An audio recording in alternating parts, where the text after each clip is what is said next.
Adaptation of the Story of the Stone, or The Dream of the Red Chamber, Chapter 1. Once, when the goddess Nua was repairing the sky, she refined stones at Great Desolation Mountain on Inconceivable Cliff. She produced 36,501 enormous blocks of stone, each immense in size and perfectly shaped. Of these, she used only 36,500. One stone alone was left unused and cast aside at the foot of Greenslope Peak. Who could have known that after its refinement, this stone would gain awareness? It became conscious, able to move at will and change its size freely. When it saw that all the other stones had been chosen to repair the heavens while it alone was rejected as useless, it fell into deep shame and sorrow, grieving day and night without rest. One day, as it lamented its fate, it suddenly noticed a Buddhist monk and a Taoist priest approaching from afar. Both possessed extraordinary presence and an air unlike ordinary people. Laughing and conversing, they came to Greenslope Peak and sat down to rest. When they saw the stone, bright, clear, and now reduced to the size of a fan pendante, were greatly intrigued. The monk picked it up in his palm and laughed. In form, "This is certainly a treasure," he said, "but it lacks any real usefulness." The stone, hearing this, was overjoyed and quickly asked, "What inscription will you carve upon me, and where will you take me? Please explain it clearly." The monk smiled and replied, "You must not be inquisitive. In time, you will understand everything." With that, he slipped the stone into his sleeve and departed with the Taoist priest. Where they went, and what became of the stone, remains unknown. Many ages later, a Taoist named Kung Kung passed by Great Desolation Mountain during his search for truth and immortality. There he discovered a stone bearing engraved characters that recorded its entire history.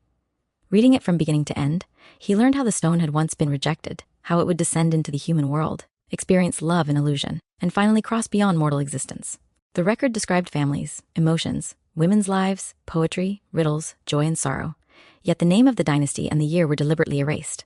On the stone were written these verses: "Unfit to mend the azure sky, I wandered long through mortal days. These former and later lives are true who will pass on this strange tale." After reading, Kong Kong said to the stone, "Your story is interesting, yet it records no emperors, no loyal ministers, no great political deeds. It speaks only of women, love, and trivial matters. How could this be worth preserving?" The stone replied, "Why are you so dull?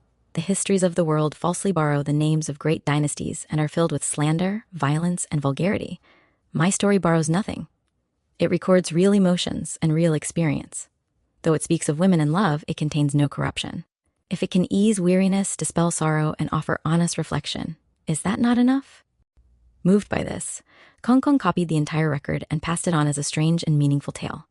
Later, it was revised and renamed many times, until it finally became known as Dream of the Red Chamber. Thus begins the story. In the southeastern region of the world stood the city of Suzhou. Near Tenlai Street lived a man named Chen Shi-yin, a gentle scholar who found happiness in poetry, wine, and quiet contemplation. Though his household was comfortable, he had one sorrow: he had no son. He had only a daughter, Ying Lian, 3 years old, precious as jade. One summer day, while resting in his study, Chen Shi-yin fell asleep.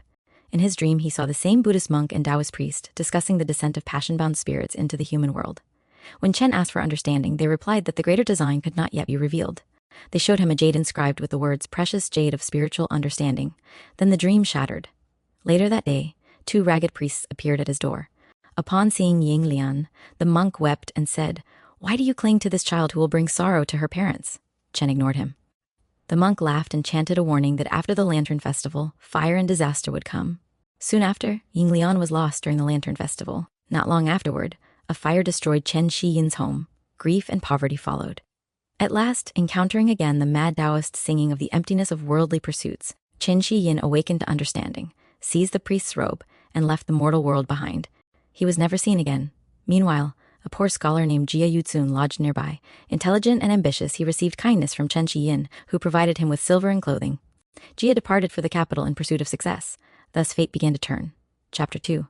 After Chen Shi-yin vanished from the world, news of his disappearance spread quickly through the neighborhood. For a time, people discussed it with surprise and speculation, but as days passed without any trace of him, the matter gradually faded from common talk. His wife, Dame Feng, was overcome with grief. She wept until her strength was nearly exhausted, but in the end, sorrow could not sustain life. With no means of support, she returned to her parents' home and lived their independence. Fortunately, she still had 2 old servant girls who remained loyal to her. Together, they supported themselves by sewing and embroidery, adding what little they could to the household expenses. Her father, Feng Su, though inwardly resentful of his misfortune, had no choice but to accept the situation. One day, while the elder servant girl stood at the door buying thread, she suddenly heard loud shouts in the street as runners cleared the way. People were saying that a new magistrate had arrived to take office. Curious, she looked out and saw officials passing in orderly ranks. When a sedan chair went by bearing the magistrate himself, dressed in black hat and red robe, she was startled. The man's face looked strangely familiar. She watched until the procession disappeared, then went back inside, dismissing the thought. That night, however, as the household was preparing to rest, loud knocking sounded at the door. Several men called out noisily, saying they were messengers sent by the district magistrate, summoning someone for questioning. Feng Su was struck with terror, his eyes wide and his mouth hanging open. Not knowing what disaster might be at hand, he hurriedly went to answer the summons. When the magistrate appeared, the servant girl recognized him at once. It was Jia Yutsun. Once a poor scholar living in the gourd temple, he had now risen to office. His bearing was dignified, his manner authoritative, and his appearance entirely transformed from the days of hardship. Yet, upon seeing the servant girl, memory stirred within him, and he questioned her closely. When he learned of Chen Shiyin's disappearance and of the hardships endured by Dame Feng, Jia Yutsun was silent for a long time. At last, recalling the kindness he had once received, he quietly resolved to repay it. Through his intervention, Feng Su was treated with favor, and Dame Feng's household was given assistance. Their circumstances improved, and the immediate hardships they had endured were eased. Thus, though Chen Shiyin had vanished, the benevolence he once showed returned to his family in altered form. As for Jia Yutsun, his career advanced rapidly. His talent won recognition, and his name became known. Yet as he rose higher, the simplicity of his earlier days faded. Authority replaced humility, and ambition grew stronger with success. Such is the way of the world. Kindness and resentment alike are repaid in time, though seldom in the form one expects. Wealth and rank change hands, but the debts of human feeling never truly disappear. What further consequences would follow from these beginnings could not yet be known. Chapter 3. When Jia Yutsun had settled into his official post, he governed with severity and exactness, seeking to establish his authority. One day, a lawsuit was brought before him involving a homicide. After careful investigation, Jia Yutsun determined the facts of the case and passed judgment without delay. During the inquiry, he learned that one of the persons involved was a young girl of striking beauty who had been sold into servitude. Though her clothing was coarse and her manner humble, her appearance was refined and her speech revealed intelligence beyond her station. When Jia Yutsun questioned her more closely, he felt a sudden sense of familiarity. After some reflection, he realized that she was the same child who had once been lost during the Lantern Festival, the daughter of Chen Shiyin. Upon recognizing this, Jia Yutsun was greatly moved. Remembering the generosity Chen Shiyin had shown him in former days, he resolved to repay that kindness. Quietly, without drawing attention, he altered the course of the case so that the girl was spared further suffering and placed in safer circumstances. Thus, through a turn of fate, what had been lost long ago was partly restored, though in a form far different from what had once been hoped. After this matter was concluded, Jia Yutsun's reputation grew. His judgments were seen as decisive, and his ability was widely acknowledged. Before long, he was promoted and transferred to another post, continuing his rise through official ranks. Meanwhile, in the capital, the Jia family stood at the height of prosperity. Their wealth was great, their connections powerful, and their household large. Among them was a young boy named Jia Baoyu, who from birth had been unlike other children. At the moment of his birth, Baoyu was found to have a piece of jade in his mouth, inscribed with mysterious characters. The elders regarded this as a sign of unusual destiny, and the jade was carefully preserved at all times. It was said that Baoyu could not live without it. As he grew older, Baoyu showed little interest in the studies expected of him. He disliked the Confucian classics and showed no enthusiasm for examinations or official success. Instead, he preferred to spend his time among the women of the household, listening to their conversations, sharing their joys and sorrows, and forming close emotional bonds. His grandmother, Lady Jia, adored him and indulged his every whim. His mother, Lady Wang, though anxious about his future, could not bring herself to discipline him strictly. His father, Jia Zheng, on the other hand, was deeply dissatisfied. He regarded Baoyu's behavior as improper and feared it would bring disgrace upon the family. At this time, news arrived that Lin Ruhai, an official serving in the south, had lost his wife and was himself in declining health. He therefore decided to send his daughter Lin Dayu to live with her maternal relatives in the capital. Lin Dayu was delicate in health and sensitive in temperament. Having lost her mother early, she had grown accustomed to sorrow. When she set out on her journey north, she was filled with anxiety and apprehension, uncertain of what awaited her. Upon arriving at the Jia household, she was received with courtesy and kindness. Lady Jia, seeing her frail appearance and refined manners, felt immediate affection for her and treated her with special care. When Jia Baoyu first met Lin Dayu, he was struck by her appearance. Looking at her closely, he felt a strange sense of familiarity, as though they had known each other before. Dayu, too, felt unsettled by his presence, sensing something both intimate and disquieting. As they spoke, they discovered that their thoughts were remarkably alike. Their likes and dislikes matched closely, and their responses to poetry and emotion seemed to echo one another. Baoyu felt immediate affection for Dayu, while Dayu, though reserved, sensed a connection she could neither explain nor dismiss. From that day on, their lives became intertwined. Thus, as the fortunes of the Jia family flourished outwardly, the seeds of a more intimate and complicated destiny were quietly planted within its walls. Chapter 4. When Lin Dayu arrived at the Jia household, Lady Jia showed her particular affection. Seeing her delicate health and refined manner, she treated her with even greater care than her own grandchildren. Dai was lodged within the inner quarters and attended by maids so that her daily needs were properly seen to. That same day, Jia Baoyu was brought to meet her formally. When he entered the room and looked at Dai, he was immediately startled. After examining her closely for a moment, he exclaimed, "We have met before." Everyone laughed, taking this as childish talk, but Baoyu remained serious. He asked Dai whether she had ever lost a piece of jade. Dai replied that she had never possessed such a thing. Hearing this, Baoyu appeared disappointed. He then removed the jade he wore at his neck and held it up for everyone to see. "If she has none," he said, "then this jade must be worthless." With that, he tried to throw it away. Those present were alarmed and hurried to restrain him. Lady Jia scolded him sharply, reminding him that the jade was bound to his life and must never be discarded. Baoyu, only then, reluctantly let it go. Dai watched this scene in silence.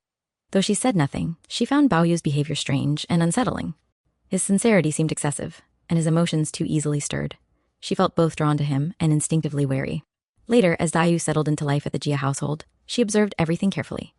She noticed the hierarchy among the women, the unspoken rules governing speech and behavior, and the delicate balance of favor and restraint. Though she was treated kindly, she was keenly aware that she was dependent on others and must guard her words. Baoyu, however, treated her without reserve. He spoke to her freely, sharing his thoughts and feelings without hesitation. This openness pleased her, yet also made her uneasy. She feared that emotional closeness might invite misunderstanding or future hurt. As days passed, Baoyu grew increasingly attached to Dai. He sought her company often, preferring her presence to that of others. Dai, though touched by his attention, maintained a certain distance, responding with wit and reserve.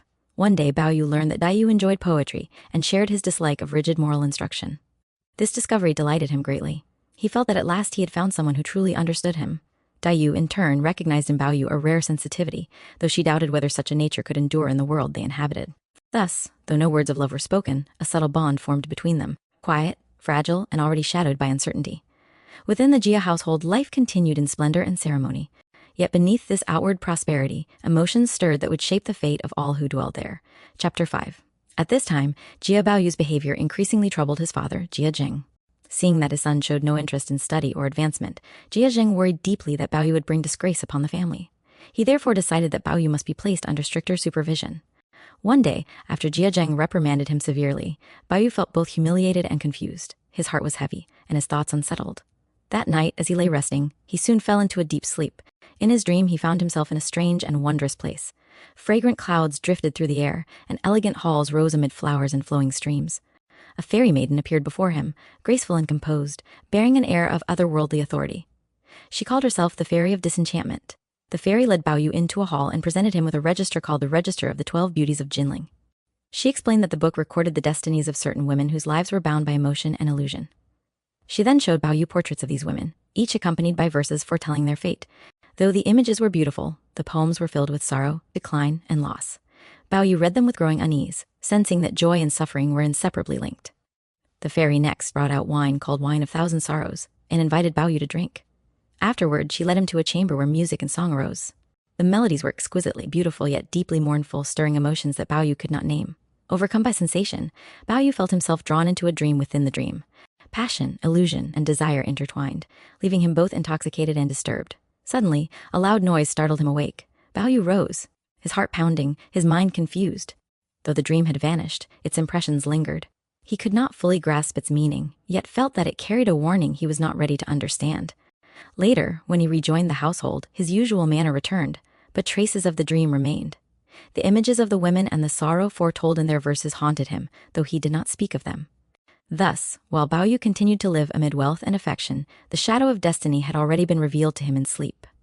The pleasure of the present stood entwined with the certainty of loss, though he remained unaware of how or when that loss would come. Such was the beginning of Baoyu's awakening to the truth that all joy is bound to impermanence. Chapter 6. After the events of his strange dream, Jia Baoyu soon returned to his usual life within the Jia household. Though he appeared unchanged in manner, the impressions left by the dream had not fully faded, and from time to time his thoughts drifted back to it without his knowing why.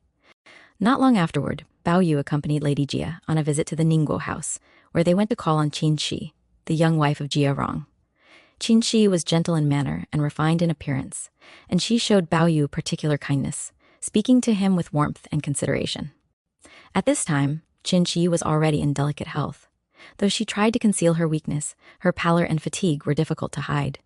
Lady Jia expressed concern and urged her to take better care of herself, but Qinshi merely smiled and reassured her, unwilling to speak at length of her illness. As the visit continued, Bao Yu grew tired. Seeing this, Qinshi arranged for him to rest in a quiet room. The space was elegantly furnished, and the atmosphere calm and subdued. Before long, Bao Yu lay down and fell asleep. In his sleep, his thoughts once again drifted into a dreamlike state. Though what he experienced was vivid and unsettling, it passed quickly, leaving only a sense of confusion and unease when he awoke. He could not clearly recall what he had dreamed, only that it seemed closely tied to emotion and illusion, much like the vision he had experienced before. When Bao Yu rose, Qinshi spoke to him kindly and reminded him to take care not to overexert himself. Her words were gentle, yet carried an undertone of sadness that Bao Yu could not explain. He felt a strange sympathy for her, though he did not understand the source of it. Soon afterward, Lady Jia and the others prepared to depart. As they left the Ningguo house, Bao Yu glanced back more than once, feeling an inexplicable heaviness in his heart. Not long after this visit, Qinshi's illness worsened. Physicians were summoned, medicines prescribed, and prayers offered, but her condition continued to decline. The household was filled with quiet anxiety, and even those not closely connected to her could sense that misfortune was approaching. Thus, amid wealth and ceremony, signs of impermanence quietly appeared. Youth and beauty proved fragile, and joy stood always on the edge of sorrow. Bao Yu, though still young, began, without fully realizing it, to sense that the world he lived in was less secure than it appeared, and that behind every moment of comfort lay the certainty of change. Chapter 7. At this time, the inner quarters of the Jia household were under the careful management of Wang Xifeng. She was quick-witted, capable, and decisive, handling all matters of household finance and discipline with firm control. Though young in years, she possessed a sharp tongue and an even sharper mind, and none dared to treat her lightly. One day, Jillian returned home carrying palace flowers that had been bestowed by the court. As was customary, these flowers were to be distributed among the women of the household. Jillian deliberately delayed delivering them, and instead went first to see Wang Xifeng. Feigning seriousness, he teased her, hinting that others might receive the flowers before she did. Wang Xifeng, seeing through his mischief at once, laughed and scolded him, accusing him of provoking her on purpose.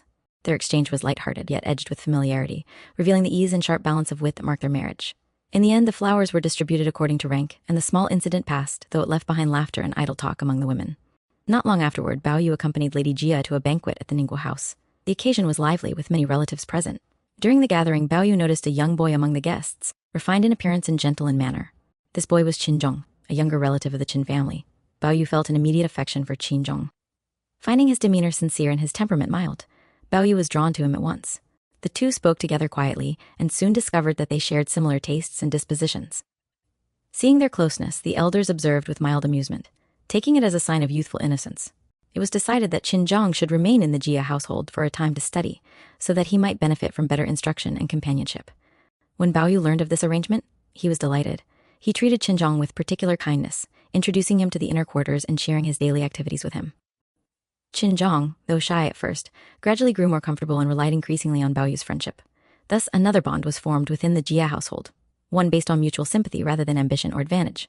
While elders concerned themselves with rank, discipline, and appearances, the younger generation followed the quiet pull of feeling and affinity. So, as the household continued its outward display of harmony and order, new relationships took shape beneath the surface, adding further threads to the intricate web of destiny already unfolding. Chapter 8. As Qin Zhong settled into the Jia household, he and Jia Bao Yu grew increasingly close. They studied together, spoke freely, and shared their daily routines. Their temperaments were well matched, and Bao Yu found in Qin Zhong a companion who understood him without judgment.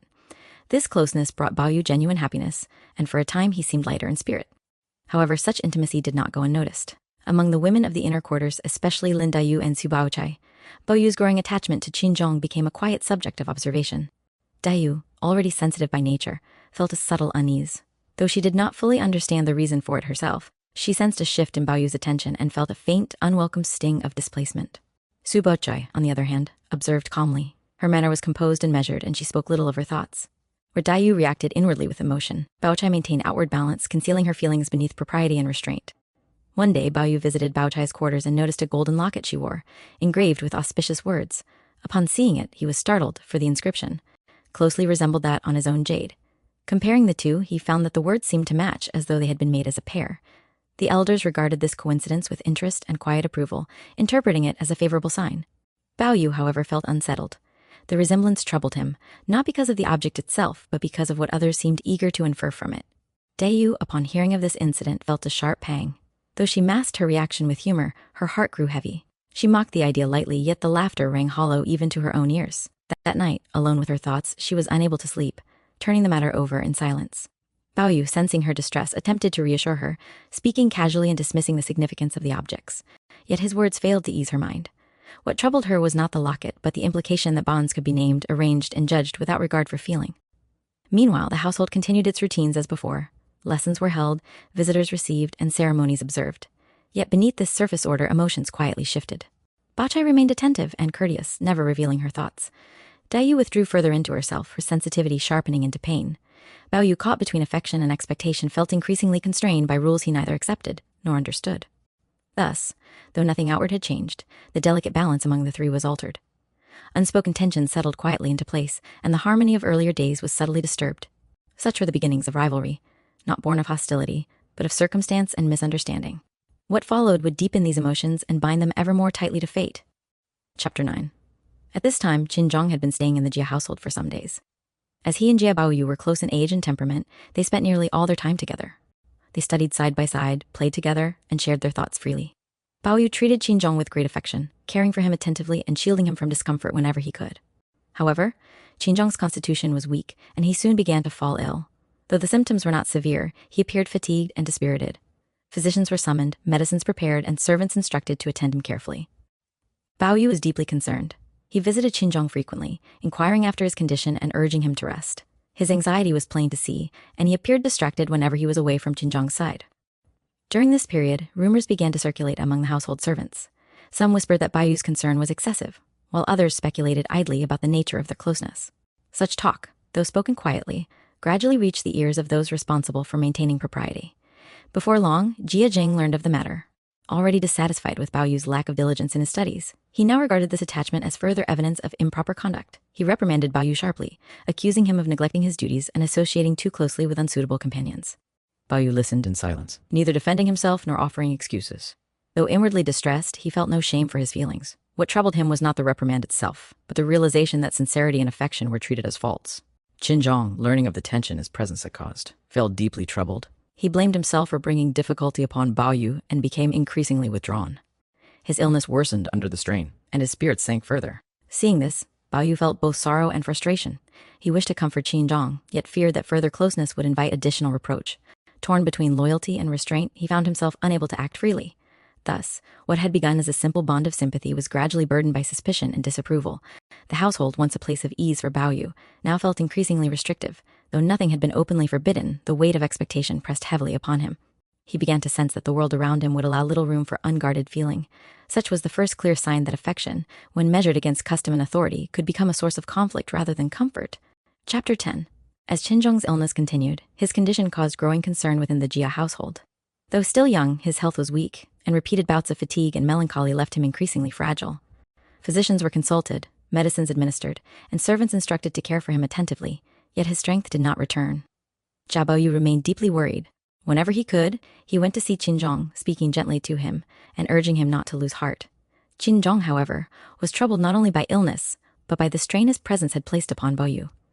He felt ashamed that his friendship had drawn criticism and feared that he had become a burden. Seeing Qin's spirits decline, Baoyu felt helpless. He wished to comfort him openly, yet restraint had been imposed upon him, and even small gestures now seemed to invite suspicion. His concern, once freely expressed, was forced into silence. At the same time, trouble arose in the Ningguo house. Qinxi, the young wife of Jia Rong, grew seriously ill. Her condition worsened rapidly, and despite the efforts of doctors and the careful attention of the household, she failed to improve. Anxiety spread among the family, and prayers were offered in hopes of recovery. Baoyu, remembering her former kindness, was deeply saddened by the news. When he learned of her decline, he felt again the unease that had followed him since his earlier visit to the Ningguo house. Illness and sorrow now seemed to surround him, and he could not escape the sense that joy was fleeting and easily undone. Before long, it became clear that Qinxi's condition was grave. The household prepared for the worst, and an atmosphere of quiet dread settled over the Ningguo house. Even those who were not closely connected to her felt the weight of approaching loss. Thus, within families marked by wealth and splendor, suffering advanced without regard for rank or comfort. Youth and beauty proved no defense against impermanence, and affection brought not protection, but deeper pain. Baoyu, witnessing illness and decline on all sides, grew increasingly aware, though still without full understanding, that the world he lived in was governed not by stability, but by constant change. The bonds he cherished were vulnerable, and the emotions he valued were subject to forces beyond his control. Such realizations did not yet harden him. Instead, they deepened his sensitivity and strengthened his resistance to a world that demanded detachment where he felt compassion. Chapter 11. Qinqi's illness continued to worsen. Though every possible treatment was tried, none proved effective. Physicians came and went, prescriptions were changed again and again, and prayers were offered daily, yet her strength steadily declined. Seeing that ordinary medicine was of no use, the family decided to invite a Taoist priest to perform rites in hopes of averting disaster. The priest examined Qinqi carefully, and then spoke at length about the imbalance of vital forces, advising rest, spiritual cleansing, and avoidance of emotional disturbance. Though his words brought momentary reassurance, they could not reverse her condition. Qinqi herself seemed aware of what was coming. Though still gentle in speech, she grew increasingly quiet, conserving what little strength remained. Those who attended her noticed that she no longer spoke of recovery, but instead gave instructions concerning household matters, as though preparing for a long absence. Lady Jia, upon hearing of Qinqi's state, was deeply grieved.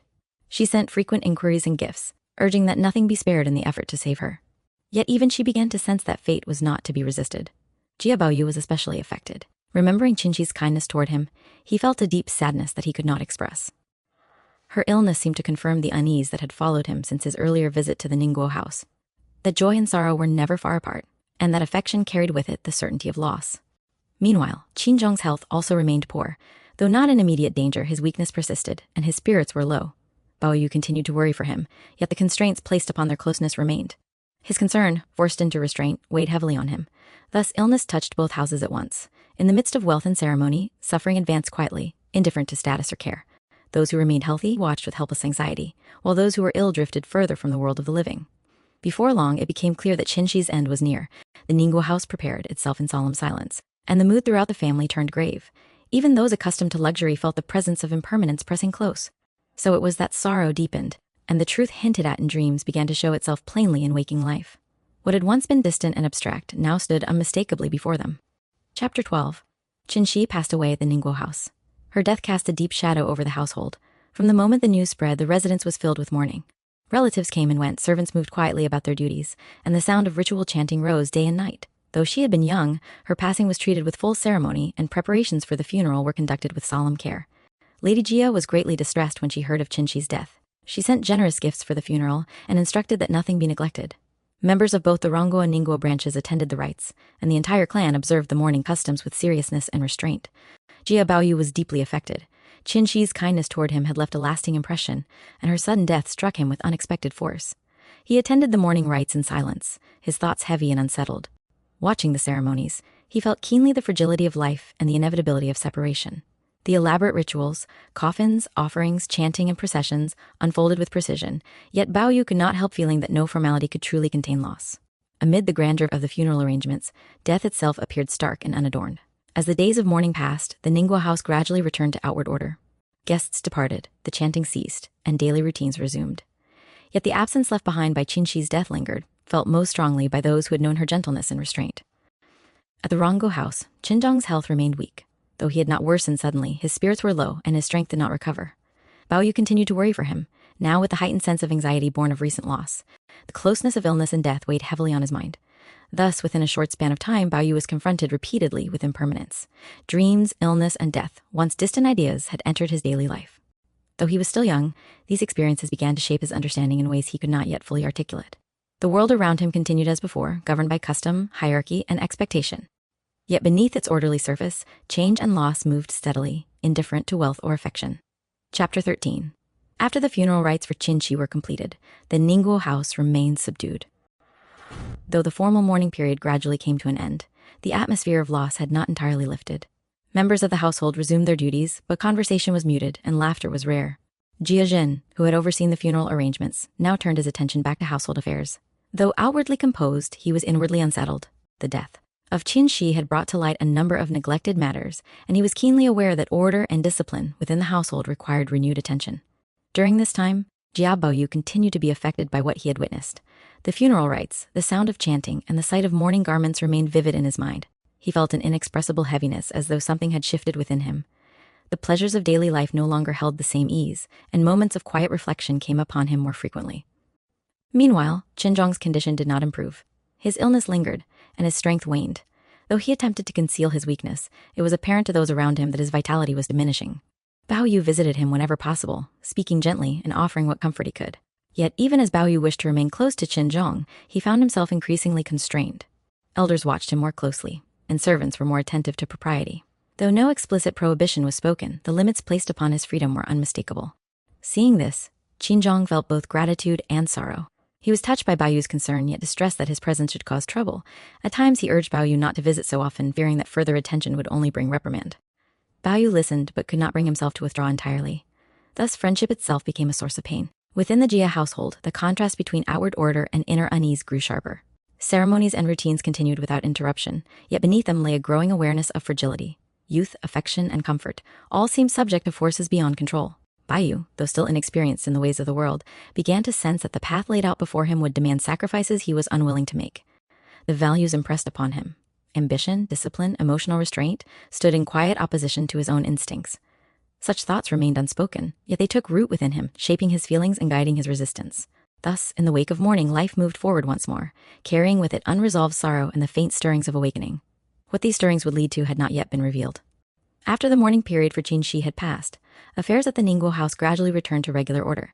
Jia Jin resumed his management of household matters, striving to restore discipline and outward harmony. Yet the loss that had occurred left traces that could not be erased simply by routine. During this time, Jia Baiyu continued his daily life between the Rongguo and Ningguo houses. Though still young, he had become noticeably quieter. The events he had witnessed, the decline of the ill, the finality of death, and the solemnity of ritual, had impressed themselves upon him more deeply than anyone realized. Meanwhile, Qinzhong's health steadily worsened. His illness lingered without relief, and his body grew thinner by the day. Though physicians continued to treat him, their efforts brought little improvement. His spirit weakened along with his strength, and he spoke less frequently, often falling into long silences. Bao Yu visited him whenever circumstances allowed. Sitting beside him, Bao Yu spoke gently, encouraging him not to lose heart. Qinzhong listened quietly, sometimes smiling faintly, though it was clear that his energy was failing. Both understood, without speaking of it openly, that their time together was growing short. Before long, it became apparent that Qinzhong could not remain at the Jia household. His family decided that he should return home to rest, hoping that familiar surroundings might ease his condition. When Bao Yu learned of this decision, he was deeply distressed, yet he could offer no objection. On the day of Qinzhong's departure, Bao Yu accompanied him to the gate. Neither spoke much. When the moment came to part, Qinzhong grasped Bao Yu's hand briefly, his expression filled with gratitude and regret. Bao Yu could not find words. He stood watching until the carriage disappeared from sight. Afterward, Bao Yu returned alone, his heart heavy. The familiar halls and gardens seemed emptier than before. Though life around him continued unchanged, something essential had quietly slipped away. Not long after Qinzhong returned home, news arrived that his condition had worsened further. Before much time had passed, he died. When Bao Yu heard of Qinzhong's death, he was overcome with grief. He withdrew into himself, refusing food and speech for a time.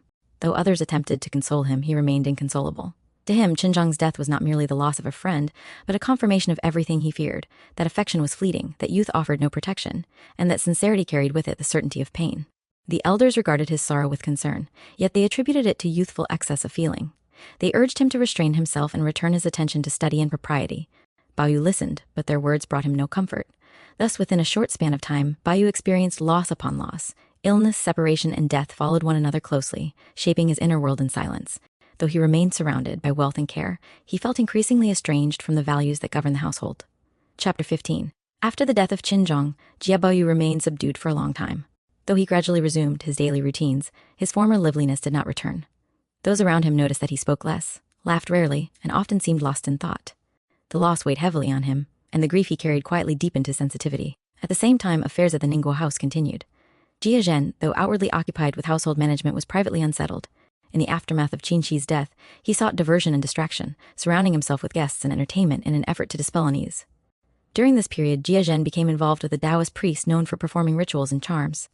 The priest was invited frequently to the Ningguo house, where ceremonies were conducted under the pretense of securing blessings and warding off misfortune. Though these activities were presented as acts of piety, many in the household sensed that they served more to soothe anxiety than to bring true peace. Meanwhile, the Rongguo house maintained its outward order. Wang Sifeng continued to manage household affairs with precision, overseeing finances and discipline alike. Her authority remained unquestioned, and her ability to maintain control ensured that daily life proceeded smoothly, despite the undercurrent of recent losses. Bao Yu, however, remained inwardly troubled. The deaths he had witnessed left him with a growing sense of disillusionment. The rituals, ceremonies, and expressions of propriety that surrounded loss felt hollow to him, incapable of addressing the pain beneath. He found little comfort in formal observance, and increasingly withdrew from matters he regarded as empty display. Instead, he sought solace in quiet moments, walking alone, sitting among flowers, or listening to the conversations of the women in the inner quarters. Their speech, filled with feeling rather than ambition, felt more honest to him than the rigid expectations pressed upon him by elders and tutors. The contrast between these worlds grew sharper in his mind. On one side stood authority, hierarchy, and discipline. On the other, sincerity, compassion, and emotional truth. Bao Yu felt instinctively drawn to the latter, even as he sensed that such inclinations would bring conflict. Thus, though nothing dramatic occurred outwardly, an important change took place within Bao Yu. His experiences of illness and death had begun to loosen his attachment to worldly success. The values praised by society no longer held unquestioned authority over him. As spring advanced, life within the Jia household continued with its usual ceremonies and routines. Yet beneath this surface, the seeds of future conflict had already been sown quietly, invisibly, and irreversibly. Chapter 16. At this time, the Jia family received news that an imperial consort of the clan had been granted special favor at court. An imperial decree announced that the consort would soon return to her family residence for a visit. This honor was of great significance, bringing immense prestige to the Jia household. Upon hearing the news, the entire family was thrown into a flurry of activity. Preparations were made at once. The old residences were deemed insufficient for an imperial visit, and it was decided that a separate garden must be constructed to receive the consort with proper dignity. Thus began the building of the Grandview Garden. Workers were summoned, designs drawn up, and resources gathered from every direction. Pavilions, halls, bridges, and artificial hills rose in quick succession. Streams were redirected, flowers planted, and rare trees transplanted. Nothing was spared in the effort to create a space worthy of imperial presence. Throughout this process, Jia Zheng took personal charge, inspecting the work and ensuring that all was conducted according to ritual and propriety. He was deeply conscious that the family's reputation depended upon the success of this undertaking. Jia Baoyu, however, viewed the construction with mixed feelings. Though impressed by the beauty taking shape, he could not help noticing the haste and extravagance involved. The labor, the expense, and the urgency all struck him as excessive. Yet he said nothing, knowing that such thoughts would find no welcome. As the garden neared completion, Jia Zheng decided to test the literary talents of those in the household. He ordered that appropriate names be chosen for the various halls, pavilions, and scenic spots within the garden, each requiring poetic refinement and classical allusion. Bo Yu was summoned and commanded to compose inscriptions and names for several locations. Faced with his father's stern expectations, Bei Yu felt uneasy.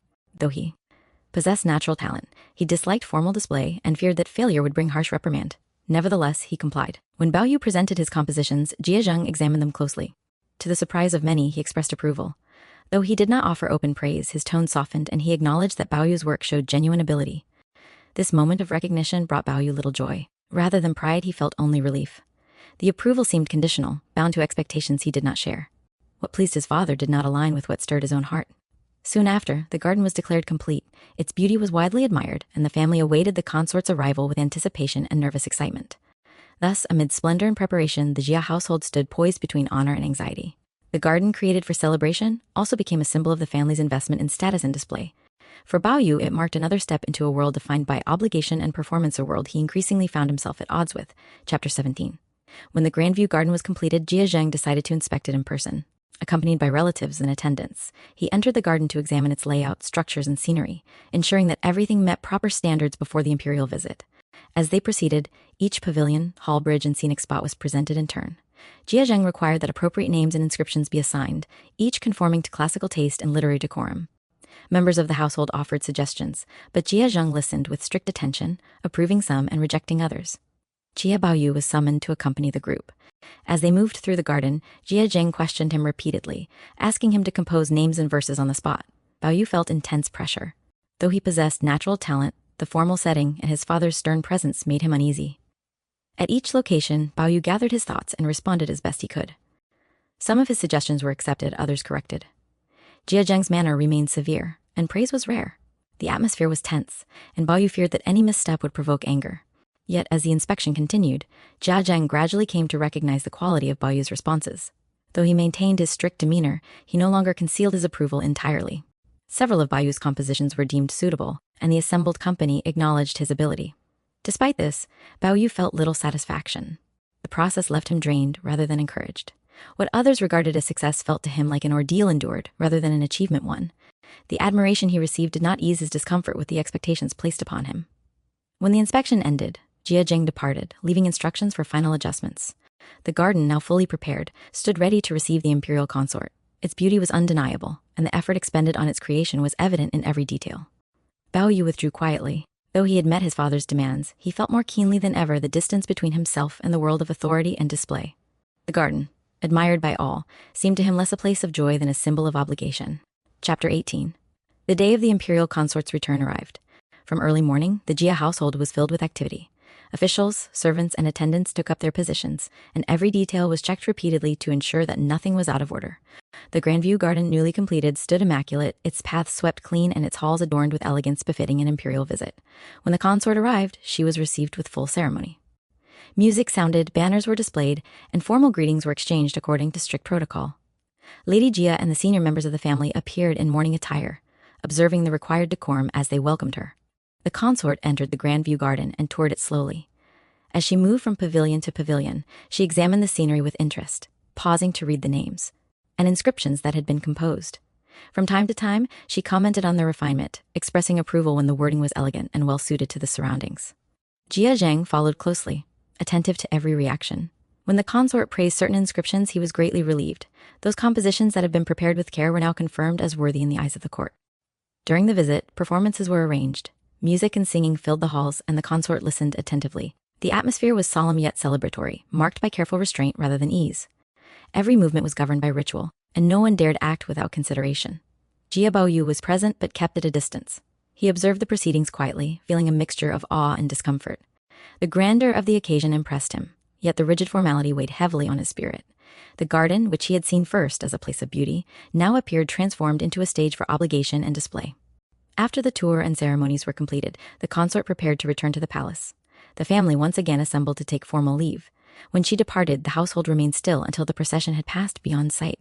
Only then did the tension begin to ease. Though the visit had been conducted without fault and brought honor to the family, the effort it required left many exhausted. Servants returned to their duties, officials withdrew, and the Jia household gradually settled back into its accustomed order. The Grandview garden, having fulfilled its immediate purpose, now stood quiet. Its halls and pavilions remained, awaiting new occupants and new meanings. Thus ended the day of imperial splendor, an event that brought prestige and relief, yet also confirmed the family's deep entanglement with rank, ritual, and display. What life within the garden would become after this moment of glory remained yet to be seen. Chapter 19. After the imperial consort's visit, the Grandview garden no longer stood empty, since it had been built for a reception and was now complete. Lady Jia decided that several of the young women of the household should move into it to live and study, so that the space would not remain unused. Accordingly, arrangements were made. Rooms were assigned, furnishings prepared, and attendants selected. The women chosen for residence in the garden were those most closely connected to Lady Jia and those whose upbringing and conduct she trusted. Lin Deyu was given quarters within the garden. Her rooms were quiet and refined, surrounded by bamboo and flowers. The setting suited her temperament, and she settled there without complaint, though her health remained delicate. She continued her daily routines of reading and writing, often spending long hours alone in contemplation. Xu Baoshai was also assigned residence in the garden. Her quarters were orderly and spacious, reflecting her composed nature. She adapted easily, attending to her affairs with calm efficiency and maintaining courteous relations with everyone around her. Jia Baoyu was overjoyed by this new arrangement. With the women of the household now gathered within the garden, he found himself drawn there constantly.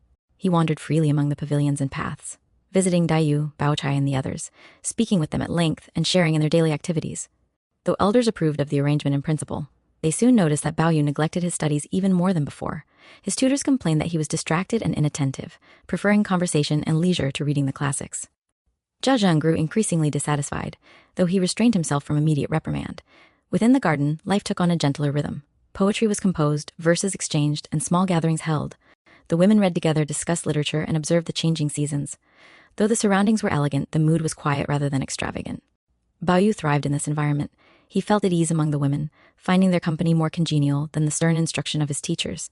Yet this ease also deepened the concern of the elders, who feared that such indulgence would further distance him from the path expected of him.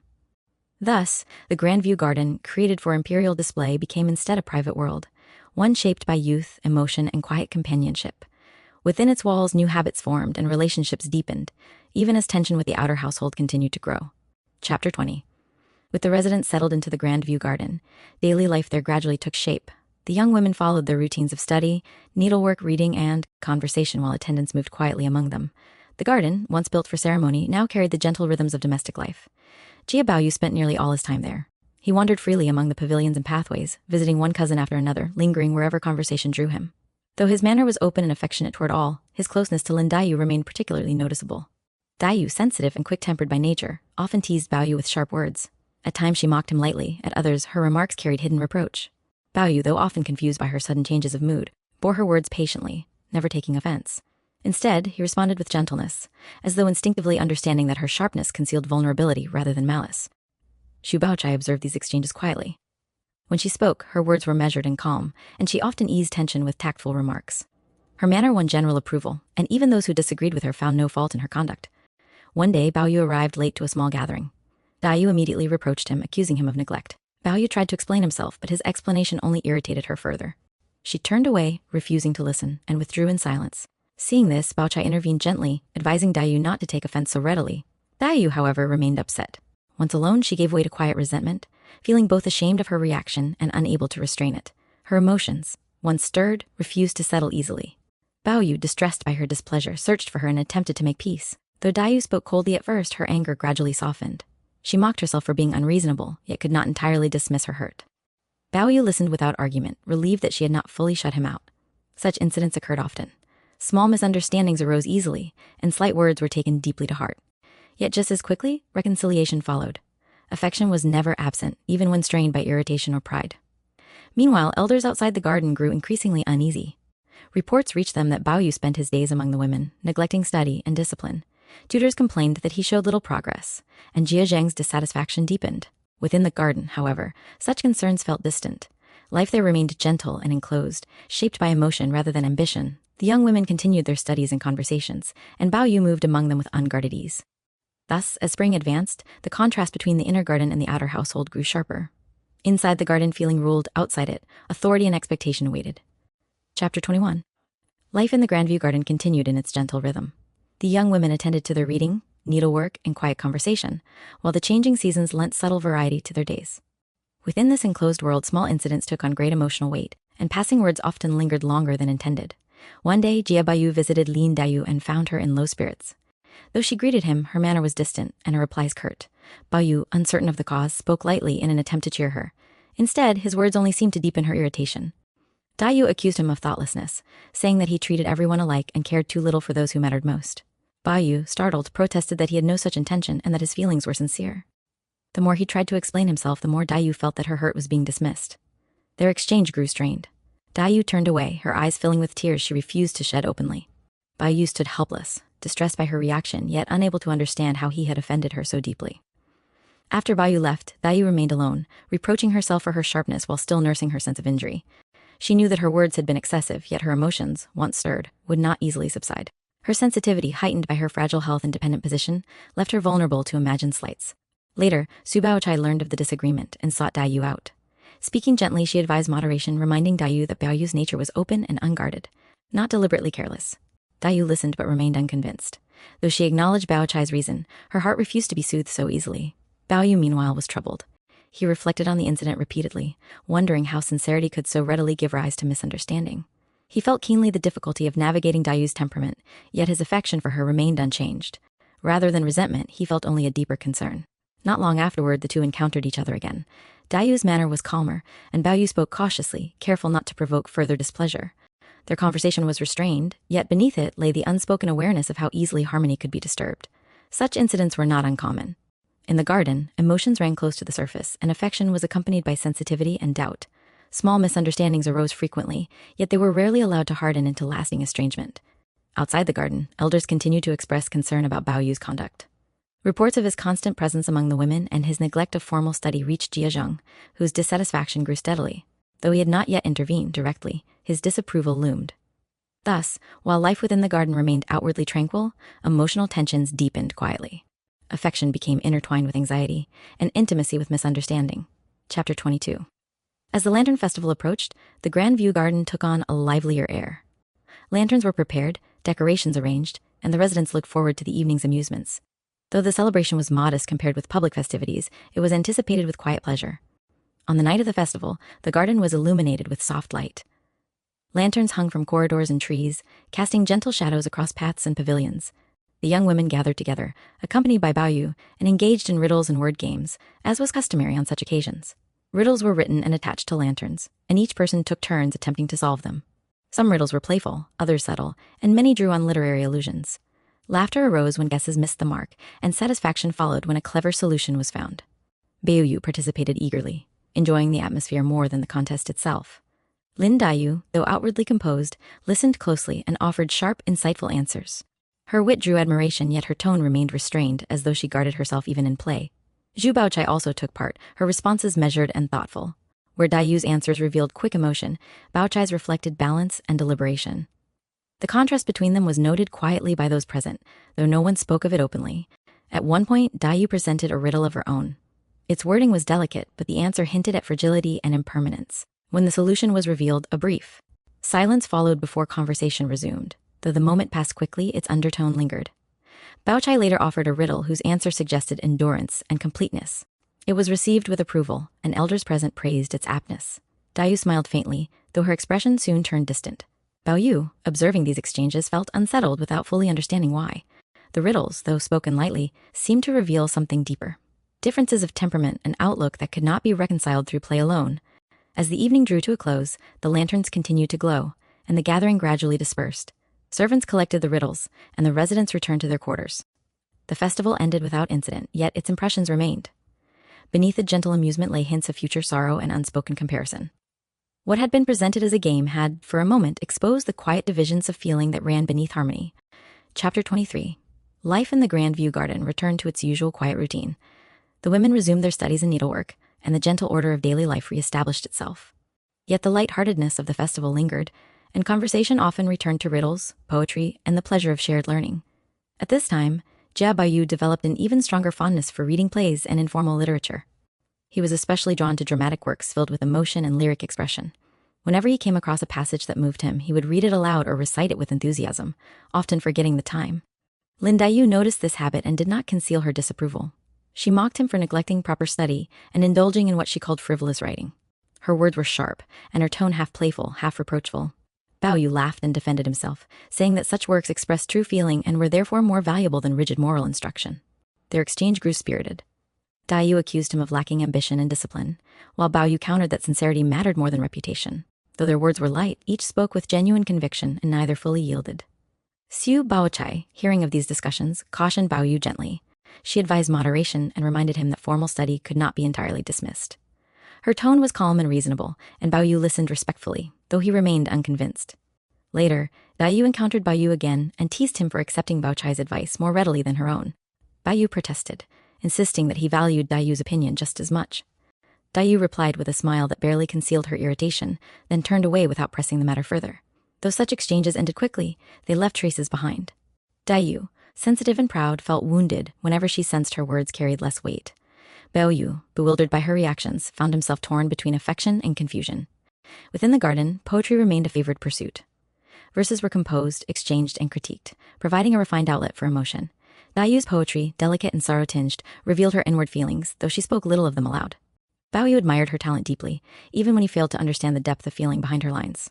Thus, amid books, plays, and poems, affection and misunderstanding continued side by side. What appeared outwardly as leisure concealed emotional undercurrents that neither could fully articulate. Chapter 24. After these events, life in the Grandview Garden continued without outward disturbance. The residents followed their customary routines, and the gentle order of daily affairs remained intact. Yet beneath this calm, feelings continued to shift in subtle ways. One day, Jia Baoyu happened to meet Jiayun, a younger relative of the family who was of modest means. Jiayun had come to seek assistance, hoping to find some opportunity for advancement. Baoyu, seeing his earnestness and feeling sympathy for his situation, spoke kindly to him. Jiayun, encouraged by Baoyu's manner, confided his difficulties openly. He explained that he had long wished to secure a position or patronage but had lacked the proper connections. Though his words were respectful, his anxiety was plain. Baoyu listened attentively and promised to speak on his behalf if a suitable chance arose. Though he had little authority in such matters, his sincerity reassured Jiayun, who thanked him repeatedly.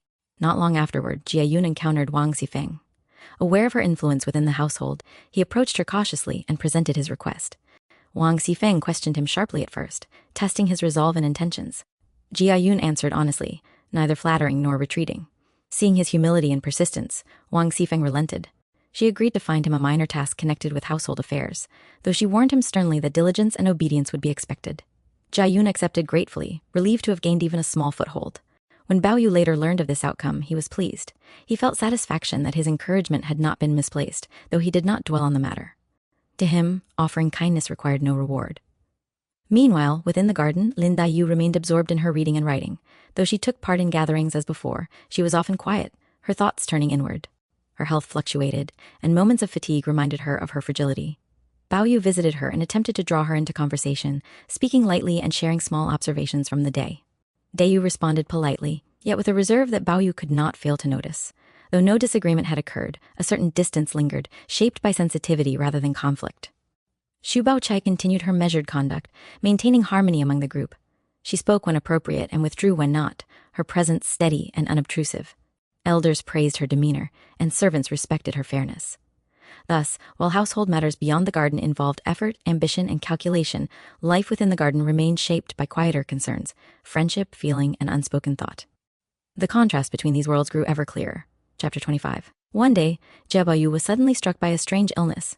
He became restless, confused in speech, and unable to settle either in body or mind.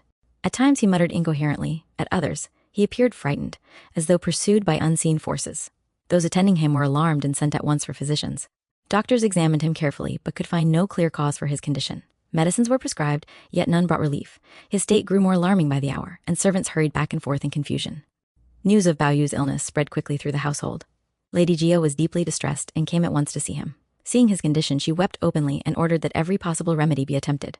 No expense was spared, and messengers were sent in all directions to seek skilled doctors and spiritual practitioners. Lin Daiyu, upon hearing of Baoyu's illness, was greatly shaken.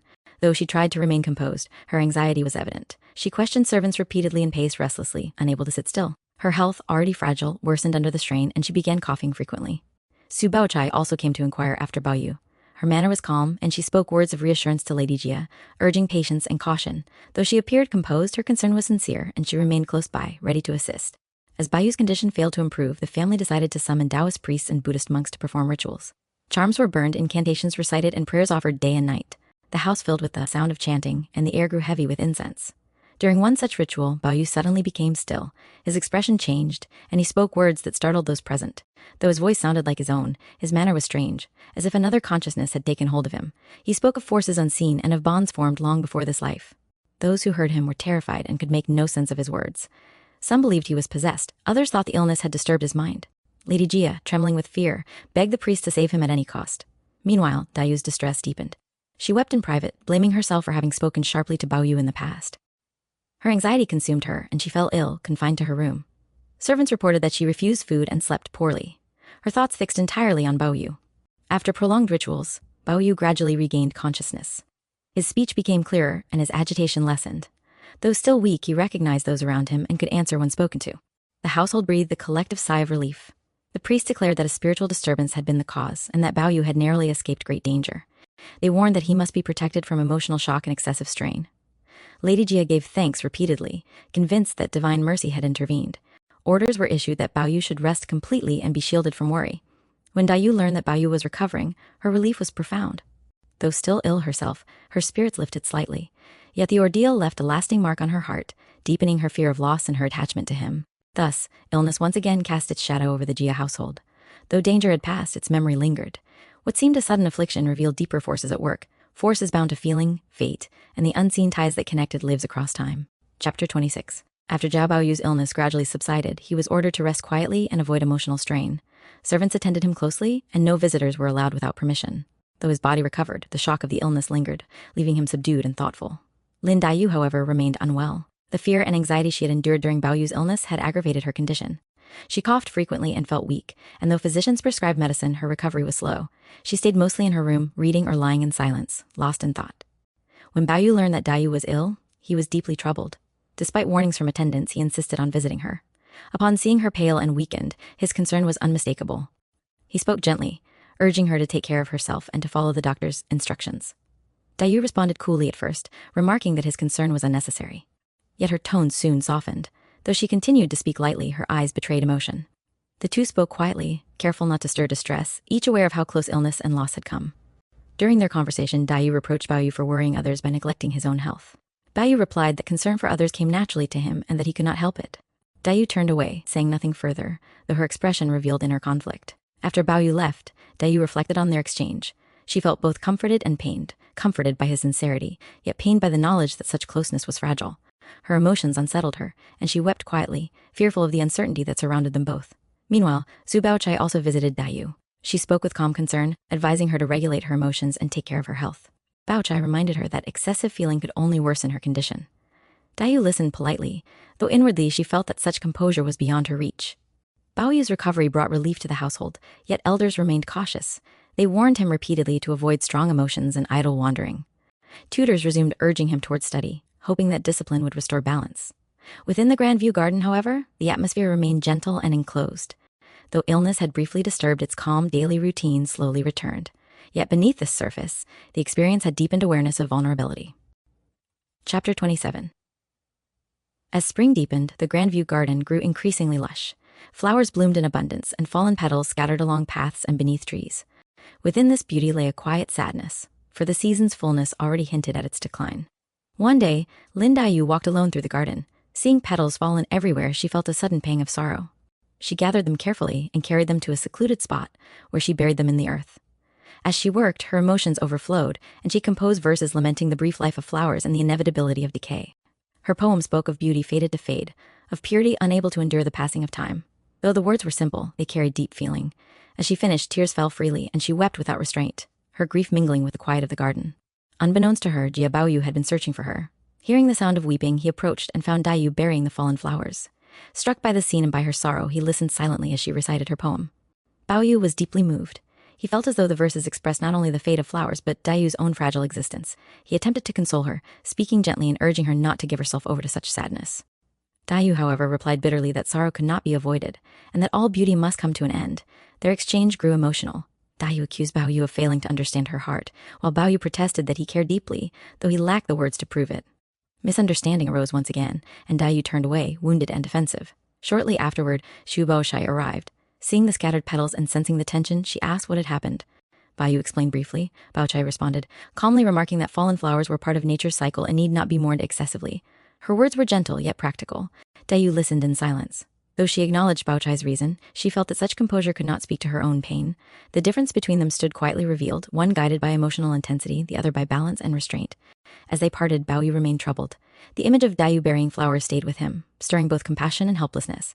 He sensed that her sorrow was deeper than momentary grief, rooted in fear of impermanence and loss. Thus, amid the beauty of spring, sadness took firm hold. What seemed a simple act became a symbol of inner despair, and poetry gave voice to feelings that could not be spoken plainly.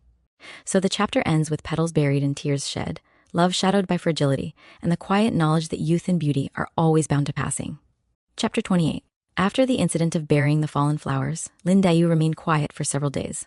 Though she resumed her usual routines, her spirits were low, and her health seemed more fragile than before. Those around her noticed that she spoke less and withdrew more often into solitude. Jia Baoyu, meanwhile, felt deeply unsettled. Dayu's sorrow in the poem she had composed lingered in his mind, stirring feelings he could neither dismiss nor fully understand. He wished to comfort her, yet feared that his presence might only provoke further misunderstanding. One day, Baoyu encountered Zhu Baochai while walking in the garden. Baochai spoke to him calmly, remarking that Dayu's temperament was delicate and that he should be mindful of her sensitivity. She advised him to be patient and avoid careless words that might wound her pride. Baoyu listened attentively. He acknowledged that he often spoke without forethought, yet insisted that his feelings toward Dayu were sincere. Baochai replied gently that sincerity alone was not always sufficient, and that understanding required restraint as well as affection. Later, Baoyu visited Dayu. Their conversation began awkwardly, each cautious and reserved. Dayu spoke politely but without warmth, and Baoyu sensed the distance between them. He attempted to express concern for her health, but she replied lightly, saying that illness was nothing new to her. At one point, Baoyu mentioned Baochai's advice, hoping to show that he wished to act more carefully. This remark, however, had the opposite effect. Dayu immediately grew upset, interpreting his words as evidence that he valued Baochai's judgment over her own. Her tone sharpened, and she accused him of inconsistency and partiality. Baoyu was startled and protested that he had no such intention. He tried to explain himself, but his words only deepened Dayu's distress. Feeling misunderstood and wounded, she turned away and refused to continue the conversation. Baoyu stood helpless, filled with regret. He blamed himself for speaking thoughtlessly and for failing to grasp Dayu's feelings. Yet he also felt the strain of being constantly tested by her sensitivity, unsure how to act without causing pain. Afterward, Dayu wept alone. Though she reproached herself for her sharpness, she could not suppress her sense of grievance. Her emotions, once stirred, overwhelmed her, and she felt both ashamed and hurt. Thus, affection once again gave rise to misunderstanding. Neither wished to wound the other, yet neither could escape the patterns of pride and sensitivity that governed their exchanges. Within the Grandview Garden, life continued outwardly unchanged. Poetry was still composed, routines maintained, and gatherings held. Yet beneath this calm surface, emotions grew more complex and the bonds between hearts became increasingly strained. So the chapter ends with closeness unsettled and love shadowed by doubt. What might have been comfort became conflict, and sincerity alone proved insufficient to ensure harmony. Chapter 29. Not long after these misunderstandings, the Jia household prepared for a visit to a temple to offer incense. Lady Jia decided to take several members of the family along, both to fulfill religious duty and to enjoy an outing beyond the inner quarters. Jia Baoyu accompanied the group, along with Lin Daiyu and Su Baochai. Though they traveled together, the mood among them was reserved. Recent tensions had not fully eased, and each guarded their words carefully. At the temple, incense was offered, and prayers made according to custom. Afterward, the party rested in the surrounding grounds. The atmosphere was lively, with visitors coming and going, yet Baoyu felt distracted, his thoughts divided between the present moment and unresolved feelings. During the visit, Baoyu encountered a group of young men from another household. They spoke casually and laughed loudly, their manner rough and unrestrained. Observing them, Baoyu felt a sudden distaste. Their talk of ambition, display, and conquest struck him as empty and coarse. One of the men mocked Baoyu lightly for his gentle appearance and refined manners. Baoyu responded calmly, neither offended nor eager to defend himself. To him, such judgments seemed irrelevant. The encounter only reinforced his sense of distance from the values commonly admired among men. Lin Daiyu, witnessing this exchange from a distance, felt a mixture of concern and unease. She worried that Baoyu's refusal to conform would bring him trouble, yet she also felt a quiet pride in his difference. These conflicting feelings stirred her emotions once again. Su Baochai, observing all of this, remained composed. She later advised Baoyu discreetly that, though sincerity was admirable, some degree of caution was necessary in the wider world. Baoyu listened respectfully but did not argue. He understood her reasoning, yet felt no desire to change himself. On the return journey, Baoyu and Daiyu walked together briefly. Their conversation was subdued. Daiyu spoke of the temple visit, remarking on the fleeting nature of worldly pursuits. Baoyu agreed, saying that many people chased things that brought neither peace nor understanding. For a moment, their thoughts seemed aligned, yet neither spoke directly of their earlier disagreements. The closeness was tentative, easily disturbed, and both sensed it. Upon returning home, daily life resumed as before, yet the outing left its mark. Baoyu's aversion to conventional masculinity had become clearer, and Daiyu's awareness of his vulnerability deepened her concern. Thus, the chapter closes with quiet reflection rather than resolution. The world beyond the garden had briefly intruded, revealing expectations Baoyu could not accept and fears Daiyu could not dismiss. Chapter 30. One day, Jia Baoyu was reading a play in his room. The work he had chosen was filled with emotion and longing, and its language was rich with feeling. As he read, he became absorbed, forgetting both time and place. Lin Daiyu happened to pass by and noticed Baoyu reading intently. Curious, she stepped closer and glanced at the book. Recognizing the play, she immediately reproached him, saying that such writings were improper and unsuitable. Her tone was sharp, and her words carried clear disapproval. Baoyu, startled, tried to laugh it off. He replied that the play merely expressed genuine human feeling, and that there was nothing shameful in reading it. Daiyu countered that such works encouraged indulgence and could only lead one astray. Though she spoke lightly, her irritation was evident. Their exchange quickly grew tense. Daiyu accused Baoyu of being careless and lacking restraint, while Baoyu defended himself by insisting that emotion was part of human nature and should not be suppressed.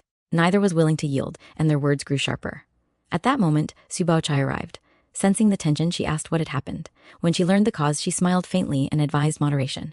She remarked that while such plays could be moving, one should read them with discretion and not become overly absorbed. Baochai's tone was calm and reasonable. Baoyu listened attentively, though he felt that her words, like Daiyu's, misunderstood his intention. Daiyu, however, fell silent. Though she did not argue further, her expression revealed lingering displeasure. After Baochai departed, Daiyu remained distant. Baoyu attempted to speak to her, but she replied only briefly, making it clear that she wished to be left alone. Baoyu, confused and regretful, could only withdraw. Later, Daiyu reflected on the incident by herself. She reproached Baoyu for his lack of restraint, yet also felt troubled by the intensity of her own reaction. Her heart was unsettled, torn between concern, jealousy, and pride. Baoyu, meanwhile, felt weighed down by the misunderstanding. He did not regret reading the play, yet he regretted having hurt Daiyu. He sensed once again how easily affection could turn into conflict, and how difficult it was to speak openly without causing pain. Thus, a simple book became the source of renewed tension. Literature, which Baoyu cherished as an expression of feeling, became instead a mirror reflecting deeper differences in temperament and expectation. So the chapter ends with discord unresolved and emotion heightened. What was read in private stirred feelings that could not be contained, and harmony once again proved fragile. Chapter 31. After the recent misunderstandings, the atmosphere in the Grandview Garden remained delicate. Though daily routines continued as before, emotions were easily stirred, and small matters took on greater significance than they seemed to warrant. One day, Jia Baoyu happened to offend Qingwen through careless words. Qingwen, proud and quick-tempered by nature, was deeply hurt. Her face flushed, and she spoke sharply in response, refusing to conceal her anger. Bao Yu, startled by her reaction, attempted to laugh it off, but his manner only worsened the situation. Qingwen turned away, tears welling in her eyes. Feeling wronged and humiliated, she retreated to her room. Her indignation did not subside, and she wept bitterly, giving full vent to her feelings. Her distress was not merely over Bao Yu's words, but over the accumulated sense of being misunderstood and undervalued. Later, Bao Yu learned of her reaction and felt remorse. Realizing that his thoughtlessness had caused genuine pain, he went to see her and attempted to make amends. He spoke gently, admitting his fault and asking her forgiveness. Qingwen listened in silence. Though her anger had cooled somewhat, her pride made it difficult for her to respond readily. She reproached Bao Yu for treating serious feelings lightly and for assuming that laughter could undo harm. Her words were blunt, yet honest. Bao Yu accepted her reproach without argument. He acknowledged that he often spoke without consideration and promised to be more mindful. His sincerity gradually softened Qingwen's resentment. Though she did not fully forgive him at once, her anger eased and her tears ceased. During this exchange, an old fan that Qingwen cherished was accidentally damaged. Seeing this, Bao Yu was distressed, believing he had only added to her injury. Qingwen, however, surprised him by taking the torn fan and deliberately ripping it further, then laughing faintly. She remarked that broken things were best discarded, and that holding on to them only prolonged annoyance. Her words, spoken lightly, carried deeper meaning. Bao Yu was struck by them and reflected on how pride and sensitivity could both wound and protect the heart. Meanwhile, others in the household observed these events with mixed feelings. Some criticized Qingwen's sharpness, while others admired her honesty. Lady Wang, upon hearing of the matter, regarded Qingwen with disapproval, considering her temperament too unruly. Thus, what began as a trivial misunderstanding revealed deeper tensions between sincerity and restraint, pride and vulnerability. Within the garden, affection was never simple, and closeness often carried the risk of hurt. So the chapter ends with anger eased but judgment lingering. Though harmony was restored on the surface, unseen consequences had already begun to take shape. Chapter 32. After the incident involving Qingwen, matters in the Grandview Garden appeared to settle, though the undercurrents of feeling remained. Bao Yu became more cautious in his speech, aware that careless words could easily cause hurt. Yet this restraint did not come naturally to him, and his emotions often outpaced his judgment. One day, Jia Bao Yu encountered Su Bahoy and spoke with her at length. Their conversation was calm and unhurried. Bao Chai spoke of the importance of moderation, advising Bao Yu to govern his conduct carefully and to be mindful of how his actions might be judged by others. Her words were measured, carrying neither reproach nor indulgence. Bao Yu listened respectfully. He acknowledged the wisdom of her advice, yet confessed that he found it difficult to suppress his feelings or conform to expectations that felt foreign to him. Bao Chai responded gently, saying that sincerity and discipline need not be opposed, and that balance was the key to harmony. Later that day, Lin Dayu learned that Bao Yu had been speaking privately with Bao Chai. Though no impropriety had occurred, Dayu felt a sudden unease. She questioned him sharply, asking what they had discussed. Bao Yu, sensing her agitation, answered honestly, repeating Bao Chai's counsel. This only deepened Dayu's discomfort. She accused Bao Yu of readily accepting Bao Chai's advice while disregarding her own. Her words were edged with jealousy, though she did not name it as such. Bao Yu, confused and distressed, protested that he valued Dayu's feelings deeply and that he had no intention of slighting her. Their exchange quickly became strained. Dayu spoke bitterly, implying that Bao Chai's composure made her more suitable and more admired. Bao Yu denied this, insisting that he made no such comparisons. Yet his protestations failed to soothe her. Seeing that his presence only worsened matters, Bao Yu withdrew. Dayu remained alone, reproaching herself for her sharpness even as her resentment lingered. Her pride would not allow her to seek reconciliation, yet her heart was heavy with regret. Bao Chai, sensing the tension, said little. She maintained her usual composure, neither explaining herself nor intervening. Her silence, though tactful, only heightened Dayu's sense of isolation. Thus, within the garden, affection once again gave rise to misunderstanding. What had begun as quiet counsel became the source of renewed jealousy and hurt. No words were spoken in malice, yet each left its mark. So the chapter ends with feelings unsettled and harmony disturbed. Sincerity, restraint, jealousy, and pride intertwined, shaping bonds that grew ever more complex. Chapter 33. Not long after these tensions arose in the Grandview Garden, a more serious incident occurred. One day, Jia Bao Yu was summoned by his father, Jia Zheng. When Bao Yu arrived, he found his father seated sternly, with several elders present. The atmosphere was tense, and Bao Yu immediately sensed that trouble awaited him. Jia Jing began by questioning Bao Yu about his recent conduct. Reports had reached him that Bao Yu neglected his studies, spent excessive time in the inner quarters, and associated too freely with maids and cousins. Each accusation was delivered with increasing severity. Bao Yu listened in silence, his head lowered. Though he wished to explain himself, he knew that words would only provoke further anger. His quiet demeanor, however, was taken not as humility, but as defiance. Jia Zheng's anger flared. He accused Bao Yu of lacking ambition and discipline, of bringing shame upon the family by rejecting the path expected of him. He spoke of duty, reputation, and ancestral honor, insisting that Bao Yu's behavior threatened all three. When Bao Yu remained silent, Jia Zheng lost patience. He ordered that Bao Yu be punished severely. Servants were commanded to bring the rod, and Bao Yu was forced to kneel. Despite the pleas of some present, Jia Zheng would not relent. He struck Bao Yu repeatedly, each blow delivered with anger and disappointment. Bao Yu bore the punishment without crying out, his body trembling but his expression resolute. News of the beating spread quickly through the household. Servants ran in alarm, and the women in the inner quarters were thrown into panic. Lady Jia, upon hearing what was happening, hurried to intervene, supported by Lady Wang and others. Arriving at the scene, Lady Jia wept openly and begged Jia Zheng to stop. She reminded him that Bao Yu was young and physically weak, and that excessive punishment could endanger his life. Her distress moved many to tears. Lady Wang also pleaded, kneeling beside her son and shielding him as best she could. Seeing the blood and the severity of the blows, she nearly fainted. The sight shocked even those accustomed to strict discipline. At last, moved by the outcry and fearful of dire consequences, Jia Zheng ordered the punishment to stop. Bao Yu collapsed, barely conscious. Servants hurried to carry him away and attend to his wounds. The household was left shaken. What had begun as moral reproach had turned into a violent rupture. The rigid authority of the father had collided with the fragile body of the son. Bao Yu lay unconscious for a long time. Physicians were summoned, medicines prepared, and prayers offered. His injuries were serious, and for a time his life was thought to be in danger. Lin Daiyu, upon hearing of the beating, was overwhelmed with fear and grief. Her fragile health worsened, and she wept uncontrollably, blaming herself for having added to Bao Yu's troubles through her misunderstandings and sharp words. Xu Baochai, though deeply concerned, maintained outward composure. She assisted where she could, offering practical help and calming those around her, even as her own anxiety remained concealed. Thus, the harmony of the Grandview garden was violently broken. Authority asserted itself with cruelty, and affection was answered with suffering. What had long been tension now erupted into open conflict. So the chapter ends with Bao Yu gravely injured, the household in turmoil, and the consequences of defiance and rigidity laid bare. What followed would test not only Bao Yu's body, but the bonds that held the family together. Chapter 34. After Jia Bao Yu was carried back to his room, the household fell into anxious disorder. Physicians were summoned at once, medicines prepared, and attendants stationed day and night at his bedside. His injuries were severe, and though he gradually regained consciousness, his strength was greatly diminished. Lady Jia remained deeply distressed. She visited him repeatedly, weeping as she spoke, reproaching Jia Zheng for his severity and blaming herself for not having protected her grandson sooner. Orders were issued that Bao Yu was to be kept absolutely quiet, shielded from all disturbance. Lady Wang scarcely left Bao Yu's side. Seeing his wounds, she was overcome with grief and remorse, convinced that her failure to guide him properly had brought this calamity upon him. She watched over him constantly, scarcely eating or sleeping. As news spread through the inner quarters, the women were thrown into alarm. Lin Daiyu, upon hearing that Bao Yu had been beaten nearly to death, was seized with terror. Her face grew pale, her breath short, and she collapsed in tears. She blamed herself bitterly, believing that her sharp words and frequent misunderstandings had contributed to his punishment. Though she wished desperately to see him, Daiyu was restrained by her illness and by propriety. She lay awake through the night, listening for news, her heart filled with fear and sorrow. Her condition worsened, and she coughed frequently, unable to calm herself.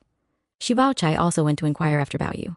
She spoke gently with Lady Wang, offering reassurance and practical advice. Though her manner remained composed, her concern was genuine. She advised careful nursing and warned against allowing Bao Yu to become agitated. Other members of the household came and went, expressing sympathy and concern. Servants moved quietly, afraid to speak loudly lest they disturb the injured young master. The Grandview garden, once filled with laughter and poetry, now lay heavy with silence. Jia Zheng, meanwhile, was filled with conflicting emotions. Though he did not retract his belief that Bao Yu's conduct required correction, the severity of the outcome troubled him. Hearing reports of Bao Yu's condition, he felt remorse, yet his pride prevented him from expressing it openly. As days passed, Bao Yu's condition slowly stabilized. Though still weak and unable to move freely, his fever subsided, and his mind became clearer. Those attending him dared to hope that his life was no longer in immediate danger, yet the beating left marks beyond the body. Fear, guilt, and resentment spread quietly through the household. Bonds of affection were strained, and the distance between authority and tenderness grew more apparent than ever. Thus, Chapter 34 closes with recovery uncertain and hearts unsettled. Though Bao Yu survived, the cost of discipline had been made painfully clear, and the harmony of the household had suffered a wound that would not easily heal. Chapter 35. As Jia Bao Yu lay recovering from his injuries, the household remained tense and subdued. Though his condition had stabilized, he was still weak and confined to bed. Physicians continued their visits, and medicines were administered carefully. No one was allowed to disturb him unnecessarily. Lady Jia watched over him with anxious devotion. Each improvement brought her relief, yet fear lingered that any setback might prove dangerous. She repeatedly instructed the servants to attend to him with the utmost care and forbade any loud conversation near his room. Lady Wang, exhausted from days of worry, remained close by. Though she said little, her grief and self-reproach were evident. She blamed herself for failing to shield her son from such harsh punishment and resolved to guard him more closely in the future. When Lin Daiyu learned that Baiyu was conscious and able to speak, she longed to see him. Yet her own health was fragile and propriety restrained her. Unable to contain her worry, she sent a servant to inquire discreetly after his condition, asking whether his pain had lessened and whether he was able to eat. Baiyu, upon hearing that Daiyu had asked after him, was deeply moved. Though he could not rise from bed, he expressed concern for her health and asked that she be reassured. His voice was weak, yet his feelings were sincere. Xu Baozhai also visited Baiyu, bringing quiet encouragement and speaking calmly to those in attendance. She advised moderation and care, cautioning against excessive emotion that might agitate him. Her composed presence steadied the household and won approval from the elders. As the days passed, Baiyu's strength slowly returned. He could sit up briefly and speak more clearly, though pain still troubled him. With recovery came reflection. He recalled his father's anger, the blows he had endured, and the distress caused to those who cared for him. These memories weighed heavily on his heart. Despite his suffering, Baiyu felt no resentment toward those who loved him. Rather, he felt a deepened awareness of the cost of affection and the vulnerability it entailed. The beating had not altered his nature, but it had sharpened his understanding of the world's harshness. Meanwhile, within the Grandview garden, the women spoke quietly among themselves. Daiyu remained withdrawn, her anxiety slow to ease. Though she tried to occupy herself with reading and writing, her thoughts returned again and again to Baoyu's injuries. Her cough persisted, and her spirits were low. Thus, while Baoyu's body healed, emotional wounds remained. The household moved cautiously, mindful that harmony had been shaken and trust strained. No one spoke openly of the incident, yet its presence was felt in every restrained word and careful glance. So the chapter ends with recovery begun but not complete. Pain had subsided, yet its lessons endured. What the beating revealed about love, authority, and endurance would continue to shape the lives bound together within the Jia household. As Jia Baiyu's strength gradually returned, he was at last permitted to receive visitors. Though still weak, he could sit up for short periods, and his mind was clear. The household, long strained by anxiety, breathed more easily, though caution remained. Several of the women from the Grandview garden came to inquire after his health. Each expressed concern in her own manner. Their visits were brief and quiet, in keeping with the physician's instructions, yet their presence brought Baoyu comfort. Lin Daiyu came as well. Seeing Baoyu pale and thin, she was unable to conceal her distress. Though she spoke lightly, her eyes betrayed tears. Baoyu noticed her agitation and attempted to reassure her, saying that the danger had passed and that she should take care of herself instead. Daiyu reproached him gently for speaking so casually of his suffering. She reminded him that his illness had frightened everyone and that he should value his life more carefully. Her words were earnest, edged with emotion she struggled to restrain. Xu Baoshai also visited. Her manner was calm and steady. She spoke encouragingly to Baoyu, urging patience in recovery and moderation in feeling. She reminded him that both body and spirit required balance, and that haste would only delay healing. Baoyu listened attentively. He thanked her and acknowledged the sense of her advice. Yet inwardly, he felt keenly the contrast between Baochai's composure and Daiyu's anxious intensity. Both cared for him, yet their concern took very different forms. After the visitors departed, Baoyu lay quietly, reflecting on what he had witnessed. The beating, his illness, and the responses of those around him had left a deep impression. He felt gratitude for the affection shown him, yet also a quiet sorrow that such affection was bound to fear and suffering. Meanwhile, Daiyu returned to her quarters and fell into uneasy thought. She reproached herself for having spoken sharply to Baoyu in the past, and feared that her temperament brought him harm. Her emotions exhausted her, and she grew more withdrawn. Thus, as Baoyu's body healed, emotional currents continued to flow beneath the surface. Care, restraint, guilt, and affection intertwined, shaping relationships in ways neither fully understood nor controlled, so the chapter ends with recovery progressing and awareness deepening. The household moved forward cautiously, mindful that recent events had altered something fundamental, even as daily life resumed its outward course. As Jia Baoyu's recovery continued, he was gradually allowed to resume light activity. Though still weak, he was able to walk short distances and spend time in the Grandview garden once more. His return was met with quiet relief, and the atmosphere there softened after weeks of tension. Around this time, Lady Jia proposed that the young women in the garden resume their studies in poetry. She believed that refined learning would occupy their minds and restore a sense of harmony after recent distress. A poetry club was therefore organized, and a senior cousin was appointed to oversee its activities. The women welcomed the proposal. Gatherings were arranged, themes selected, and rules established. Poetry, long a shared pleasure, now became a formal pursuit, lending structure to their leisure. Each participant was expected to compose verses according to assigned topics, and the results were to be read and discussed together. Lin Daiyu took part eagerly. Poetry was natural to her, and her verses flowed with ease, shaped by emotion and sensitivity. Her compositions often carried a tone of melancholy, reflecting her inner world, though she did not speak openly of this. Xu Baochai also participated with composure. Her poetry was balanced and well-crafted, praised for its clarity and restraint. Elders admired her work, finding it exemplary in both form and sentiment. Bao Yu joined the gatherings as well, delighted to see the garden filled once more with conversation and creativity. Though he did not always compose with the same discipline, his appreciation for poetry was sincere. He listened attentively to the women's verses, moved especially by Dayu's lines, which stirred feelings he could not easily express. As poems were read aloud and discussed, subtle differences emerged. Dayu's work revealed depth of feeling and vulnerability, while Bao Chai's reflected steadiness and control. Both were admired, yet for different reasons. These contrasts were noted quietly, without comment, though their implications were felt. The poetry gatherings brought renewed life to the garden. Laughter returned and shared effort eased recent sorrow. Yet beneath the surface, emotions remained delicate. Praise, comparison, and silence all carried weight, shaping how each perceived herself and the others. Thus, the chapter ends with harmony partially restored.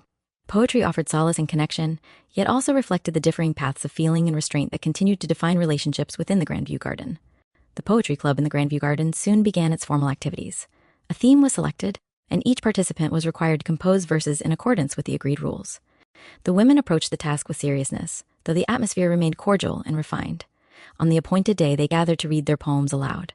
One by one, the verses were presented, each reflecting the temperament of its author. Some poems emphasized scenery and seasonal beauty, while others conveyed inward feeling through subtle imagery. Lin Dayu's poem drew particular attention. Her language was delicate, and her imagery carried a quiet sorrow. Though the subject appeared light on the surface, the underlying emotion was unmistakable. Those who listened felt both admiration and unease, sensing that her verses revealed more than was spoken openly. Su Baochai's poem followed.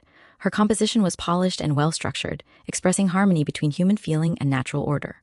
The tone was composed and reassuring, offering balance rather than intensity. Elders praised her work, remarking on its propriety and elegance. Other participants also presented their poems, each receiving comments and encouragement. Laughter arose at times, and friendly debate followed certain lines. Though the gathering was orderly, subtle comparisons inevitably emerged, shaped by differing tastes and sensibilities. Jia Baoyu listened with great attention. Dayu's poem stirred him deeply, leaving him thoughtful and unsettled. Bachai's verse, though admirable, moved him in a different way. He admired her clarity, yet felt more strongly drawn to the vulnerability expressed in Dayu's lines. When discussion turned to evaluating the poems, opinions were offered carefully. No one openly ranked the compositions, yet preferences were implied through praise and silence alike. Dayu remained outwardly composed, though inwardly sensitive to every word spoken. After the gathering dispersed, Baoyu reflected on the event. Poetry, which had brought them together, also revealed differences that could not be ignored. He sensed that admiration, affection, and comparison were becoming increasingly intertwined.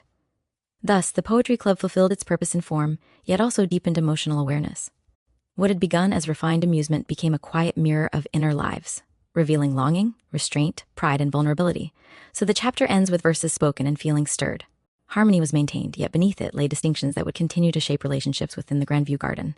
Chapter 39. After the poetry gathering, life in the Grandview Garden continued in an orderly and quiet fashion. Yet the emotions stirred by the exchange of verses had not entirely subsided.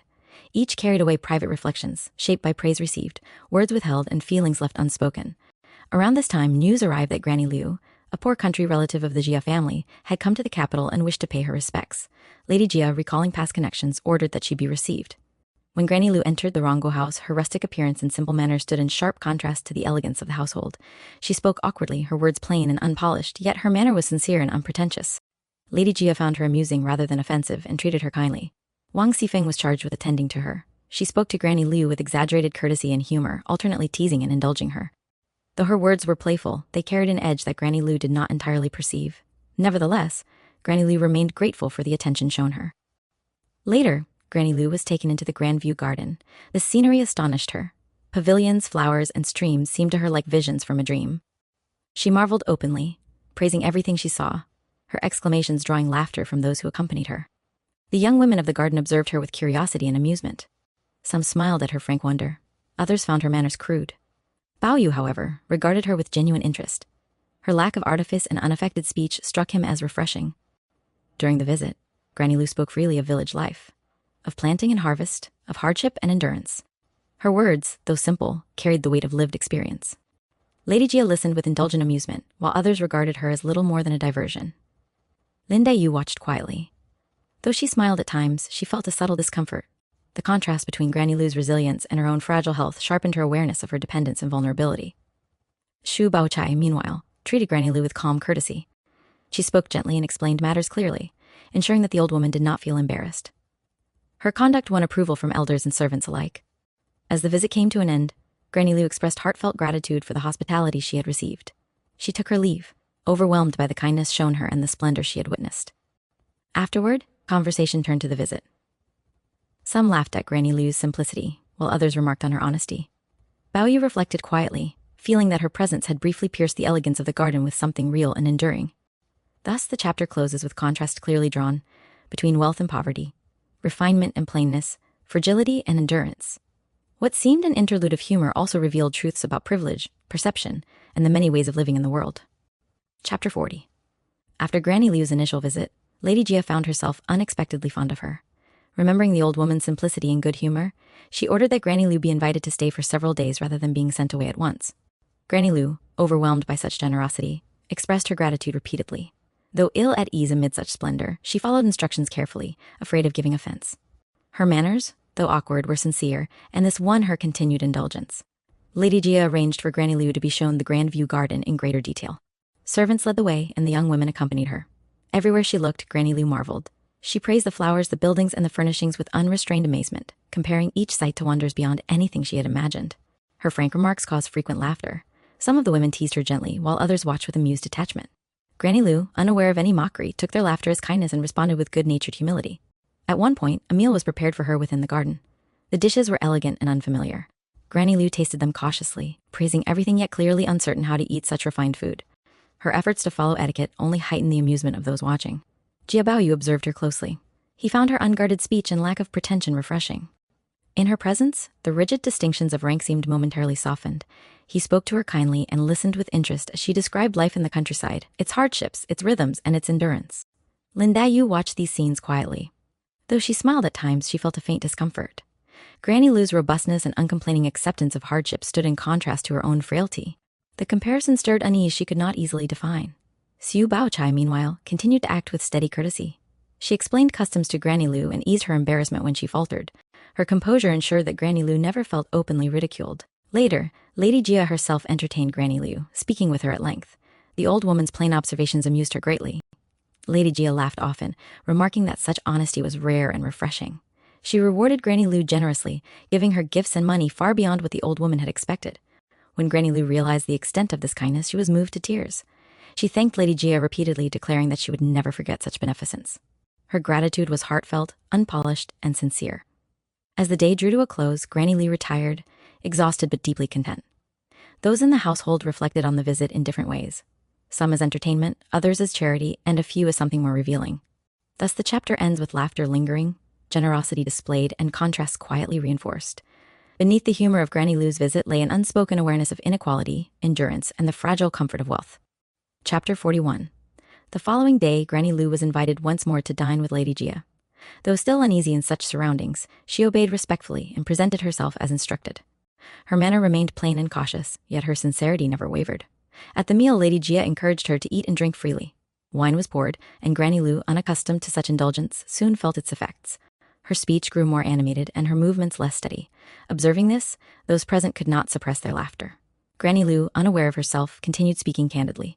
She praised the food extravagantly, marveling at flavors she had never known. Her remarks, though simple, delighted Lady Jia, who laughed heartily and urged her to drink more. As the wine took further hold, Granny Liu's composure gave way entirely. She laughed loudly, spoke without restraint, and nearly lost her balance. Servants hastened to support her, while the women of the household looked on in amusement. Some found her behavior comical, others felt a trace of embarrassment on her behalf. Jia Baoyu, however, watched with a different expression. Though he smiled at times, his gaze was thoughtful. Granny Liu's unguarded joy and lack of self-consciousness struck him as honest rather than ridiculous. In her drunkenness, he sensed no malice or pretense, only a simple response to unexpected kindness. Lin Dayu observed the scene quietly. She smiled faintly, yet her thoughts were distant. The contrast between Granny Liu's robust constitution and her own fragility again stirred unease within her. What for one was excess in laughter, for another remained unreachable ease. Xu Baochai maintained her usual composure. She directed servants discreetly, ensuring that Granny Liu was treated kindly and not allowed to disgrace herself. Her calm guidance eased the moment, and the meal concluded without mishap. When Granny Liu was finally escorted back to her room, she was exhausted and barely aware of her surroundings. Servants attended her carefully, and she soon fell into a deep sleep. Later, conversation turned to the episode. Some laughed freely, recounting Granny Liu's words and gestures. Others remarked on the oddity of such frankness in a household governed by restraint. Lady Jia, still amused, declared that Granny Lu's simplicity brought genuine joy and that such honesty was rare and precious. Bao Yu reflected silently. The scene lingered with him, not as comedy alone, but as a glimpse into a life unburdened by constant self-control. He felt that beneath the laughter lay something quietly instructive. Thus, the chapter ends with humor fading into reflection. What appeared as rustic excess revealed deeper contrasts between freedom and constraint, sincerity and polish, and the many forms of dignity found in human life. Chapter 42. The next morning, Granny Lu awoke with a heavy head and a vague sense of embarrassment. Remembering her conduct from the previous night, she felt uneasy and ashamed. She dressed quickly and asked after Lady Jia, intending to apologize and take her leave at once. Lady Jia, however, showed no displeasure. When Granny Lu was brought before her, she was greeted warmly. Lady Jia laughed about the previous evening, insisting that Granny Lu's frankness had brought great amusement and that there was nothing for her to feel ashamed of. Relieved, Granny Lu expressed her gratitude again and again. She spoke of her own coarseness and ignorance, contrasting it with the refinement of the household, and declared herself unworthy of such kindness. Lady Jia dismissed these remarks, telling her that sincerity mattered more than polish. Before Granny Lu departed, Lady Jia ordered that gifts be prepared. Silver, clothing, and various household items were given to her, far exceeding what she had expected. Seeing this generosity, Granny Lu was deeply moved and could scarcely speak for gratitude. She bowed repeatedly, tears in her eyes. Wang Zifeng also saw her off, speaking with a mixture of humor and kindness. She reminded Granny Lu to take care on her journey and hinted that she would not be forgotten in the future. Granny Lu promised earnestly that she would pray for the family's fortune and return their kindness in whatever small ways she could. As Granny Lu left the Rango house, she turned back several times, overwhelmed by what she had experienced. To her, the splendor of the household and the generosity shown her seemed almost unreal, like a dream from which she had not yet awakened. Within the Jia household, her departure left different impressions. Some regarded the visit as simple entertainment, others as an act of charity. A few, however, felt that her presence had briefly revealed truths usually hidden beneath refinement and ceremony. Jia Boyu was among these. He thought often of Granny Lu's unaffected joy and resilience. Her ability to accept hardship without complaint and to respond to kindness with such open gratitude impressed him deeply. In comparison, the anxieties and conflicts of his own world seemed at once delicate and fragile. Lin Daiyu reflected quietly as well. Though she had laughed at times during Granny Lu's visit, the contrast between rustic endurance and her own frailty lingered in her thoughts. It stirred both discomfort and a vague sense of sorrow she could not easily define. Xu Baochai, as ever, resumed her routines without remark. She accepted the episode as part of the household's varied life, neither idealizing nor dismissing it, her composure unchanged. Thus, Chapter 42 closes with Granny Lu gone, yet her presence not entirely erased. What appeared as a brief interlude of humor left behind subtle reflections on endurance, generosity, and the many forms of human dignity. Chapter 43. After Granny Lu's departure, the Jia household gradually returned to its accustomed routines. Laughter faded, daily duties resumed, and the Grandview garden settled back into its quiet order, yet the impressions left by recent events did not disappear at once. Around this time, Lady Jia arranged a small gathering in the garden to mark a family occasion. The women assembled, and light refreshments were served. Conversation was relaxed, and attention turned once more to poetry, conversation, and shared amusement. During the gathering, a discussion arose concerning filial conduct and moral instruction. Some spoke of proper behavior, recalling examples from the past. Others listened quietly, offering only brief remarks. The tone remained courteous, though differing views were evident. Jia Baoyu listened without enthusiasm. Though he respected Lady Jia, such discussions made him uneasy. The emphasis on obligation and moral display felt distant from his own understanding of sincerity and feeling. He remained silent, avoiding comment. Lin Daiyu observed him from a distance. Sensing his discomfort, she felt a mixture of sympathy and concern. Yet she said nothing, knowing that words spoken openly might only worsen matters. Xu Baochai, by contrast, responded when addressed. Her remarks were measured and appropriate, aligning with accepted values while avoiding severity. Her composure reassured the elders, and her conduct met with approval. As the conversation continued, subtle comparisons arose between ease and restraint, feeling and propriety. No names were spoken, yet the contrasts were understood. Baoyu's silence drew quiet notice, though no one challenged him directly. When the gathering ended, the women dispersed. Baoyu withdrew into the garden paths, feeling restless. The expectations placed upon him pressed heavily, renewed by the reminder of what was required and what he resisted. Daiyu later encountered him and spoke gently, asking whether he was troubled. Baoyu replied lightly, brushing off the question. Yet his expression betrayed his unease. Daiyu said no more, though concern lingered in her heart. Thus, Chapter 43 closes without outward conflict, yet with inner tension renewed. The household resumed its calm appearance, while beneath it, differences of feeling and belief continued to deepen, quietly shaping paths yet unseen. Chapter 44. Soon after, another disturbance arose within the inner quarters. One day, Wang Sifeng suddenly fell ill. At first, her condition appeared minor, but it quickly worsened. She became feverish and restless, unable to sleep, and her strength declined. Physicians were summoned and medicines prescribed, yet relief did not come at once. Lady Jia was alarmed when she heard of Sifeng's illness. Knowing her importance in managing household affairs, she sent repeated inquiries and ordered that Xifeng be attended with the greatest care. Servants moved anxiously, aware that without her oversight, confusion might easily arise. During this time, Xifeng's temper grew short. Weakness and pain made her irritable, and she scolded attendants sharply for the smallest mistakes. Some feared approaching her, while others whispered that her illness had only intensified her formidable nature. Meanwhile, a conflict broke out between Jia Lian and one of the maids under his charge.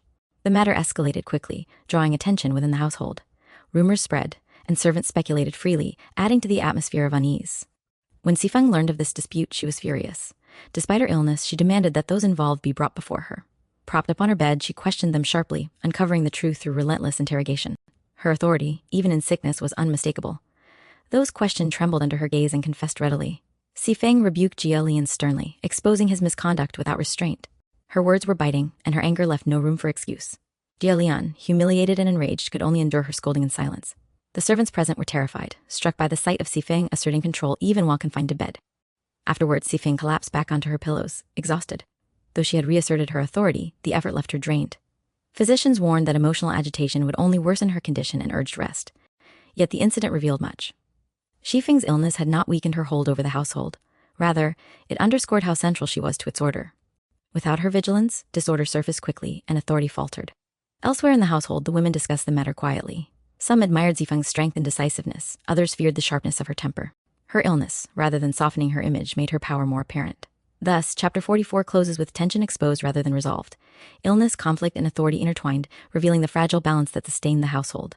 Even as bodies weakened, control tightened, and the cost of such strength became increasingly clear. Chapter 45. As Wang Xifeng's illness continued, the household remained unsettled. Though she was confined to bed, her authority did not diminish. Orders were still issued in her name, and servants carried them out with care, aware that even in weakness her temper was not to be tested. Lady Jia visited her frequently, urging her to rest and refrain from agitation. Xifeng listened outwardly, yet inwardly remained restless. Accustomed to control, she found it difficult to surrender even a portion of her responsibilities. This tension between weakness and authority weighed heavily upon her. Meanwhile, Jia Lian grew increasingly uneasy. The recent scolding he had endured left him humiliated, and resentment smoldered beneath his silence. Though he dared not challenge Xifeng openly, his irritation found expression in coldness and avoidance. Within the inner quarters, gossip spread quietly. Some spoke of Xifeng's illness as the natural consequence of overexertion and sharp temper. Others feared that if she were truly incapacitated, disorder would soon follow. Her presence, even when feared, had been the pillar holding many matters in check. During this time, Lin Daiyu's health also declined. The lingering anxiety from Baoyu's beating, combined with her naturally fragile constitution, left her pale and fatigued. She coughed frequently and found little appetite. Though she tried to hide her weakness, it was noticed by those close to her. Xu Baozhai visited Daiyu and spoke gently, advising her to conserve her strength and avoid emotional strain. Her words were practical and kind, yet they carried an implicit reminder of restraint. Daiyu listened politely but felt inwardly oppressed, sensing once more the distance between her own nature and Baozhai's steadiness. Baoyu, learning of Daiyu's condition, was deeply concerned. He wished to see her at once, but was advised against disturbing her. Unable to act, he felt helpless and restless. The illnesses of both Xifeng and Daiyu weighed upon him, reinforcing his sense of the fragility of those he loved. Thus, illness became a quiet presence throughout the household. Bodies weakened, tempers frayed, and unspoken tensions deepened. What had once been energy and brilliance now revealed its cost, and the balance between strength and vulnerability grew ever more precarious. So chapter 45 ends with sickness lingering and harmony strained. Authority persisted, yet at a price. Affection endured, yet was shadowed by helplessness. These unseen pressures continued to shape the lives within the Jia household, setting the stage for further trials. Chapter 46. Not long afterward, a new matter arose within the household, stirring quiet unease. It became known that Jia Shi, the elder uncle, had taken an interest in acquiring a young maid for himself. His attention fell upon Yuan Yang, the trusted attendant of Lady Jia. Hearing of this intention, the servants were alarmed, for Yuan Yang was known for her integrity and for her close service to Lady Jia. When the matter reached Yuan Yang herself, she was deeply distressed. She wept bitterly, declaring that she would rather die than submit to such an arrangement. Her resolve was firm, and she refused to consider the proposal under any circumstance. Yuan Yang went at once to Lady Jia and confessed everything, speaking through tears. She swore that she had never harbored improper thoughts and begged Lady Jia to protect her. Lady Jia, shocked and angered, comforted Yuan Yang and promised that no one would force her against her will.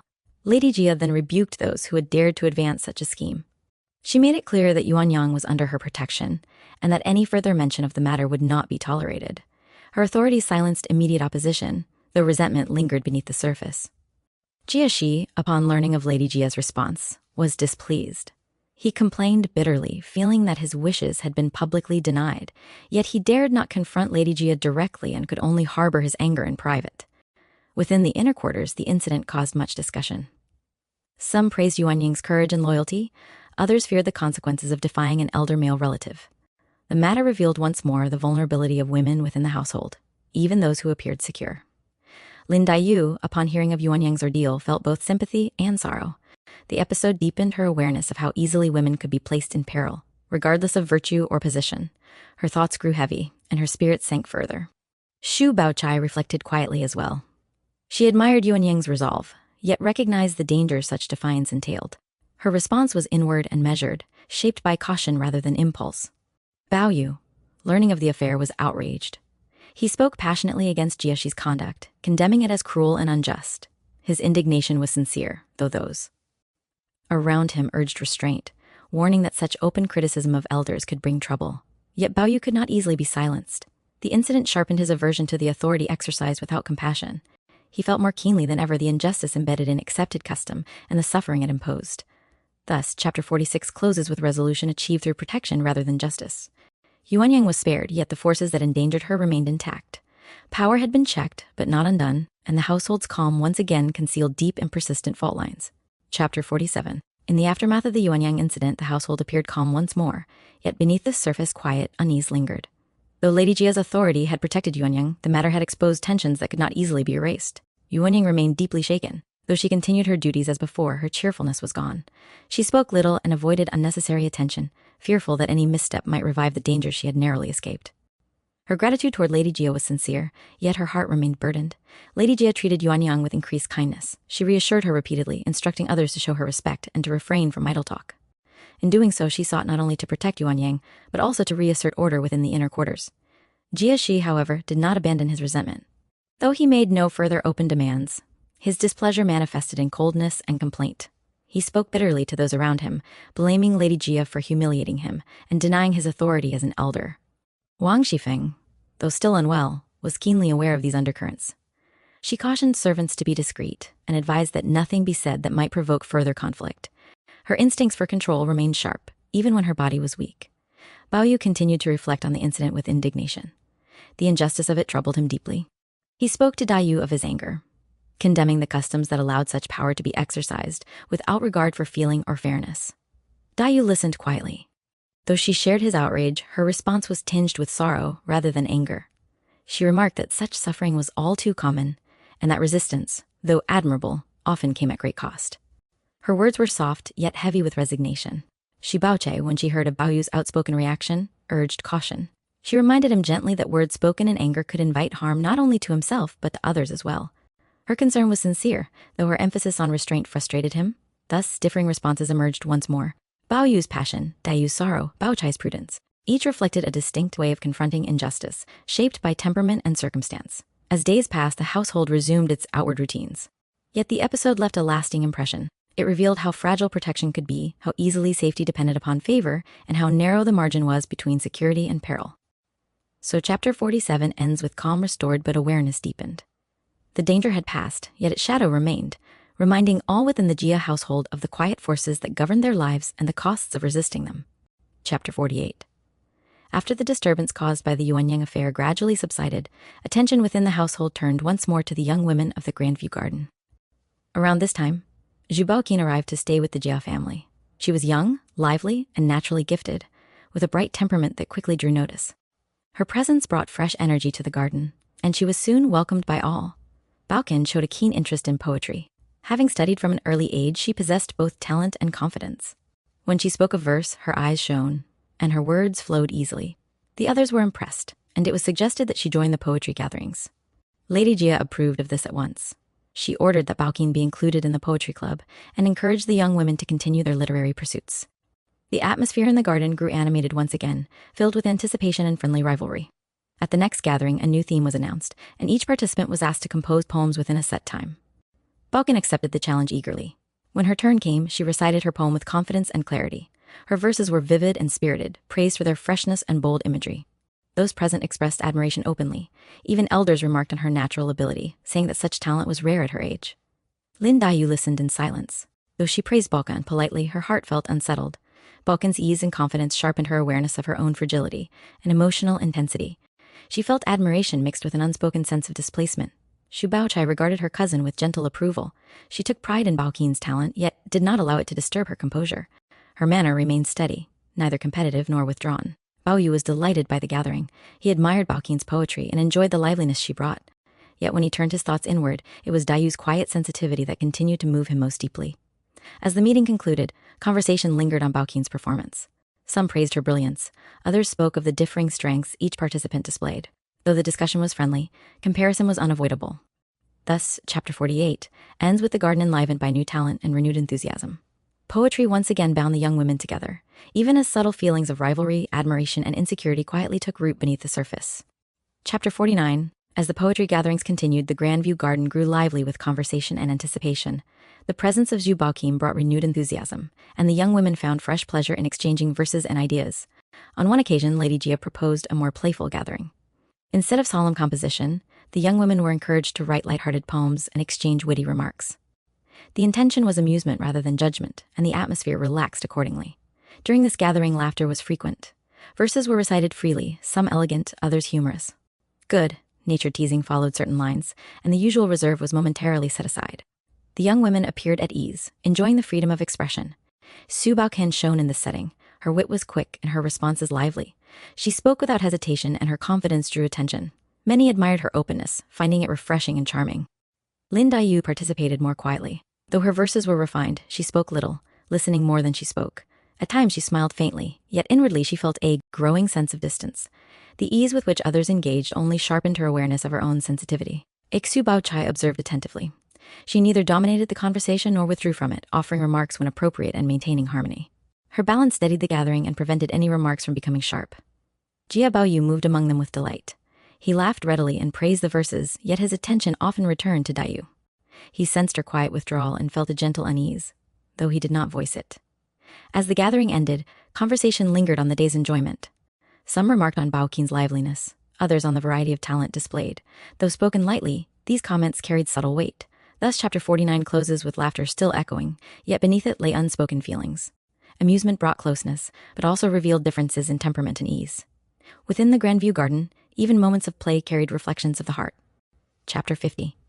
As winter deepened, snow fell across the Grandview Garden, transforming its pavilions and paths into a quiet, silvery landscape. The garden, usually bright with flowers and voices, grew still and pure beneath the snowfall. Delighted by the scene, Lady Jia proposed that the young people gather to compose poems inspired by the snow. The suggestion was welcomed eagerly. Fires were lit indoors, wine was warmed, and the group assembled to admire the snowy view before turning to verse. A theme was chosen, and rules were set. Each participant was to compose a poem in response to the snowfall, drawing upon its beauty, stillness, or mood. The gathering was refined yet cheerful, warmed by companionship despite the cold beyond the windows. Xu Baoqin responded with particular enthusiasm. She spoke animatedly of the snow's brilliance and composed her poems swiftly. Her verses were vivid and confident, filled with clear imagery. When she recited them, praise followed readily. Xu Baochai's poem was composed with her usual balance. Her language was calm and measured, capturing the snow's quiet dignity and harmony. Elders admired her work, noting its grace and restraint. Lin Dayu's poem, when read aloud, was different in tone. Her imagery was delicate and inward, tinged with solitude and reflection. Though she spoke softly, her words carried weight, and those listening sensed the emotion beneath the surface. Jia Baoyu listened intently to each poem. He admired the talent displayed by all, yet Dayu's verses moved him most deeply.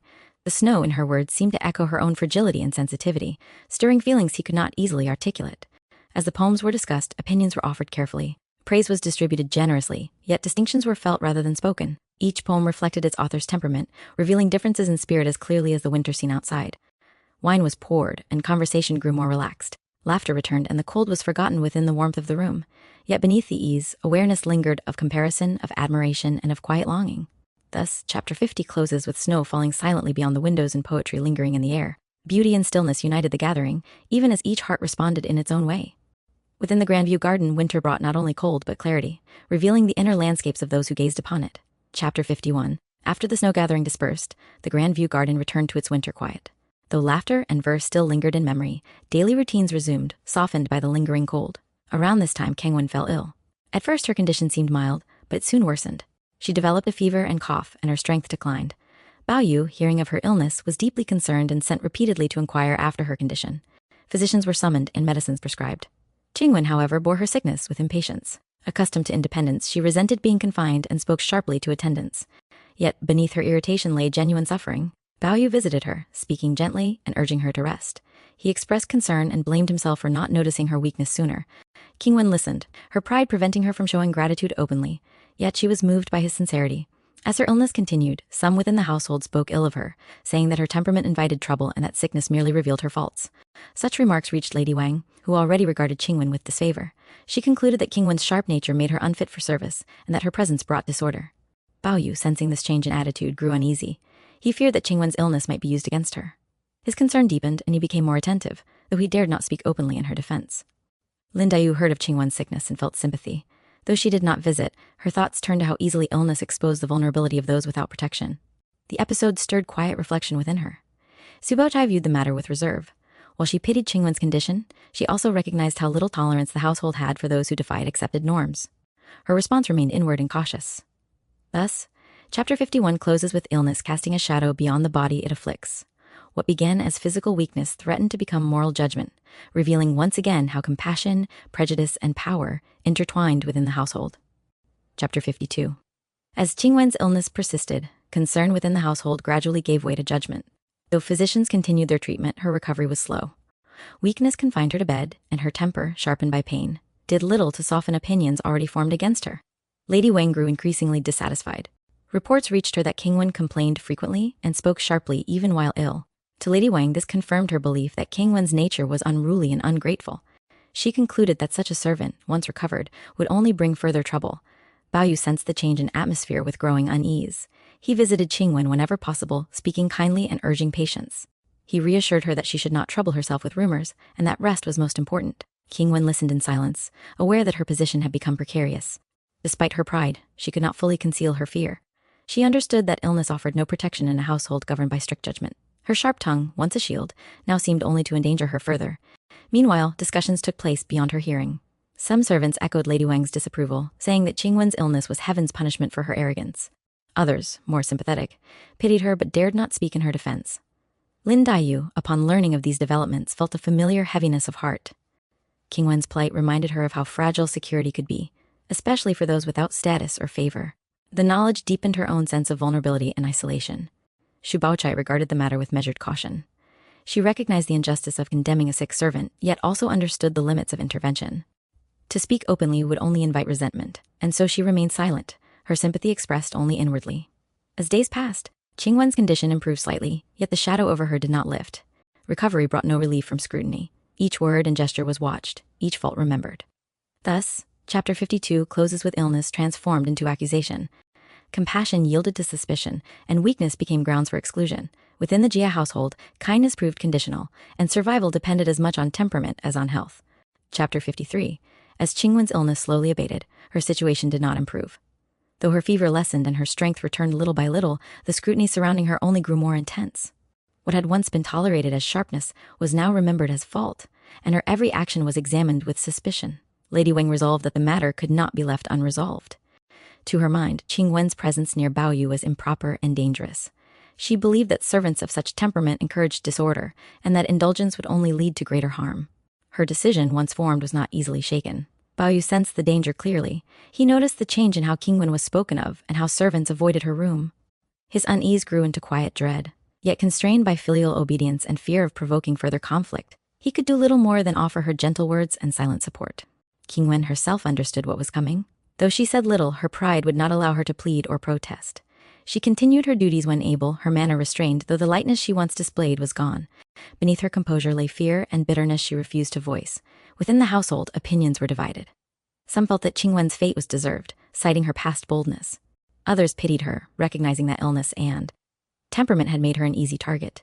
Few, however, were willing to speak openly on her behalf. Lin Daiyu, upon hearing of Qingwen's worsening position, felt a sharp pang of sympathy.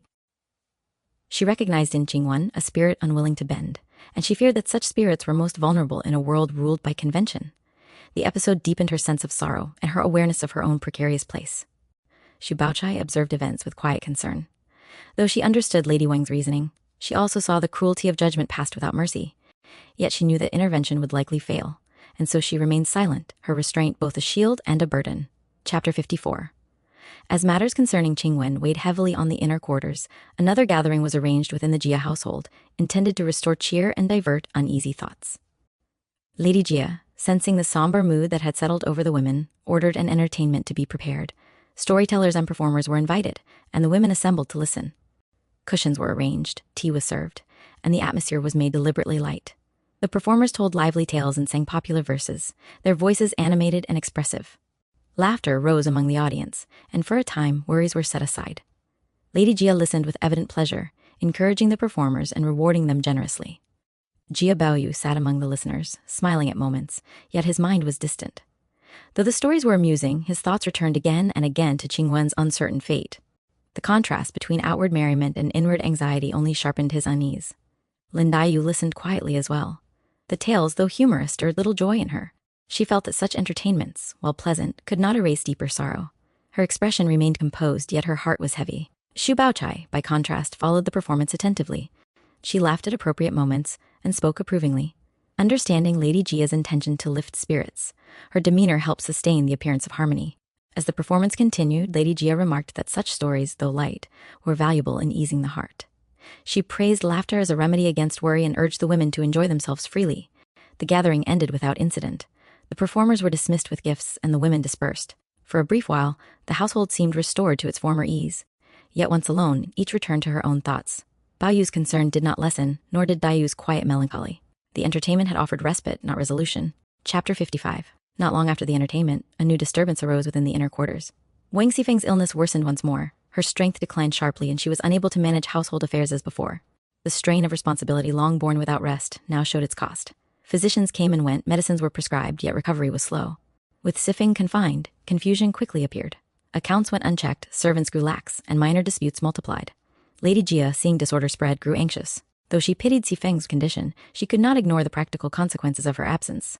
After consultation, Lady Jia decided that authority must be delegated. She summoned Li Wan and several other capable women, instructing them to assist in managing household matters until Xifeng recovered. Though this arrangement was necessary, it was not without tension. Li Wan accepted the responsibility with quiet seriousness. She approached her duties carefully, mindful of precedent and propriety. Her manner was calm and restrained, and she sought to restore order without provoking resentment. Some servants welcomed the change, finding Li Wan gentler and less severe. Others, accustomed to Xifeng's sharp discipline, grew careless, assuming that leniency would prevail. Thus, while order improved in some respects, new problems emerged elsewhere. Xifeng, upon hearing of these arrangements, was troubled. Though too weak to intervene directly, she felt a loss of control keenly. The knowledge that others now handled affairs she once commanded wounded her pride and deepened her distress. Jia Lian, observing these changes, felt a mixture of relief and unease.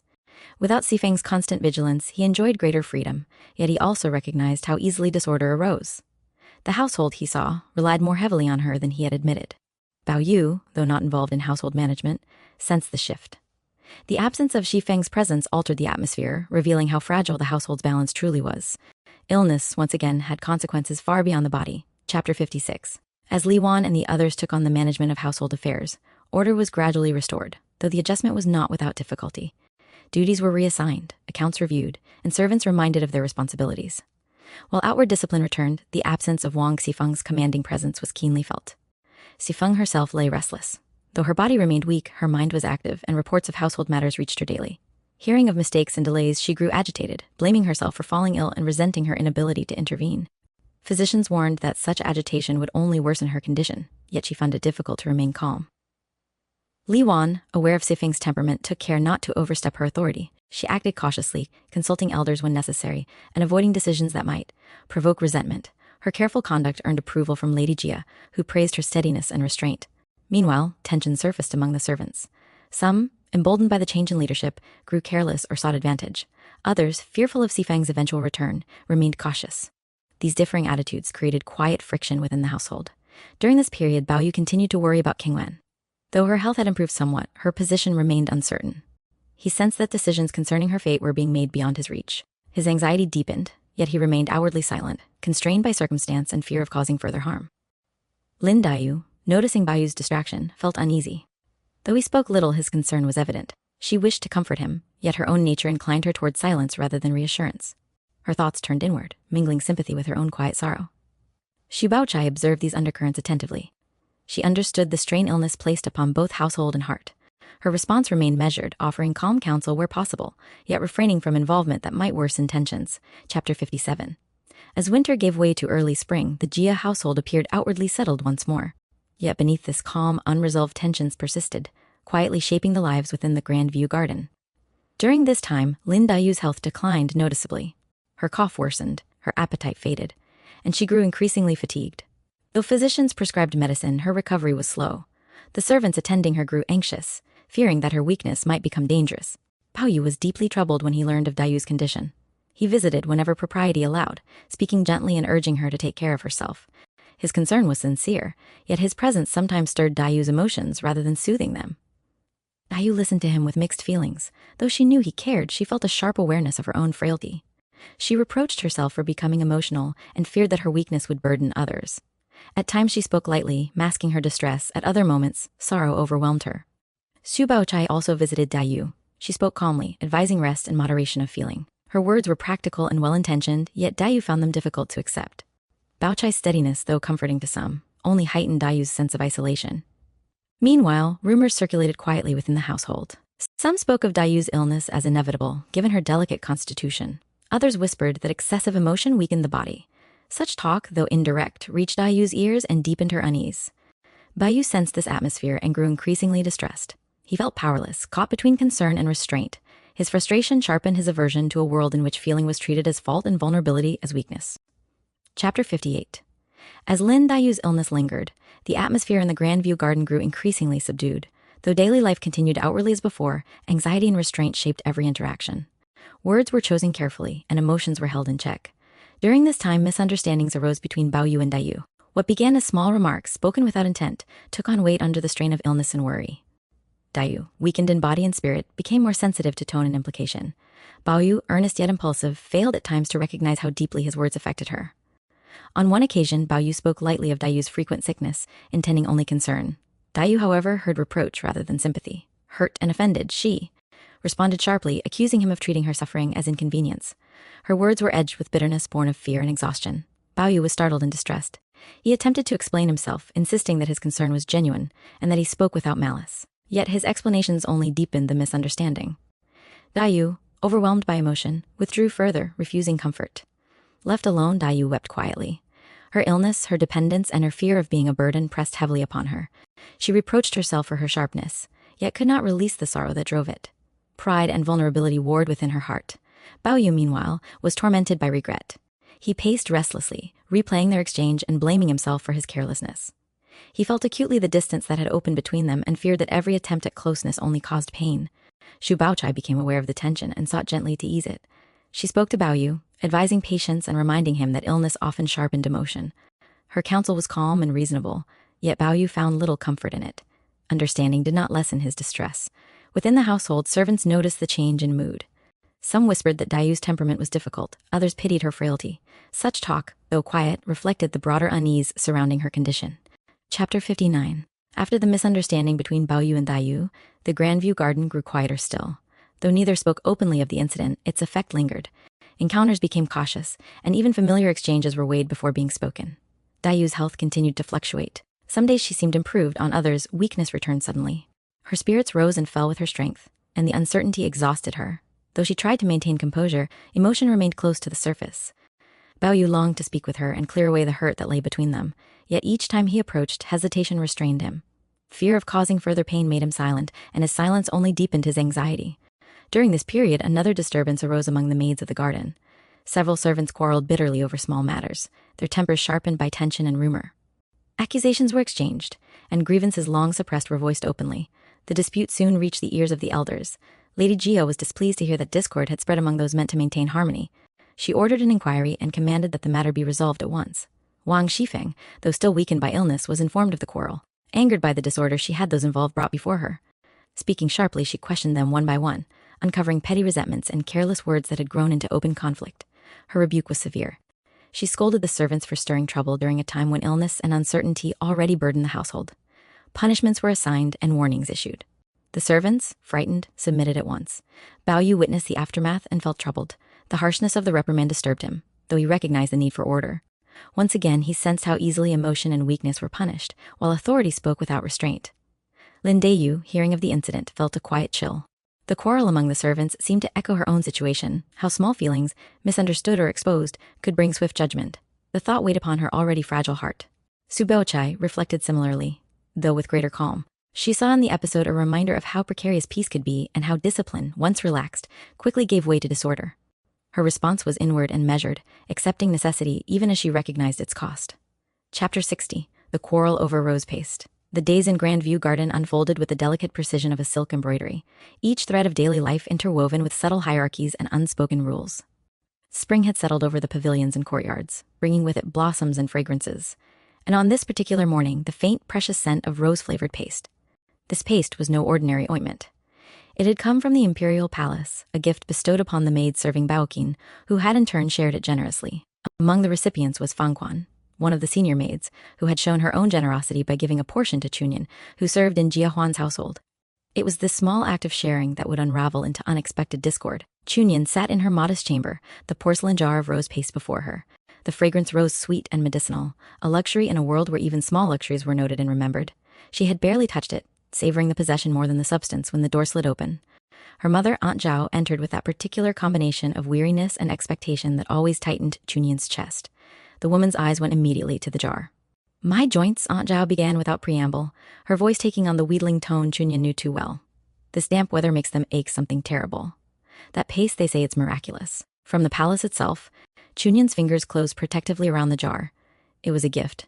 Mother, would a daughter deny her own mother a bit of relief? Aunt Zhao's expression turned wounded. "After all I've suffered raising you, when your father... Please."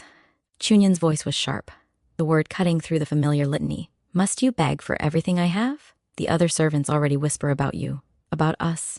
The hurt in Aunt Zhao's eyes turned to indignation. "Whisper? Let them whisper. I am your mother. What is yours is mine by right." But Chunyan had heard this logic too many times.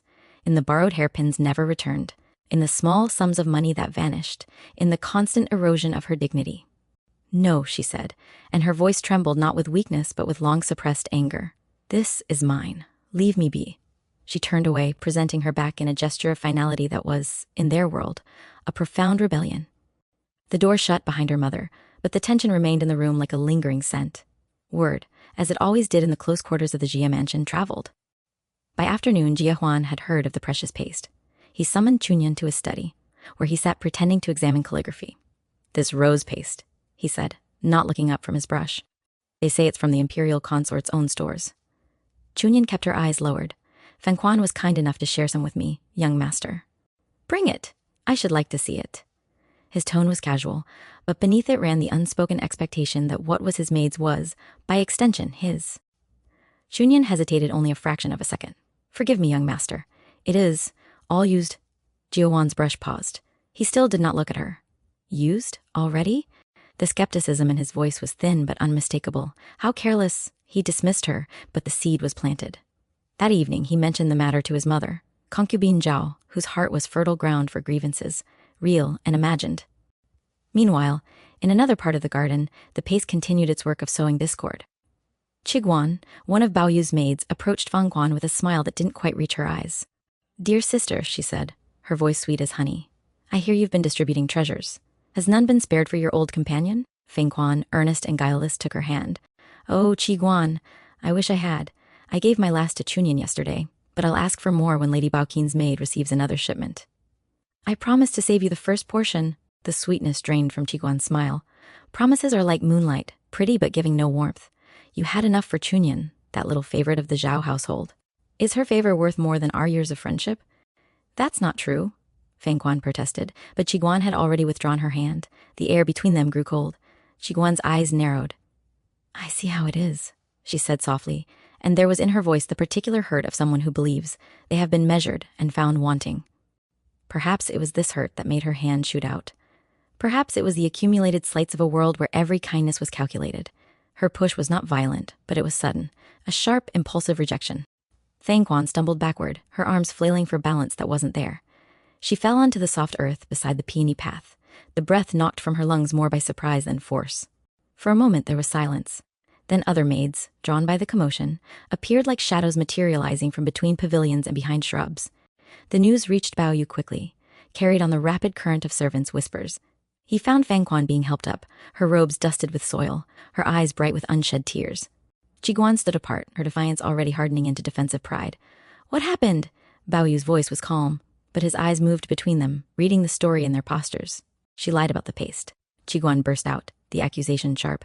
"She saved it for others but told me she had none." Fang Quan shook her head, her voice trembling. "I didn't lie, young master. I told her I would get more. I only ever told the truth." Bao Yu looked from one to the other, and in his face was not anger but a kind of sorrowful understanding. He lived in a world of delicate balances, where every object carried meaning beyond its substance, where a bit of paste could become a symbol of affection or neglect. "Qiguan," he said gently, "was the paste worth this? Fang Quan has never been one to hoard or deceive.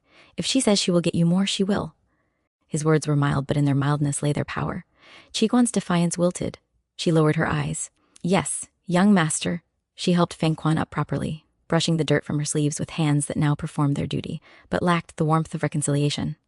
As evening drew its purple veil over the garden, the incident was dissected in a dozen different chambers. In the servants' quarters, it became a story about favoritism. Among the concubines, it became another example of the tensions between households. For concubine Zhao, sipping tea in her dimly lit room, it confirmed a world order stacked against her and her son. "Even a jar of ointment," she murmured to Aunt Zhao, who sat nodding in sympathetic agreement. "Even this becomes a matter of who is valued and who is not." Aunt Zhao poured more tea, her hands performing the ritual of service, while her mind calculated. "Your ladyship understands perfectly. They have always looked down on our side of the family." Outside, the moon rose over the silent garden. In Chunyin's room, the jar of rose paste sat untouched on her dressing table.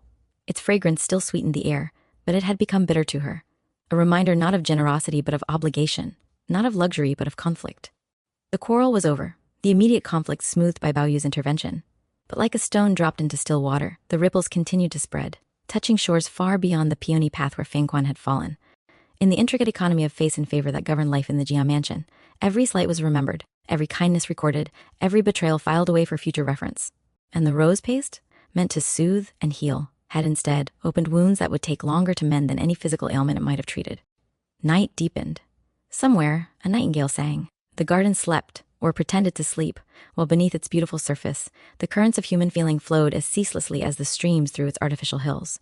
Thus ended the day's small drama, a minor incident in the grand tapestry of the Jia family's fortunes, yet one that revealed, in miniature, the fragile threads from which that tapestry was woven, and how easily they might unravel.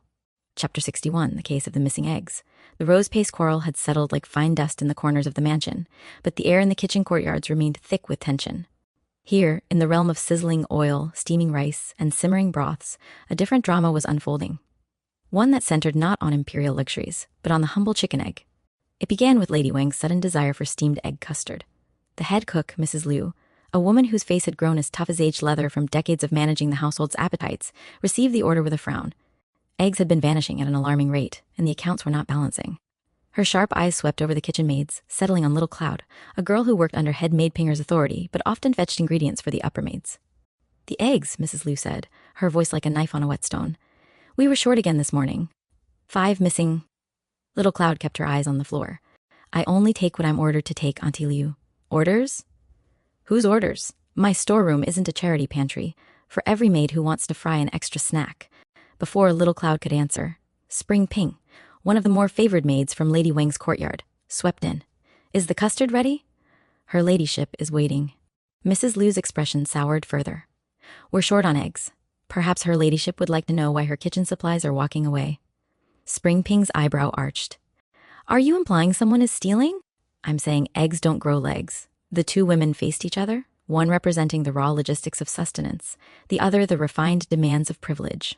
Between them stood Little Cloud, trembling slightly.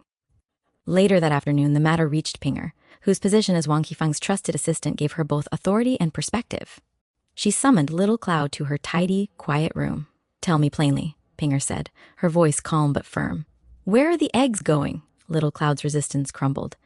It's for Miss King's maid, Orchid. She asks for a few now and then."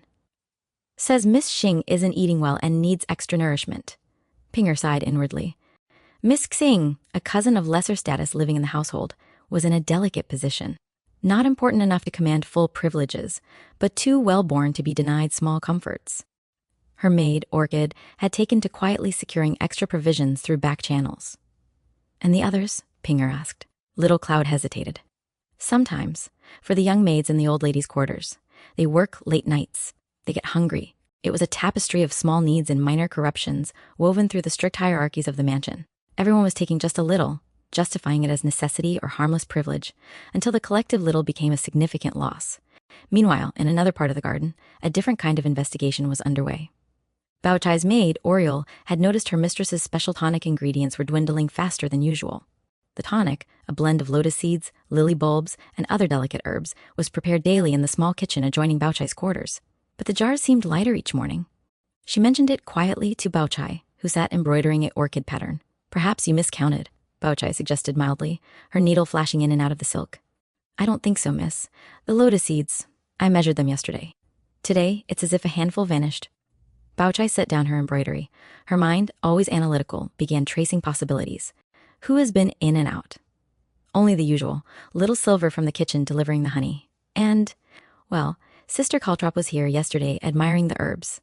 She said she was learning about medicinal plants. Caltrop, the sweet-tempered, simple-minded girl who had entered the household under unusual circumstances and now served Shang Yun. Her interest in herbs was genuine. She often asked about their uses and properties. But would she take them? Before Bao Chai could ponder further, a commotion arose from the direction of the main kitchen. Mrs. Liu had confronted Orchid directly. The confrontation took place near the vegetable gardens, where Orchid was ostensibly collecting fresh greens for Miss Singh. Mrs. Liu stood with arms crossed, her shadow long in the late afternoon sun. The eggs, Mrs. Liu said bluntly. You've been taking them without proper requisition. Orchid, a slender girl with nervous hands, clutched her basket tighter. Miss Singh hasn't been well. The physician said she needs nourishment. I didn't think a few eggs. A few eggs become a dozen eggs. A dozen become a basket. Where does it end? Mrs. Liu's voice carried across the courtyard. If every maid decides her mistress needs extra nourishment, we'll need a farm the size of the entire province. By now a small crowd had gathered. Kitchen helpers, passing maids, a few junior servants. Among them was Caltrop, her innocent eyes wide with concern. Pinger arrived, her calm presence parting the onlookers. Mrs. Liu, Orchid, come inside. This isn't a matter for public discussion, but the damage was done. The story would spread, embellished with each telling. In her room, Tenchun heard the rumors. As one of the more clear-sighted daughters of the household, she understood the deeper implications. She sent for Pinger that evening. It's not about the eggs, is it? Tenchun asked when Pinger arrived. Pinger shook her head. No, miss. It's about order. If we let small transgressions pass, they become precedents. Soon, there's no boundary between what's permitted and what's taken. And the tonic ingredients from Bao Chai's kitchen? Pinger looked surprised. You heard about that? Little things have big echoes in this house. Tenchun sighed. We must be careful. Punish too harshly, and we seem cruel. Ignore it, and we invite chaos. The resolution came quietly, as Pinger excelled at quiet resolutions. She spoke first with Miss Ging, not accusing but expressing concern for her health. If you need special nourishment, we can arrange it properly through the physicians and the kitchen. But it must be documented. Miss Ging, embarrassed that her maid's actions had drawn attention, agreed immediately. Then Pinger visited Caltrop. She found the girl in the herb garden, carefully watering a patch of mint. The lotus seeds in Bao Chai's pantry, Pinger said gently. Caltrop's face lit up. Oh, they're so beautiful, like little pearls. I only took 3 to plant. See? She pointed to a small pot where 3 lotus seeds lay buried in damp soil. I wanted to see if they would grow. Her motives were pure childish curiosity, not theft. Pinger felt a pang of something between amusement and sorrow. In this world of calculated actions, Caltrop's simplicity was both refreshing and perilous. Next time, ask, Pinger said softly. What seems like a few seeds to you is part of someone else's medicine. Caltrop nodded earnestly. I will ask. I'm sorry. The final settlement was pragmatic. Mrs. Liu received stricter inventory controls. Orchid was given a formal allowance of extra eggs for Miss Singh, properly recorded. Caltrop was gently instructed on household boundaries. And the missing tonic ingredients were written off as miscalculation, preserving Bao Chai's reputation for orderly management. But as Pinger reported to Wang Xifeng later that night, the real lesson lingered beneath the surface. It's like a pond in spring, Pinger said, arranging Xifeng's brushes on the writing desk. The surface seems calm, but underneath, Everything is stirring. Everyone is reaching for just a little more than they have. Shifeng, who understood better than anyone the economics of want and privilege in the household, nodded slowly. The eggs today, the silk tomorrow, the silver next week. It's a slow leak that can sink even a great ship. How do we stop it? We don't, Shifeng said with weary realism. We only manage it. We patch the holes as they appear and hope the ship floats a little longer. That night, in the kitchen courtyard, Mrs. Liu counted eggs one last time before locking the storeroom. The number was correct. For now, balance had been restored. In her small room, Orkin fed Miss King the properly requisitioned steamed egg custard. In the herb garden, Caltrop's 3 lotus seeds slept in their pot, holding within them the potential for growth or rot. And in the quiet of the mansion, the intricate dance of give and take, permission and transgression continued, a perpetual motion as fundamental to the household's life as breathing. Thus concluded the case of the missing eggs, a small mystery that revealed large truths about the delicate ecosystem of the Jia mansion, where even the humblest of commodities carried the weight of hierarchy need and the eternal human calculus of enough and not enough. Chapter 62, The Birthday Feast and Drunken Revelations. The day of Baoyu's birthday arrived not with fanfare but with the soft golden light of early summer, a day that would belong not to ceremonies and formalities but to the young people of the garden who claimed it for their own private merriment. It was, by happy coincidence, also the birthday of Pinger, Baoqin, and Xing Zhuyan, a convergence that felt like fate smiling upon the garden. With the elder ladies occupied, with temple visits and the masters away on business, the adolescents found themselves blessedly unsupervised. The feast was held not in any grand hall, but in the pavilion of red fragrance, where peonies bloomed in reckless abundance and the air smelled of damp earth and petals. The tables were laden not with elaborate banquet dishes, but with favorite snacks, melon seeds, sweet walnuts, candied lotus root, and jars of osmanthus wine, mild enough for the girls to sip without consequence. Or so they thought. Dayu, seated beside Baoyu, watched as Xiang Yun always the most exuberant proposed game after game, guessing riddles, composing impromptu verses, playing the cup-passing game where the loser had to drink. There was a lightness in the air, a temporary suspension of the rules that normally bound them. To Baoyu, Xiang Yun cried, raising her cup. May he stay forever young and never have to grow up and be boring. Laughter rippled around the table. Baoyu laughed too, but Dayu saw the shadow that crossed his face at the words grow up. He drank, and she noticed he drank more quickly than usual. As the afternoon wore on, the osmanthus wine, though mild, began to work its gentle magic. Cheeks grew flushed, voices grew louder, inhibitions softened like wax near flame. It was Tanchun who first noticed Yang Yin's unusual quietness. The girl, who was usually a fountain of words and laughter, had become still, her eyes fixed on a falling peony petal as if it contained the secrets of the universe. Xiang Yun? Tanchun asked gently. Xiang Yun looked up, her eyes bright and strangely liquid. Do you ever think, she said, her words slightly slurred, that we are like these flowers? Blooming here in this garden, so beautiful, so cared for, but cut off from the world. What happens when the season changes? A silence fell. It was the kind of question they all felt but never voiced. Bao Chai, ever the composed one, tried to steer the conversation back to safety. We are fortunate to enjoy such beauty while it lasts. But Xiang Yun was not to be diverted. The wine had opened a door in her, and through it poured a stream of poignant clarity. Fortunate, or imprisoned.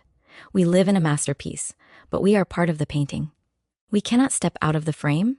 Dayu felt a sharp pang of recognition. She looked at Baoyu and saw he was staring at Xiang Yun, as if she were speaking his own hidden thoughts. Then the mood shifted again. Su Pan's young cousin Baoqin began to sing, a folk song from the south, melancholy and sweet. Her voice was clear as a mountain stream, and as she sang of parted lovers in distant homes, tears gleamed in her eyes. She was thinking, they all knew, of her travels, of the world beyond the walls that she had seen and they had not. One by one, the facades began to crack. Baoyu, refilling his cup, began to talk of his dream of the fairyland, of the register of 12 beauties of Jinling he had seen there. Their fates were written, he murmured, more to himself than to others. All our fates are written. We think we are making choices, but the book is already closed. Dayu shivered. She remembered his strange mutterings about jade and stone, about returning to some mythical place. The wine was loosening the binds that held his mystical visions in check. Even Tanchun, usually so pragmatic, confessed a moment of rebellion. Sometimes, she said softly, I wish I had been born a man, to travel, to take the examinations, to have a destiny I chose, not one that was chosen for me. The admission hung in the air, shocking in its honesty. For a daughter of the Jia family to voice such a thought was near heresy. The climax came with Xiang Yun. The osmanthus wine finally overcame her completely. She slid from her chair onto the soft grass, laughing as she fell. Instead of getting up, she lay there, looking up at the dappled sunlight through the leaves. I am drunk, she declared joyfully. I am drunk on wine and flowers and friendship. And I don't want to be sober, she began to recite poetry, wild, passionate lines that were not from any classic anthology, but seemed to flow from her own heart. She spoke of galloping on horseback across plains, of writing bold characters with a giant brush, of a life fast and free. Then her voice dropped to a whisper. But I will be married. I will be sent away. All this, will become a memory. A dream I had once, in a garden, the joy drained from the gathering, leaving behind a sweet, aching sorrow. They were all silent, watching Shangyun, who had now closed her eyes, a smile on her lips as if the dream were already upon her. Baoyu stood up unsteadily. He walked to the peony bush and broke off a bloom, its petals perfect and fragile. He brought it back and laid it on Shangyun's chest, where it rose and fell with her breathing. Flower for the flower, he said, and his voice was thick. The party did not end so much as dissolve. Servants came to help the unsteady ones back to their quarters. Dayu walked with Baoyu, their steps slow.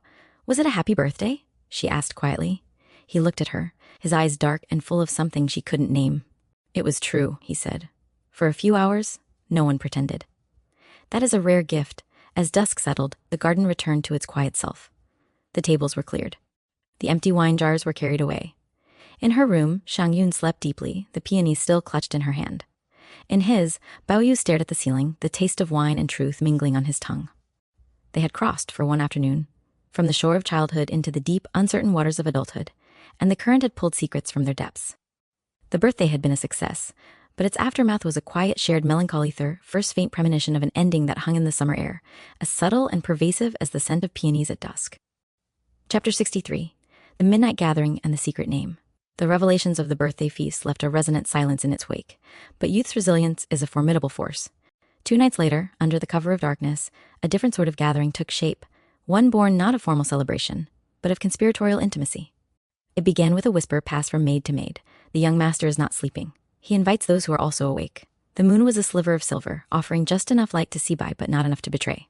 One by one, shadows detached themselves from verandas and slipped along garden paths toward Baoyu's courtyard. Dayu, Baochai, Shangyun, Tanchun, and even Jichen, the youngest, who had begged to come. They found Baoyu's sitting room transformed. The heavy curtains were drawn. Instead of bright lanterns, a few delicate porcelain lamps cast pools of warm light. The air was fragrant with sandalwood. On a low table were sweetened almond tea, sunflower seeds, and plums preserved in honey. This is not a party, Baoyu announced, his eyes sparkling.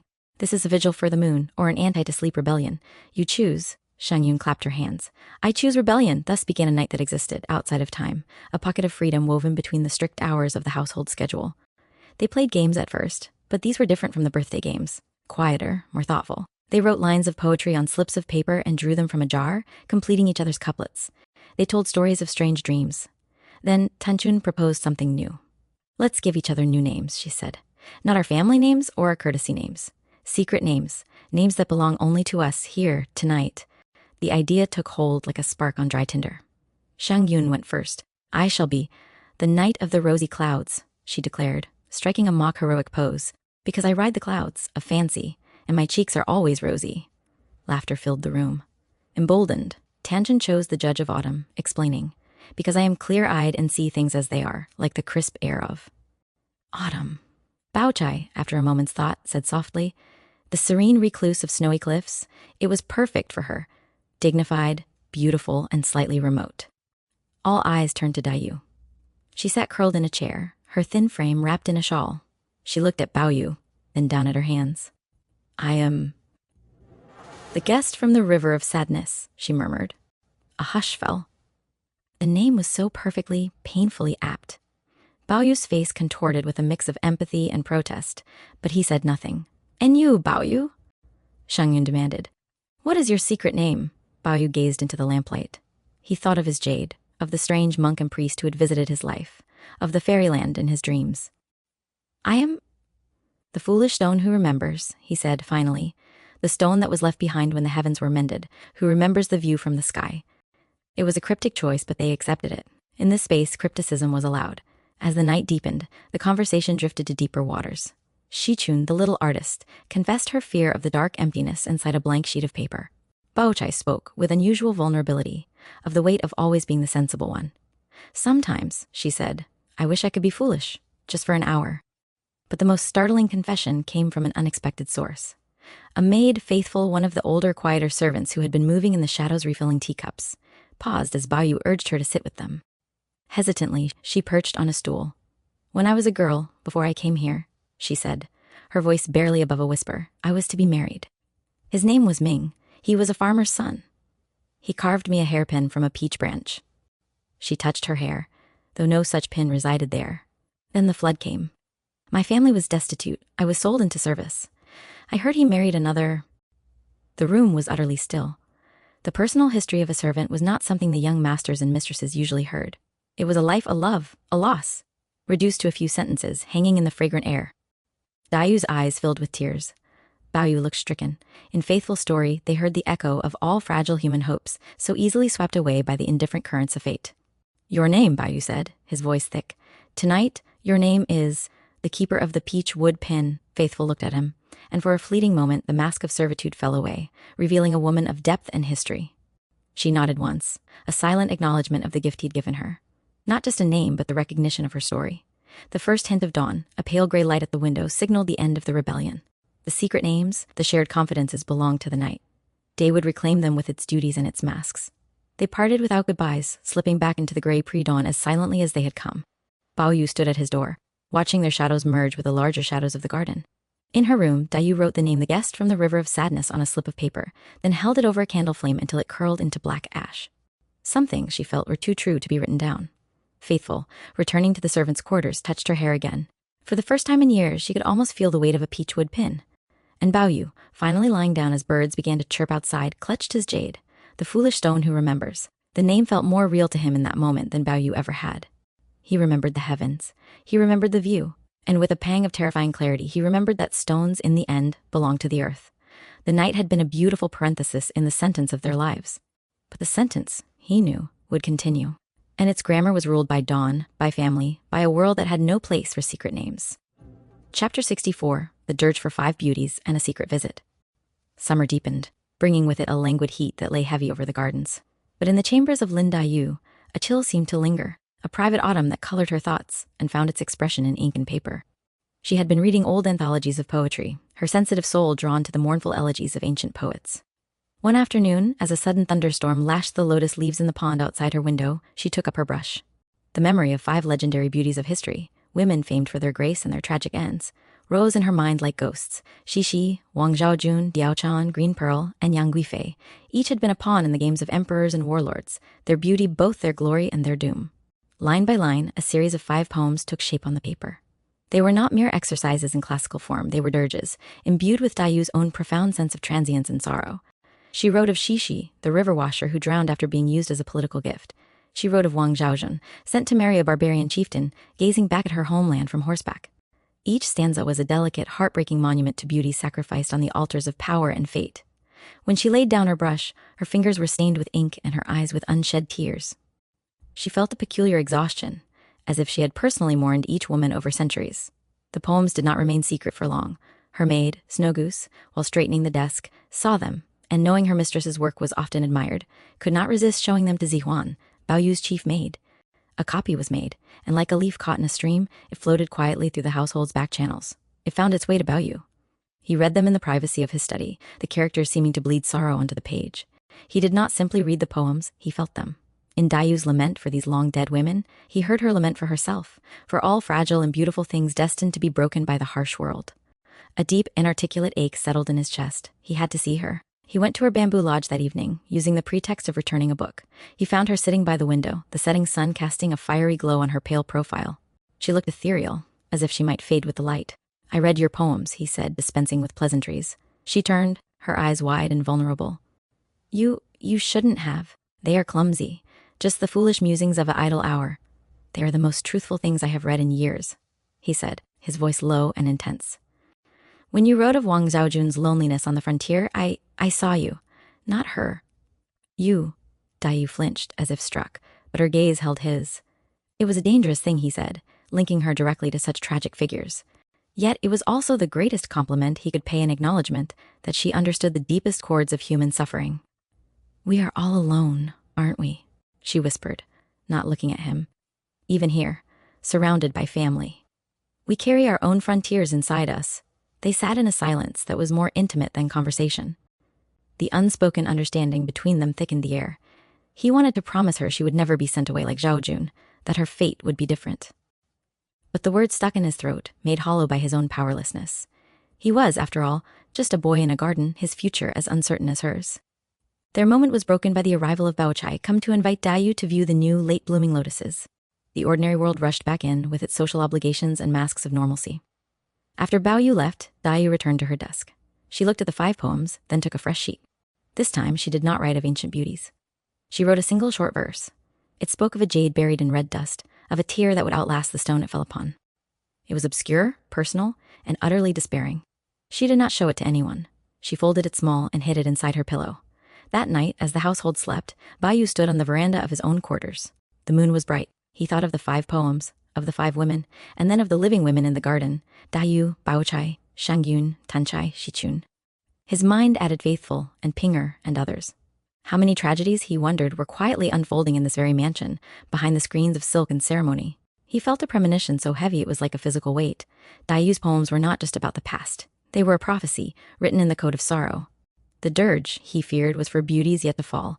Chapter 65, The Feast of the Vile Guy and a Sister's Fury. If the east wing of the mansion was the realm of poetry and subtle melancholy, the west wing, where Jia Lian held his domain, was the province of base appetites and raw power. The 2 worlds collided with a jarring crash in the person of third sister Yu, a young woman of startling beauty and fiercer spirit than anyone credited. Jia Lian, ever opportunistic and emboldened by his father Jiaxi's absence, had long cast a desirous eye on third sister Yu and her elder sister, second sister Yu, who lived with their mother, Madame Yu, in a separate household connected to the Ningguo branch. With his wife Wang Xifeng famously ill and withdrawn, Lian saw an opening. He arranged a feast at Madame Yu's house, inviting his most dissolute cousin, Jia Zhen, and a handful of sycophantic hangers-on. The pretext was to discuss family matters. The true purpose was to flaunt his connection to the beautiful sisters, and, he hoped, to begin weaving a web around third sister. The feast was vulgar in its opulence. The air grew thick with the smell of greasy meat and strong wine. Jokes grew crude, laughter raucous. Jia Lian, well into his cups, began to boast. "My wife," he slurred, waving a chicken leg, a tiger in the home. "But look at me now. A man needs comfort, doesn't he?" A gentle touch.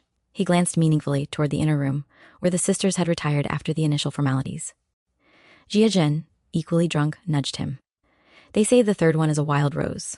All thorns. The elder is sweeter, more pliable. A challenge makes the conquest sweeter," Lian retorted, his confidence inflated by alcohol and privilege. What they did not know was that third sister Yu was listening. She had not gone far. She stood just behind a beaded curtain, her body rigid with contempt. She heard herself discussed, like a cut of meat at the market. Her elder sister, sitting meekly inside, pleaded with her eyes for patience, for silence. Third sister's patience was a shallow well, and it had run dry. As the men called for more wine and began suggesting the sisters be brought out to pour it for them, third sister acted. She did not shout. She did not retreat. She chose a weapon far more devastating, ruthless public scorn. She swept the curtain aside and entered the banquet room. The men fell silent, stunned by her sudden appearance and her blazing beauty, which seemed magnified by her anger. She was dressed not in festive colors, but in a severe gown of pale blue, like ice. "You called for company, gentlemen." Her voice was clear and cutting, without a trace of the coyness they expected. "Forgive me for being poor entertainment. I lack the talent to flatter, the wit to tell lies, and the stomach to watch pigs gorge themselves." Jia Lian's face flushed purple. How dare you? How dare I?" She took a step forward, her eyes pinning him. "I dare because I have heard what you say when you think no one of consequence is listening. You speak of my sister and me as if we are property to be traded between you. You, Jia Lian, who cannot manage your own household. You, Jia Zhen, whose reputation stinks in the market. You speak of conquest? You are fools playing at being wolves, while true wolves would laugh at your posturing." The room was frozen. A servant dropped a jug, and the sound of shattering porcelain was deafening in the silence. She turned her gaze on each man in turn, her commentary as precise as a surgeon's knife. She exposed their petty schemes, their financial troubles they thought hidden, their weaknesses. She had, through sharp ears and a keen mind, assembled a dossier of their failings. "You feast on your family's dwindling fortune and call it power," she concluded, her voice dropping to a venomous whisper. "You are not masters. You are caretakers of a dying flame, too busy fighting over the ashes to notice you are all already in the dark." With that, she turned and left, the beads of the curtain clattering behind her like a hail of scorn. The aftermath was chaos. Jia Lian, humiliated beyond endurance, flew into a rage, smashing cups and vowing revenge. Jia Zhen was more calculating, a flicker of fear in his eyes. Fear of this woman who saw too clearly, and fear of the truth she might yet tell. Back in the inner chambers, second sister, you wept in terror. "You have ruined us. They will destroy us now." Third sister stood tall, her fury spent, leaving behind a cold, diamond-hard resolve. They were already destroying us, slowly, by degrees. I have merely shown them the teeth they thought we lacked. We are not their playthings. But what will we do?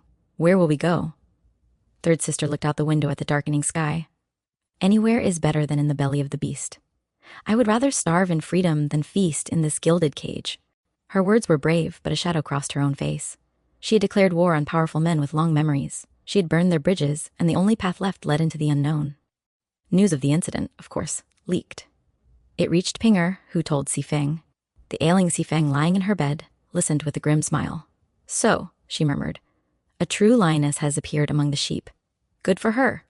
It reached Bayu, who heard the story in fragments from whispering maids. He felt a surge of admiration for the unknown third sister, mixed with a profound dread. Such defiance in a woman was a spark in a tinder dry forest. It could illuminate, but it was more likely to consume. That night, in the filthy banquet hall, the vile men licked their wounds and plotted. In a quiet room, two sisters held each other, one sobbing, the other staring dry-eyed into an uncertain future. And in the great, sprawling mansion, a new current of tension began to hum, the reverberation of a sister's fury that had shaken the very foundations of masculine presumption. The feast was over. The reckoning, third sister knew, had only just begun. Chapter 66, The Passionate Night and a Vow in Cold Steel. The scandal of third sister Yu's defiance sent ripples through the darker corners of the Jia clan. But life in the Grandview Garden maintained its fragile, poetic equilibrium. It was into this world of whispered verses and subtle glances that a storm of genuine, unvarnished passion suddenly blew, in the form of Liu Xinglian. Xinglian was a name known to Bao Yu and his circle, though the man himself was a legend more than a regular presence. He was a knight-errant, a yuxia, handsome, skilled with sword and lute, wandering the empire with a fierce code of honor and a disdain for worldly ties. He was, in many ways, everything the refined young masters of the Jia household were not: untamed, physically daring, and free. His return to the capital coincided with a chance meeting with Bao Yu outside a tea house. Bao Yu, captivated as ever by figures of authenticity, invited him to the garden. Xianglian came, his presence like a clean, sharp wind cutting through the perfumed air. He spoke of distant mountains, of injustices righted with his blade, of nights spent sleeping under the stars. Among the listeners that day was third sister Yu. She had come to visit her elder sister, who was now living quietly in a separate quarter of the Ningguo house after the feast incident. Drawn by the sound of a lute, Xianglian had played a wild northern ballad. She stood at a moon gate, half hidden by wisteria. Their eyes met. For Xianglian, it was as if a painting had come to life. Here was a beauty not of delicate porcelain, but of forged steel and fire, exactly the spirit his romantic soul worshipped. For third sister, here was a man who was not a scheming libertine like Jia Lian or Jia Zhen, but a man of action and principle. In his direct gaze, she saw respect, not entitlement. They did not speak a word. None was needed. In that silent exchange, a pact was made of the heart. Later, through Bao Yu's excited mediation, a betrothal was hastily arranged. It was unconventional, shocking to the more traditional elders, but the sheer force of the two personalities involved swept objections aside. Shenglian, as a pledge of his intent, gave third sister his most prized possession, a pair of ancestral swords, male and female, known as the Mandarin duck blades. He kept the male sword, she took the female. I pledge my life to you, he said, his usual eloquence stripped down to bare sincerity. With this steel as my witness, and I pledge my truth to you, she replied, holding the sword not like an ornament, but like the tool of a warrior. I will be no gentle, simpering wife. I will be your match. He smiled, a rare, brilliant sight. I would have no other. The garden buzzed with the romance of it. Here was a story straight out of an old tale, the knight and the fierce beauty. Even Daiyu and Baochai were moved by the raw authenticity of their bond. For a brief, shining moment, it seemed a perfect union of two wild spirits was possible within the rigid confines of their world. But poison, once spilled, is hard to contain. Jelian, still smarting from his humiliation and possessive to his core, could not abide the thought of third sister, whom he still considered within his sphere of influence, marrying another, especially a man he could not control. He sought out Shanglian. Under the guise of brotherly advice, he dripped venom. Brother, you are a man of the world, Jillian began, feigning concern. You should know the full character of the one you marry. That third sister? Her history in the Ningguo house is not spotless. She and my cousin Jen. Well, tongues have wagged. A man of your honor deserves a pure jade. He painted a picture of a wanton woman, using half-truths and the undeniable fact of her residence in the morally lax Ningguo household to cast a shadow. Shanglian's world shattered. His code was absolute, honor above all. The idea that his betrothed might have been compromised, that her fierce spirit might be born of impropriety rather than nobility, was intolerable. He did not investigate. He did not confront third sister. In his black and white world, the mere suspicion was a stain that could not be cleansed. He went to her, his face a mask of cold fury. Take back your pledge, he demanded, holding out the male sword. Third sister, sensing the disaster before he spoke, turned pale. What madness is this? Explain yourself. I have heard of your past. I will not be made a fool. A knight's wife must be above reproach. Understanding dawned in her eyes, followed by a grief so profound it burned away into something else, a clear, cold certainty. She saw the work of Jia Lian. She saw Jiang Lian's rigid, unforgiving pride. She saw that the dream was over, killed by lies and the very honor that had attracted her. Above reproach, she echoed softly. She took the female sword from its sheath. The steel hissed, catching the light. You speak of purity. You wish for proof? Before he could react, she brought the blade to her throat. Here is my truth, she said, and her voice was terrifyingly calm. It is the only thing left that is mine to give. The cut was swift and deep. She fell, not in a dramatic swoon, but with a heavy finality, like a tree felled. The red that bloomed on her pale gown was a color more vivid than any peony, more shocking than any scandal. Shanglian stood frozen, the mail sword falling from his numb fingers to clatter on the stones beside her body. The proof he had, in some dark corner of his soul, demanded, was now irrevocably given. It was the only answer that could satisfy his cruel code, and it destroyed him. With a cry that was half roar, half sob, he seized his sword. In a final, desperate act of a destroyed romantic, he drew the blade across his own topknot, shearing off his hair, the symbol of his commitment to the worldly life he had just obliterated. Then he turned and fled, disappearing into the streets, a broken knight destined to become a wandering monk, forever haunted by the cold steel and colder truth of his own making. The garden's fragile peace was annihilated. The story of the passionate knight and the fierce beauty had reached its end, not in a wedding, but in a pool of blood and a severed topknot. The mandarin duck blades, symbols of union, now lay separated by death and madness. Bao Yu, when he heard, wept inconsolably. He wept for third sister's tragic end, for Shanglian's broken spirit, and for the terrible, brutal price of so-called honor in a world that understood so little of true purity. Chapter 67, Gifts from the South and the Shadow of Separation. In the wake of bloodshed and scandal, a semblance of normalcy had to be reclaimed. It arrived, ironically, in the form of gifts, a tangible reminder of the wider world and its relentless commercial flow. Shupan, Bao Chai's brother, had returned from a lengthy trading journey to the southern provinces. His travels, though motivated by profit and his own brand of reckless pleasure, yielded troves of exotic goods. Now, back in the capital, and perhaps feeling a rare pang of familial duty or a desire to show off, he sent large parcels of southern wares to his sister, and, by generous extension, to the young ladies and masters of the Jia household. The parcels were opened in Bao Chai's courtyard, creating a temporary festival of curiosity. There were bolts of Suzhou silk so fine they felt like mist, woven with patterns of delicate bamboo and hidden birds.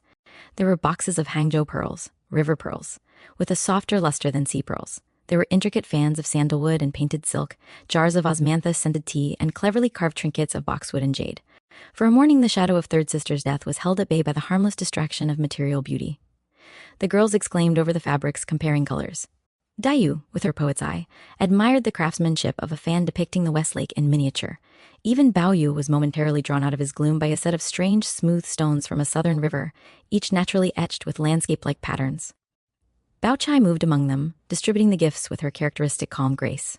My brother has poor judgment in most things, she said with a wry, private smile to Dayu, but even a blind squirrel finds a nut sometimes. Yet, as she carefully divided the silks and trinkets, her mind was not fully on the task. A smaller, separate parcel had come for her alone. It contained not luxuries, but practical items, high-quality medicinal herbs from the south, books of advanced recipes for her mother's household salves and balms, and a neatly accounted ledger of the trip's expenses relevant to their family's businesses. These were gifts from her brother's chief steward, a sensible man who knew where the true responsibility in the Sioux family lay. They were a silent acknowledgement of her role as the practical pillar of her household, a reminder that her world was not confined to poetry and gardens, but to management and duty. The distribution complete, the gifts traveled to their new owners, carrying subtle currents of meaning. Dayu, receiving her share, felt a pang of melancholy. These beautiful objects from the south reminded her of her own origins, of the home she left as a child. The gifts were lovely, but they underscored her status as a rootless guest. Xingyun, ever direct, laughed as she held up a garishly colored southern puppet. Look, it's uglier than Jupan himself. I shall keep it to make me smile. But her laughter didn't reach her eyes. She too was facing the looming reality of departure, of being gifted away to a husband's home. The most significant reaction, however, was Bao Yu's. After the initial fascination, a profound unease settled over him. He looked at the exquisite objects surrounding him, the silk, the pearls, the clever carvings. They felt suddenly oppressive. These were the trinkets of a static decorative life. They represented the world of commerce, marriage alliances, and social obligation that was slowly, inexorably closing in on the garden. He thought of third sister, who had chosen cold steel over such a world. He thought of Zhanglian, who had traded his sword for the shears of a monk. Their violent exits were a protest against the very system these beautiful gifts symbolized, a system that traded human beings and feelings as calmly as Jupan traded southern silk. He wandered to Dayu's bamboo lodge later, finding her looking at a bolt of silk the color of a misty dawn. "It's beautiful," he said hollowly. "It is," she agreed, running a finger over it. Then she looked at him. "But it is just cloth. It will be cut, sewn, worn, and eventually fade. Like everything else." Her words echoed his thoughts exactly. The gifts, for all their beauty, were memento mori, reminders of impermanence. The joy they brought was fleeting, a thin veneer over the growing dread of inevitable change. That evening, as the household commented on Ju Pan's surprising generosity, Bao Chai sat alone with her mother, Aunt Chu. They reviewed the ledger and the herbs. "Good quality," Aunt Chu murmured. "We can use these. Your brother may have wasted money on singing girls and wine down south, but at least his steward has sense." Bao Chai nodded, but her thoughts were elsewhere. She was thinking of the garden, of the forced gaiety over the gifts, of the unspoken tension beneath. The gifts from the south were not just presents, they were a harbinger. They were proof of the world outside, a world of journeys and trade and movement, and soon that world would claim them.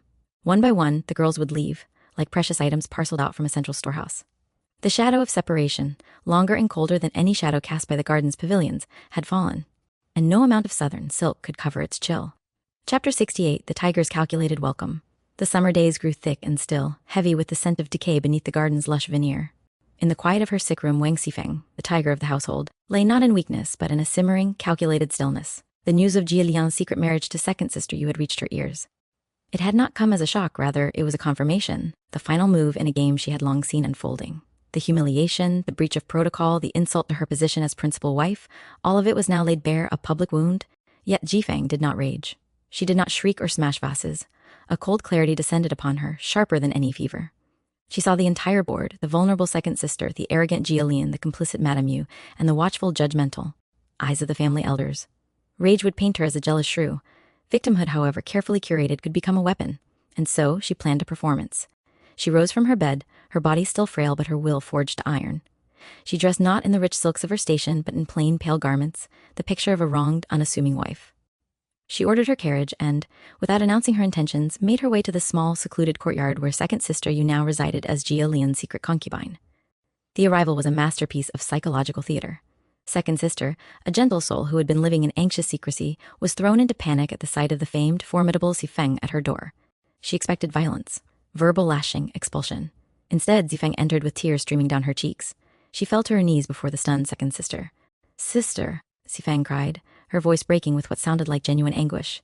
"You must save me!" Second sister could only stare, her mouth agape. "I have heard of my husband's great fortune in finding you," Xifeng continued, clasping the other woman's hands. "And I have come to beg you to come home, to our home, to save me from the slander that I am a jealous, vicious woman who drives her husband away. I am ill, I am barren. I cannot give him an heir. You are healthy, you are beautiful. If you come to live with us, to be our sister, you will save my face, you will give him sons, and we can be a family. I will serve you as my elder sister." The performance was flawless. Every word was chosen to disarm, to flatter, to trap. She painted herself as powerless, desperate, and utterly accepting. She spoke of our home, of family, weaving a web of false security. Second sister, whose life had been one of passive dependence, was utterly disarmed. Fear melted into profound relief, then into a surge of gratitude. She saw not the tiger, but a suffering, generous-hearted wife offering salvation and sisterhood. She wept, helping Xifeng to her feet, promising her loyalty. "You are too good, elder sister," second sister sobbed. "I am not worthy." "You are my only hope," Xifeng whispered, the perfect tear tracing her cheek. Xifeng swept second sister back to the main Jia mansion in a spectacle of reconciliation. She presented her to Grandmother Jia and Lady Wang, not as a rival, but as a gift she herself had brought into the family for the greater good. "I could not bear to see Lian living outside," Xifeng explained, her head bowed meekly, "and this sister is so virtuous, so mild. It is better she is here, under our care and guidance. For the family's harmony," the elders, astonished by Xifeng's apparent selflessness and magnanimity, could only praise her. "What a wise and generous heart you have, Xifeng," Grandmother Jia exclaimed. "You have done the proper thing."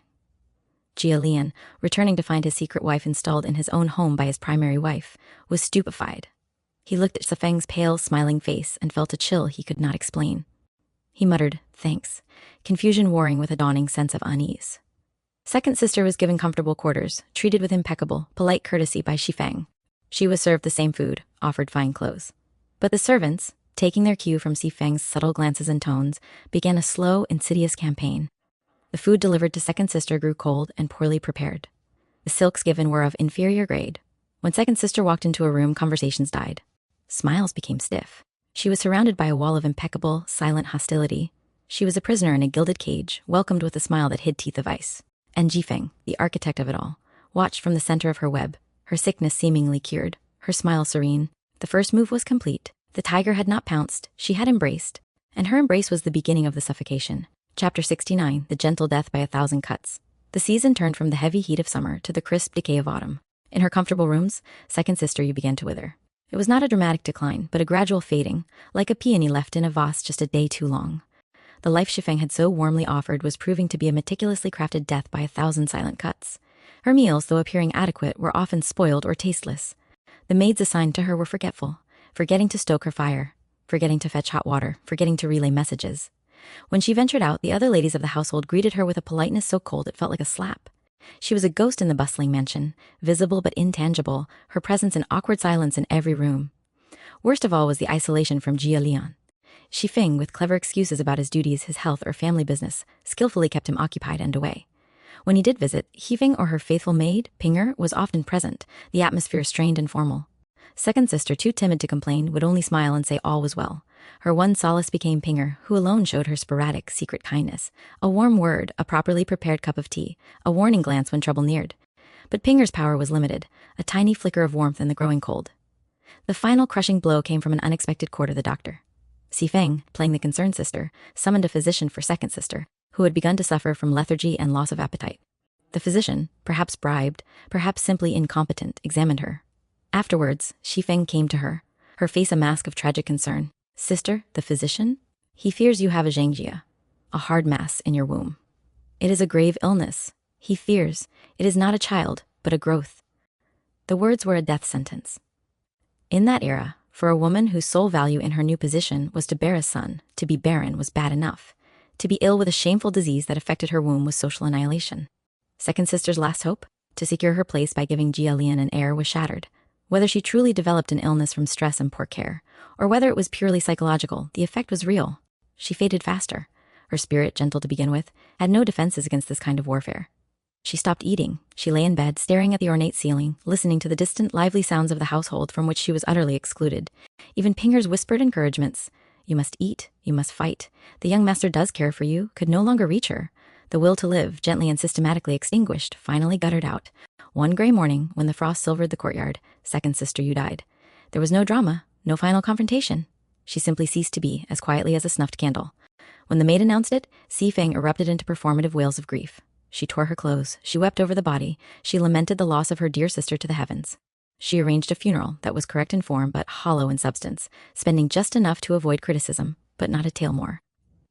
Jia Lian, when he saw the pale, wasted body of the gentlewoman he had once been infatuated with, felt a genuine pang of sorrow and a surge of guilt. But his grief was tempered by irritation at the inconvenience and a nagging, unarticulated suspicion that chilled him to the bone. He looked at Xifeng, prostrate with weeping, and could find no evidence of crime, only an overwhelming chilling competence. The family sighed, said it was a pity, and remarked on the strange, tragic illness. They then moved on. Second sister Yu was buried, and her name was rarely mentioned again. She had been a brief, soft interlude in the household saga, easily erased. In the aftermath, Pinger, stealing a moment alone, lit a single stick of incense for the dead woman. She wept silent tears, not just for second sister, but for the ruthless machinery of the household that had ground her to dust without leaving a visible mark. And Xifeng, once the funeral was over, rested. Her health, miraculously, seemed fully restored. The threat to her domain had been neutralized with impeccable social grace. The tiger had not needed claws or fangs. She had used the very rules of the cage to suffocate her prey. The victory was absolute, and the silence that followed was the most terrifying sound of all. Chapter 70, Kites Against a Sullen Sky. The winter that followed the quiet tragedy of second sister Yu was long and severe. Spring arrived late, shy and sullen, with skies the color of tarnished silver. A heaviness lingered in the air of the Grandview garden, a collective inertia born of too much whispered scandal and unspoken grief. It was Bao Chai who finally acted to dispel it. "The air is stale," she observed to Dai Yu one morning, "and our minds grow stagnant with it. We need to stir the wind." Her solution was characteristically elegant: a kite-flying festival. It was a simple, childish pastime, yet rich with poetic symbolism, sending one's troubles aloft on the spring breeze. The idea was met with hesitant, then eager, agreement. Even the elders approved. It was wholesome, outdoor activity. On the appointed day, they gathered in the vast open field near the mansions. Servants brought out a trove of magnificent kites from the family stores: a majestic centipede with 100 fluttering feet, a fierce golden eagle, a graceful butterfly, a wise old man with a flowing beard, and simpler swallows and phoenixes. For a few hours the gloom lifted. Laughter, genuine and unforced, rang out as they ran across the grass, strings tugging in their hands. Shangin, of course, was the most exuberant, her eagle kite swooping and diving as if alive. Tanchun managed the complex centipede with strategic skill. Even the usually melancholic Dayu smiled faintly as her delicate swallow climbed higher. Bayu flew a magnificent golden carp. He concentrated on the tug of the string, the resistance of the wind, the sheer physical joy of watching something soar. For a moment he forgot the shadows, forgot the dead sister, the exiled night, the growing sense of a future closing in. Then, as his carp kite strained at its zenith, the string snapped. A collective gasp went up. They watched, silent, as the beautiful golden fish bucked once in an unseen current, then began its slow, erratic descent. It didn't fall straight down. It drifted, carried by capricious winds, over the high garden wall, and disappeared from sight. The sight struck Bao Yu with a peculiar, profound force. The liberation was not triumphant, but desolate. The kite was free, but it was also lost, destined to be torn on branches or soiled in mud. Its beautiful, crafted form was now rubbish, adrift in a world it was never meant for. "Let it go," he murmured, though no one heard him. It has escaped the string, one by one. The others followed the old custom. They cut their own strings, sending their kites into the vast, indifferent sky. They cheered as they did so, a ritual of letting go. But Bao Yu watched the empty sky where his carp had vanished and felt not release, but a deeper entanglement. Was this their fate? To be cut loose from the sheltered garden, only to be dashed and ruined in the unknown world beyond its walls? Dayu, standing beside him, released her swallow. She did not cheer. She simply opened her hand and let the string slip through her fingers. Her gaze, like his, followed the speck until it vanished. "It looks so small," she said quietly. "So easily swallowed." The festival ended. They walked back to the mansions, their mood subdued. The kites were gone, but the heaviness they had meant to dispel had merely changed shape, from stagnation to a new, airborne form of melancholy. That night, Bao Yu dreamt of a sky full of severed strings, whipping in a silent wind, and of beautiful broken things falling endlessly through empty space. Chapter 71. The Birthday of Majesty in the Seat of Discord. If the kite festival was a private sigh, the upcoming birthday of grandmother Jia was a public roar that the entire clan had to muster energy for. It was not merely a birthday. It was a state event, a monumental display of the Jia family's wealth, piety, and social stature.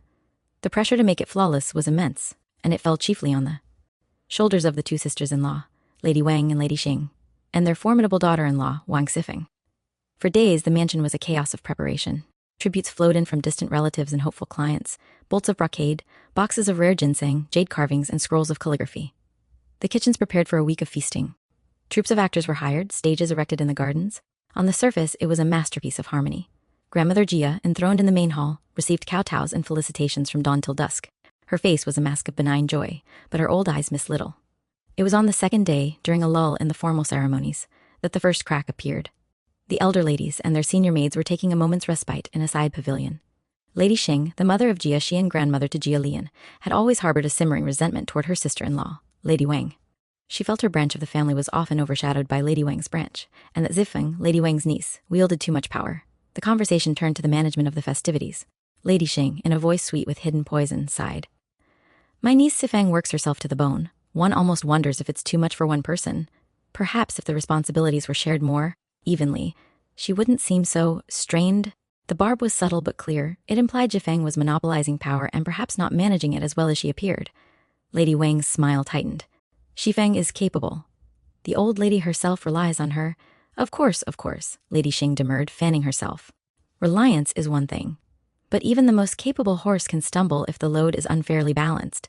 The maids in attendance, including Lady Xing's head maid and Lady Wang's, exchanged glances. Words spoken between ladies in a moment of fatigue would be dissected and amplified in the servants' quarters before nightfall. The incident that truly planted the seed of discord, however, involved not the mistresses, but their servants. As night fell and lanterns were lit, two elderly serving women, one favored by Lady Xing's household and one by Lady Wang's, were tasked with ensuring the lanterns along a less frequented corridor stayed lit for the guests. They were both tired, their feet aching from days of work. They began to complain.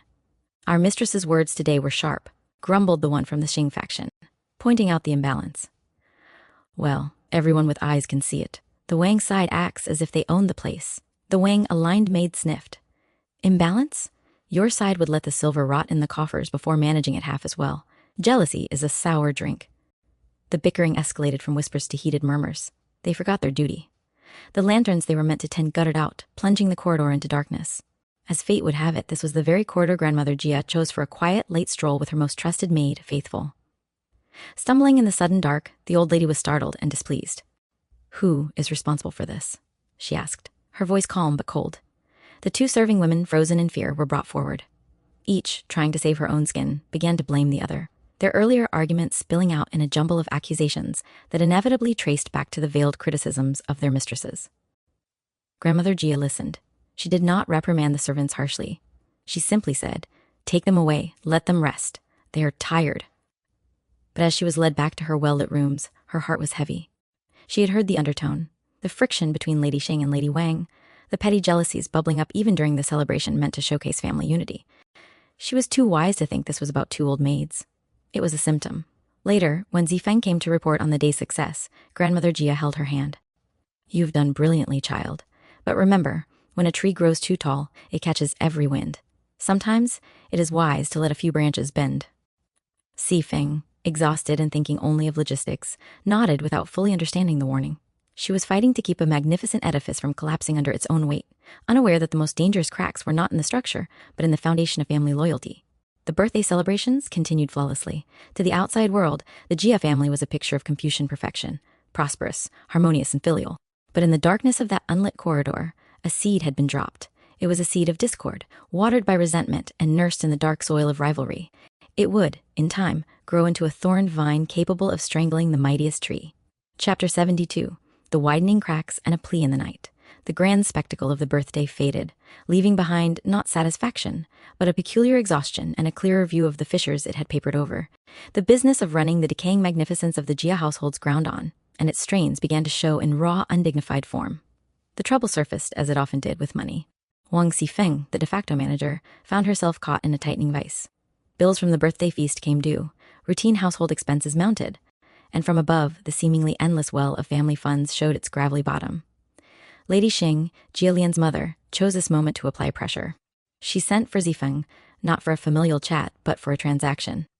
"Zifeng," Lady Xing began, dispensing with preamble. "There is a small matter. I need 200 taels of silver. By tomorrow." Zifeng felt a familiar cold knot tighten in her stomach. "Mother, the household accounts are exceptionally tight just now, after the celebrations. Is it urgent?" "Urgent enough," Lady Xing said, her tone implying that the urgency was none of Xifeng's business. Surely the manager of two great households can find 200 taels. Or has the money been mismanaged? The insinuation was a needle, expertly placed. Zifeng knew this was not just a request for funds. It was a test of her authority and a reminder of where ultimate power lay. It was also, she suspected, a deliberate act of provocation, a continuation of the resentment simmering since the birthday. "I will see what can be done," Yifeng said, her voice even. She left Lady Xing's presence with her mind racing. To produce the money, she would have to delay payments to other suppliers or pawn some of her own jewelry. A humiliating secret. The household she managed was like a magnificent robe, fraying at the seams, and she was the one expected to keep it looking pristine while everyone picked at the threads. That night, the strain manifested in her marriage bed. Jia Lian, himself anxious and cornered by his own debts and failings, turned to her not for comfort, but as another source of pressure. "There's a position opening up in the ministry," he said, lying in the dark. "It requires a significant investment to secure. 500 taels?" Zifeng was silent for a long moment. "Your mother asked for 200 today. The birthday cost 1,000. Where do you imagine the silver grows? On trees in the garden?" Her weariness made her sharp. A quarrel erupted, hushed but vicious. It was not a fight about money, but about the crumbling edifice they were both trapped in. He accused her of hoarding power and being cold. She accused him of incompetence and adding to the burden. Their words were daggers, honed by years of mutual suspicion and the relentless pressure of a falling house. Exhausted, Jia Lian finally fell into a sullen sleep. Zifeng lay awake, staring into the darkness. The walls of her room, once symbols of her power, now felt like the sides of a well. She heard a soft sound at the door. It was Pinger, her maid and only confidant, who had doubtless heard the arguing. Sifeng rose and slipped out to the outer chamber. In the faint moonlight, Pinger's face was pale with concern. "Mistress," Pinger whispered. "It's nothing," Sifeng said, but her voice lacked its usual steel. It was a plea disguised as a dismissal. She leaned her forehead against the cold lattice of the window. "Pinger, do you ever feel the ground shifting under your feet?" It was the closest Sifeng would ever come to a confession of fear. Pinger had no answer, only a shared silent dread. The cracks in the foundation were no longer whispers between servants. They were shouts in the master bedrooms and pleas in the night. Chapter 73. A foolish raid and a stolen token. While the adults grappled with silver and status, the younger generation faced a different, yet equally telling, crisis. It began with a fit of panic in Jiahuan, Baoyu's envious and perpetually insecure half-brother. Jiahuan had gambled away a small but significant sum to some of the household's rougher pages and servants. Afraid of his mother concubine Zhao's wrath and unable to pay, he concocted a desperate, foolish plan. He would stage a robbery in the garden, a small chaotic event, and blame it on wandering thieves. In the confusion, his debt could be forgotten. He enlisted a few of his dubious companions. Their raid was pathetically small-scale. They sneaked into the garden late at night, not to steal treasures, but to create a mess. They overturned a few potted plants near the pavilions, trampled a flower bed, and, in their only act of genuine theft, snatched a few trinkets left on a veranda by careless maids. The next morning, the discovery sent a tremor of outrage through the garden. Thieves! Inside the walls! The violation felt profound. For the young ladies, the garden was a sanctuary. Its security was an article of faith. Now, that faith was broken. Lady Wang, in charge of domestic discipline, was furious. She ordered a strict investigation. The atmosphere turned paranoid. Maids were questioned. Servants eyed each other with suspicion. The peaceful illusion of the garden was shattered by this grubby little farce. The investigation, however, quickly zeroed in on the wrong target. One of the stolen trinkets was discovered, not by the investigators, but by a jealous, sharp-eyed maid named Cuckoo who served under concubine Zhao. She found it hidden in the bedding of a gentle, innocent maid named Bright Cloud, who served Baoyu. Bright Cloud was a beautiful girl with a sharp tongue and a heart loyal only to Baoyu. She was also proud and had made enemies, including Cuckoo, with her frankness. The discovery of the stolen item in her possession was catastrophic. She was dragged before Lady Wang. "You see, my lady?" Cuckoo said, her voice dripping with false pity. "It is those closest to the young master who grow boldest." She thought the chaos would cover her theft. Bright Cloud denied it vehemently, her face white with shock and anger. "I did not take it. I have never seen it before. Someone has put it there." But the evidence was damning. Her protestations sounded like the lies of a caught thief. Lady Wang, already stressed and inclined to believe the worst of Baoyu's seductive maids, was in no mood for leniency. This was not just a theft. It was a breach of the moral order, a corruption from within. "Your character is flawed," Lady Wang pronounced coldly. "You are a bad influence. You will be expelled from the garden immediately. Your family will be notified to collect you." The sentence was social and physical death for a maid. Expulsion with such a stain meant no reputable family would ever hire her again. Baoyu, hearing the commotion, rushed in. He saw Bright Cloud's despairing face, heard the verdict. A hot, helpless rage filled him. He knew, with absolute certainty, that she was innocent. He knew it was a frame-up likely connected to Jiahuan's stupid plot and the petty jealousies of the servants. "Mother, she is innocent," he cried, throwing himself at Lady Wang's feet. "Please, you must believe me. This is a mistake, a malicious lie." But his reputation as a foolish, maids-obsessed boy worked against him. His passionate defense only cemented Lady Wang's belief that Bright Cloud had bewitched him. "Silence," she snapped. "Your judgment in these matters is worthless. Do not disgrace yourself further." Bright Cloud was led away. As she passed Baoyu, she did not look at him. Her pride was in tatters, but a deeper dignity held her upright. The last he saw of her was the straight line of her back, walking out of the garden, out of his life, carrying the weight of a crime she did not commit. The thieves were never truly found. The minor disturbances were blamed on vague outside elements. Jiahuan's debt was quietly forgotten in the larger scandal. Order, of a cruel and unjust kind, was restored. But for Baoyu, something fundamental broke that day. The garden was no longer a sanctuary. It was a place where innocence could be stolen as easily as a trinket, and where justice was a currency his family did not possess. He wept that night not just for Bright Cloud, but for the death of his own naive belief in the goodness of his world. The theft was not of property, but of trust. And it was a loss from which he would never recover. Chapter 74, The Great Search and a Sachet of Shame. The unjust expulsion of Bright Cloud festered like an unhealed wound in the garden's conscience, breeding not remorse in the authorities, but a hardened suspicion. Lady Wang, convinced that moral decay had taken root among Baoyu's maids, became obsessed with cleansing his quarters. The catalyst was absurdly small, a cheap, erotic pillow book discovered by a page boy in the garden. Though its origin was unclear, it was evidence enough for Lady Wang of the corruption she feared. She did not act alone. She enlisted the stern, morally rigid Wang Shanbao's wife, a woman whose zeal for order was matched only by her lack of subtlety. Together, they planned a raid, a sudden inspection of all the young masters and mistresses' quarters under the pretext of finding lost property. The news spread like a cold wind through the servants' network. Panic set in. Maids scurried to hide personal items. Innocent love notes, borrowed trinkets, anything that could be misconstrued. The inspection began at dawn. Wang Shanbao's wife led a squad of senior matrons, their faces grim. They moved with bureaucratic brutality, turning over chests, unrolling scrolls, probing bedding. It was not a search for a specific item. It was an inquisition into the private lives of the young. In Baoyu's courtyard, the violation was total.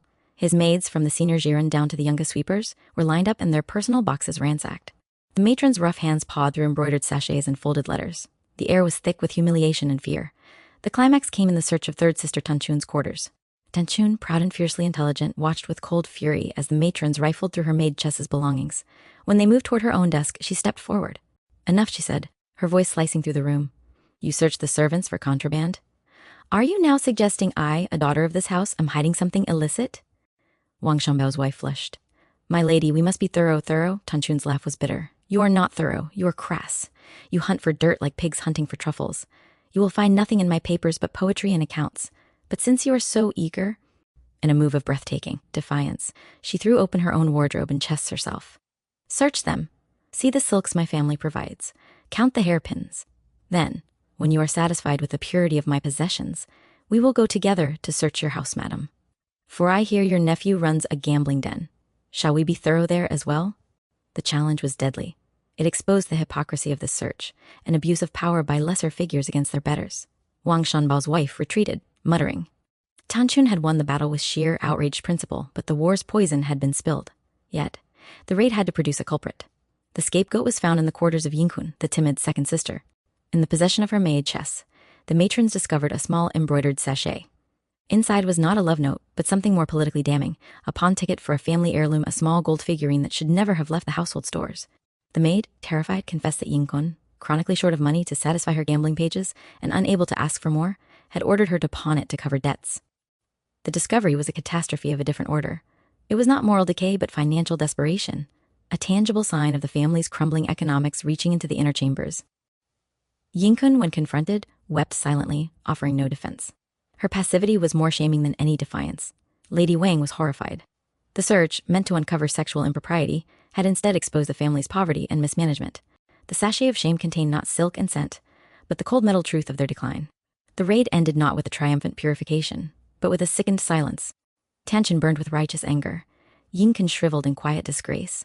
Lady Wang realized she had unleashed forces she could not control, revealing vulnerabilities far worse than the ones she sought to hide. And Baoyu, hiding in his ransacked room, understood something terrible. The garden was no longer a home. It was a prison being searched by its own jailers. The walls meant to protect them had become the boundaries of a cage under surveillance. The most precious thing stolen that day was not an heirloom, but the last illusion of safety. Chapter 75. The Mid-to-Autumn Feast and Hollow Laughter. The Mid-Autumn Festival arrived, the moon a perfect, cold coin in the sky, traditionally a time for family reunion and poetic reflection. The Jia family, reeling from the search and its humiliations, felt compelled to perform the ritual of harmony. A feast was arranged in the main hall, but the effort was palpable, like moving heavy furniture with weary arms. The elders were present: Grandmother Jia, Lady Wang, Lady Xing. The younger generation, Baoyu, Jia Huan, Jia Lan, sat with the men, while the girls were sequestered behind a screen, as custom dictated. The feast was lavish on the surface, but the dishes tasted of obligation, not celebration. Grandmother Jia, sensing the gloom, tried to lift the spirits. Come, let us compose verses about the moon. The best poet wins a prize. The request, once a source of joyful competition, now fell flat. The verses produced were competent but lifeless, full of classical allusions and empty of true feeling. The laughter that followed each attempt was polite, hollow, echoing in the high-ceilinged hall. Then Jia Zhang, Baoyu's stern father, decided to involve the boys. He commanded Baoyu, Jia Huan, and his grandson Jia Lan to each compose a poem on the spot. Jia Lan, young and studious, produced a neat, forgettable couplet. Jia Huan, seizing a chance to shine, concocted a verse that was technically awkward but dripping with servile flattery towards his elders and the emperor. The adults praised its loyal sentiment. Then it was Baoyu's turn. His mind was elsewhere. On Bright Cloud's exiled face, on the violated quiet of his room, on the moon that seemed to look down not with benevolence, but with a sterile, indifferent eye. His poem, when it came, was not about the moon's beauty, but its loneliness. It spoke of the Jade Palace being cold and empty, of the goddess Chengyi weeping in her celestial solitude, forever separated from the world. The poem was beautiful and profoundly sad. A silence followed its recitation. It was too truthful, too naked an expression of the isolation everyone felt but dared not name. Jia Zheng frowned, clearing his throat. Morbid and self-indulgent. The mid to autumn moon is a symbol of reunion, not solitude. Your sentiment is flawed. The criticism was a pinprick, but in the tense atmosphere, it felt like a verdict. Bao Yu lowered his head, the moon's cold light seeming to freeze the blood in his veins. The feast limped on. From behind the screen, the faint sounds of the girls' own gathering could be heard, softer, with occasional genuine laughter, especially from Shangyun and Dayu trying to lighten the mood. But even that laughter sounded fragile, a small flame fighting a vast cold draft. Later, as the party broke up and families returned to their own courtyards, the true emptiness yawned wide. Jia Zheng sat alone in his study, the rejected poem on his desk. He understood its quality, and its sorrow pricked at his own hidden anxieties about the family's future. He felt not anger, but a weary failure. He could not guide his son, nor could he save his house. Bao Yu walked in the garden, the real moon now overhead. He met Dayu, who had slipped away for air. They stood together without speaking, looking at the same cold satellite. Your poem was the only true one, she said quietly. It was the only one that cost me something, he replied. They stood in shared silence, two lonely figures under a moon that promised reunion, but illuminated only separation. The feast, with its forced verses and hollow laughter, had not dispelled the gloom. It had given it a ritual shape. The family had gathered, but they were farther apart than ever, orbiting each other like distant, cooling stars in a darkening sky. The night of the mid to autumn feast did not end with the dispersal of the family. As the hollow merriment faded and the lanterns were extinguished in the great halls, a deeper, more intimate gathering took shape in the cool silence of the Grand View Garden. Dayu, unable to sleep, the taste of the forced feast still bitter in her mouth, wandered toward the concave crystal lodge near the lake. The world was silver and black, the moon's reflection shattered and trembling on the water's surface. To her surprise, she found Shang Yun there, also fleeing the stifling atmosphere. Couldn't sleep for the noise of silence, Shang Yun quipped, but her usual boisterousness was muted. They sat together on the rocks by the water, wrapped in cloaks against the chill. For a while they said nothing, listening to the mournful cry of a distant waterbird and the dry whisper of bamboo. Then, almost as a reflex, they began to compose linked verses, a game they had played in happier times. But tonight, the game was different. There was no audience, no prize. It was a ritual, a way to give voice to the unspeakable melancholy that clung to the night air. The verses flowed, line answering line, but they were not about the moon's beauty or the joy of reunion. They were verses of absence. Shang Yun began, "The clear sky stretches, the silver river fades." Dayu answered, "The jade plate spins. The music of wind fills the empty hall." The images were beautiful but desolate, fading constellations, spinning celestial spheres, music echoing in emptiness. They spoke of the departing swan, the lonely crane, the frost thickening on the steps. As they chanted softly back and forth, a third voice joined them, not aloud but in their minds. It was the ghost of the garden's past joy, the memory of all the laughter and poetry that had once seemed eternal. The verses became a dirge, not just for the fading night, but for the season of their own innocence. Dayu, looking at the fractured moon in the water, offered the final couplet. The cold pond crosses a wild goose's shadow. The midnight bell startles the soul of the crane. A profound silence followed. The imagery was final, a cold pond, a fleeting shadow, a midnight bell signaling an end, the soul startled, ready to take flight or perhaps to depart. Shangun shivered, not from the cold.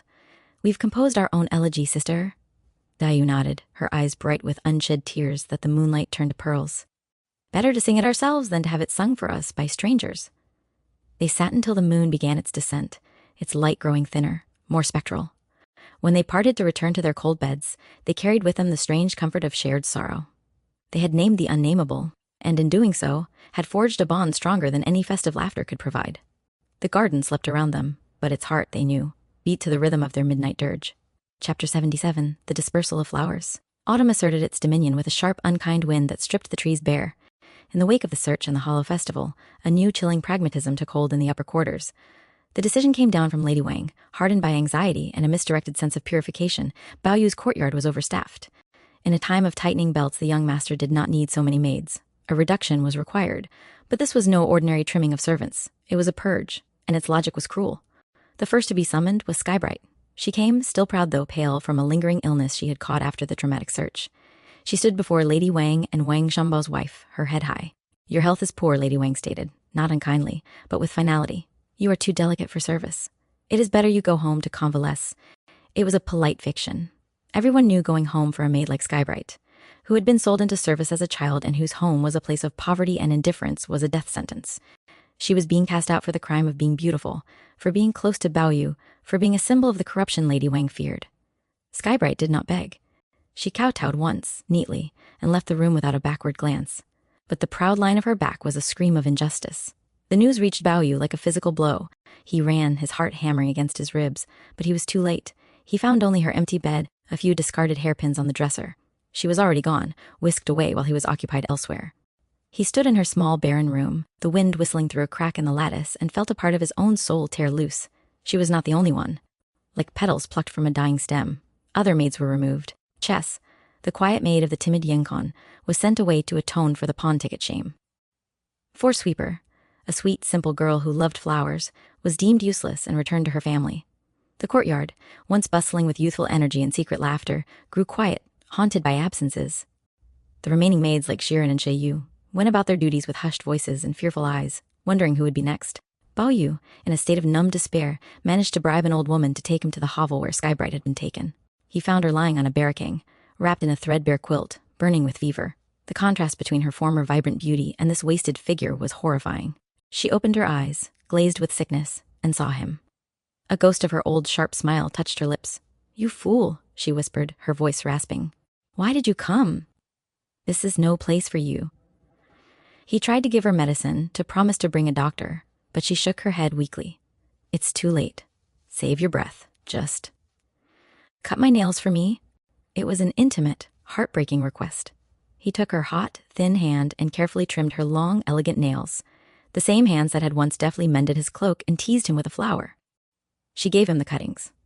"Keep them, and give me your inner shirt. Let me wear it so it's as if I haven't left you entirely." He exchanged shirts with her, the fine silk of his garment a stark contrast to her squalid surroundings. It was a wedding of sorrow, a union in parting. "Go now," she said, closing her eyes, "and remember, I was never what they said I was." He left, the nail cuttings and the memory of her feverish hand searing his palm. 2 days later, a messenger brought word. Skybright was dead. The news came with a cruel addendum. In her final delirium, she had called his name over and over. The autumn wind seemed to carry her voice through the garden, a whisper of lost beauty and stolen loyalty. The dispersal was complete. The flowers of his youth had been scattered by the cold wind of expediency, and the brightest among them had fallen in the mud, her purity attested only by her dying breath and the grief of the one who loved her most. In the stunned silence that followed Skybright's death, a strange dichotomy emerged in Baoyu's soul. The outer world demanded one response, while his private grief demanded another. The outer world, represented by his father Jia Zheng, presented an opportunity. A high-ranking official had requested commemorative verses for a legendary chaste maiden who had chosen death over dishonor. It was a conventional, morally upright subject, perfect for showcasing a young scholar's filial and orthodox sentiments. Jia Zheng commanded Baoyu, along with Jia Huan and Jia Lan, to compose such verses. Jia Huan and Jia Lan produced stilted, formulaic pieces praising abstract virtue. Baoyu, his mind a seething mass of recent raw loss, sat before the blank paper. The official's chaste maiden felt like a cold, distant statue, but another figure burned in his mind, proud, beautiful, unjustly accused, and dead. His brush began to move. The words that flowed were not about an ancient paragon. They were about Skybright. He titled it, "The Elegy for the Crimson Hibiscus." The hibiscus, a flower that blooms brilliantly and dies quickly, was his secret name for her.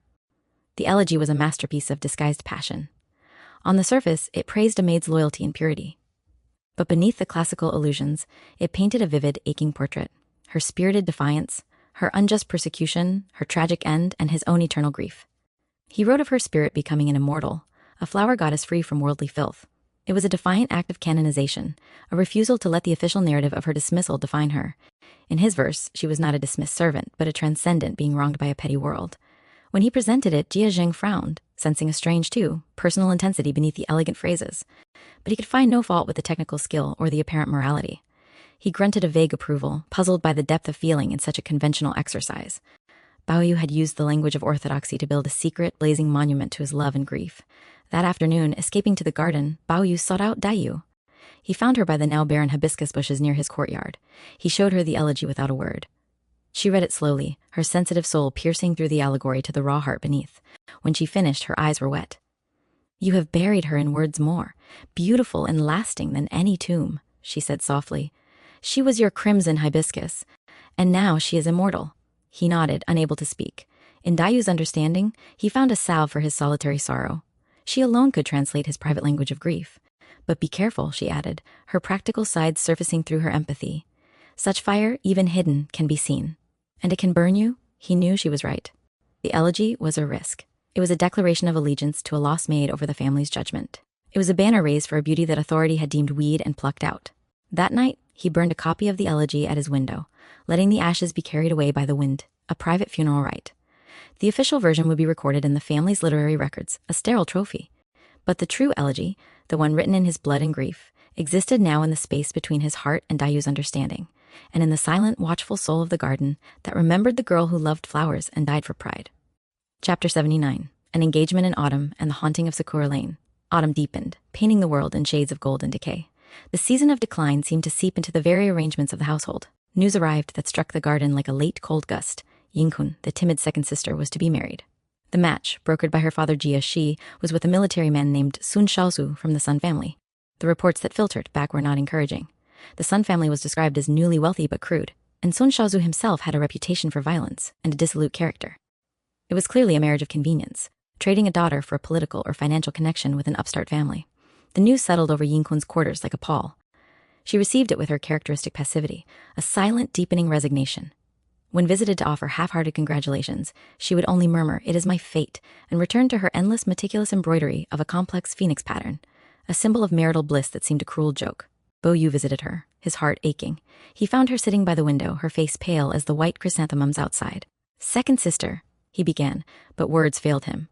How could he protest a fate ordained by fathers and elders? Yinkun looked at him with a faint, sorrowful smile. "Don't fret, Bao Yu. I will go. Perhaps it will be better than here." The statement was a quiet indictment of her life in the Jia household, where she had been overlooked and now discarded. Her impending departure cast a new grim shadow. It was the first crack in the wall of the garden. One of them was actually leaving, being given away to an uncertain, likely grim future. The sheltered world was breaking open. Haunted by this coming loss, Bao Yu wandered the garden in a daze. His feet carried him, almost without volition, to a deserted corner known as Sakura Lane, near the no-quiet courtyard where Skybright had lived. The place was haunted for him, saturated with memory. As twilight gathered, he saw a faint figure under the bare cherry tree. For a heart-stopping moment, he thought it was her, the same slender silhouette, the same turn of the head. He rushed forward, his breath caught in his throat. "Skybright," he whispered. The figure turned. It was a maid, but not Skybright. It was Willow, a minor maid from another courtyard, who bore a passing resemblance to her from behind. Seeing his distraught, hopeful face, she blushed and scurried away. The disappointment was a physical pain. He leaned against the cold bark of the tree, the illusion shattered.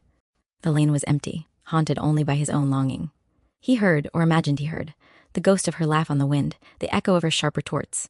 The place was a tomb not for her body, but for the part of his life that had died with her. The two sorrows, Yinkun's living death in marriage, and Skybright's actual death twined together in his heart like vines of bitter ivy. One was a loss to the cold machinery of family alliance, the other, a loss to its cruel internal purges. Both were sacrifices on the altar of a household that was consuming itself. He returned to his room as night fell. The engagement announcement for Yinkun lay on a table, an official document with red seals. Beside it, hidden in a drawer, was the lock of Skybright's hair he had kept. One was a contract for a future of misery, the other, a relic of a past forever lost. The autumn wind moaned outside, a fitting chorus for a chapter of farewells. One sister was being sold, another spirit was forever gone, and Bao Yu stood between, in a present that felt increasingly like a ghost of its former self, haunted by the whispers of Sakura Lane. Chapter 80, The Bewitched Beauty and the Imperfect Cure. While the main household grappled with ghosts and engagements, a strange creeping malady manifested in a lesser-known quarter of the Jia compound. It centered on Yu Pan's newlywed wife, Xie Jingui, the fragrant Cassia, a woman of sharp beauty and even sharper temper. Since her marriage, Jingui had established a reign of subtle terror in the Xu household. She dominated her weak-willed husband and needled her gentle sister-in-law, Shangling, with relentless, clever cruelty. But recently, her behavior had tipped from domestic tyranny into something more sinister. She began suffering from sudden, debilitating fits. Her body would contort, her eyes roll back, and she would shriek curses in a voice not entirely her own, speaking of wrongs and demanding vengeance. Afterwards, she would remember nothing. The household whispered of possession, of a vengeful ghost. Physicians were summoned, but their tonics proved useless against the spiritual affliction. In desperation, Aunt Ju turned to a different kind of healer, a Taoist priest from outside the city walls, known for exorcisms. The priest, a gaunt man with burning eyes, performed a ritual in the courtyard. He chanted, swung a sword of peachwood, and burned talismans whose ashes he mixed into a potion.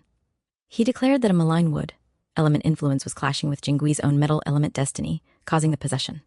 The cure, he said, lay in subduing this wood influence. His prescription was cruelly specific. The suffering must be transferred to a person whose name contained the character for fragrant, which was associated with wood. The only such person in the immediate household was Shangling, whose name meant fragrant water caltrop. Thus, under the guise of mystical cure, Jinggui's cruelty was sanctified by superstition. She was encouraged to beat Shangling, to shout her frustrations at her, to transfer her ill humors onto the gentle girl. It became a sanctioned torture. Xu Pan, superstitious and terrified of his wife's fits, did nothing to stop it. Aunt Xu, desperate for peace, looked the other way. Bao Chai, whose rationality revolted against the spectacle, tried to protect Shangling, but even her authority was limited against the combined forces of illness, superstition, and her brother's cowardice. Shangling bore it all with a heartbreaking silent endurance. The beatings were less painful than the betrayal. The transformation of her name, the very essence of her gentle identity, into a target for exorcism. She became a living scapegoat, her suffering legitimized as medical treatment. The cure worked, in a fashion. Jinggui's fits became less frequent, but her daily cruelty intensified, now justified by the priest's decree. The household achieved a grim, stable tyranny. The true malady, Bao Yu realized when he heard the story from a weeping Bao Chai, was not in Jinggui's body, but in the family's soul. A moral sickness that used mysticism as a cloak for abuse. The exorcism had not driven out a demon, it had invited one in and given it a name, Xiangling. Chapter 81. 4 Beginnings in the School of Heartbreak. The new year arrived not with renewal, but with a sense of weary turning. The accumulated shocks, deaths, expulsions, a grim engagement, had left Bao Yu spiritually unmoored. In a surprising move, Jia Zheng, perhaps sensing his son's drifting despair or hoping to impose structure, decreed that Bao Yu must return in earnest to the family school. This was not the playful, chaotic school of his boyhood. This was a serious, somber place for older students preparing for examinations. The return felt like a regression, a forced march back into the cage of conventional expectation he had long psychologically fled. On his first day, 4 encounters framed his new reality. First, the master. The tutor was a stern elderly scholar who saw education as the forging of tools for the state. He set Bao Yu to memorizing commentaries on the great learning. The words, about investigating things and extending knowledge, felt like dust in his mouth. They had nothing to do with the investigation of grief, the knowledge of loss that filled his heart. Learning had become an act of forgetting, not understanding. Second, the classmate. He met a young cousin, Jialan, now a diligent, pale-faced youth who spoke only of examination strategies and bringing glory to the family. His eyes held no poetry, no wonder, only the grim calculation of a future bureaucrat. He was what Bao Yu was supposed to become, a ghost of duty before he had even lived. Third, the memory. During a break, he wandered to a corner of the schoolyard where, years ago, he had flirted with a pretty page boy and shared a stolen novel. The spot was now just dirt and dead leaves. The memory was a whisper from a buried self, a self that believed in pleasure and connection over form and function. That boy was gone, as dead as Skybright. Fourth, the revelation. He overheard 2 older students, sons of minor officials, discussing Yin Kun's engagement. Their talk was not of her well-being, but of the Sun family's rising military connections and what it might mean for patronage. His sister, a living, breathing soul of timid kindness, was reduced in their conversation to a political datum, a line in a network of power. The school, he realized, was not just preparing them for exams, it was training them in this very language, the language that turned people into pieces on a board. He sat through the afternoon lectures, the drone of classical analysis washing over him. The classroom felt like an anteroom to a world he already knew to be hollow, a world of contracts like Yin Kun's, of purges like Skybrights, of cures like Shangling's. This school was its seminary. That evening, instead of reviewing his lessons, he took out the hidden copy of The Western Chamber, a banned romantic drama. He didn't read it for the story, but as a relic of a different truth, a truth that valued feeling over form, the individual heart over the social machine.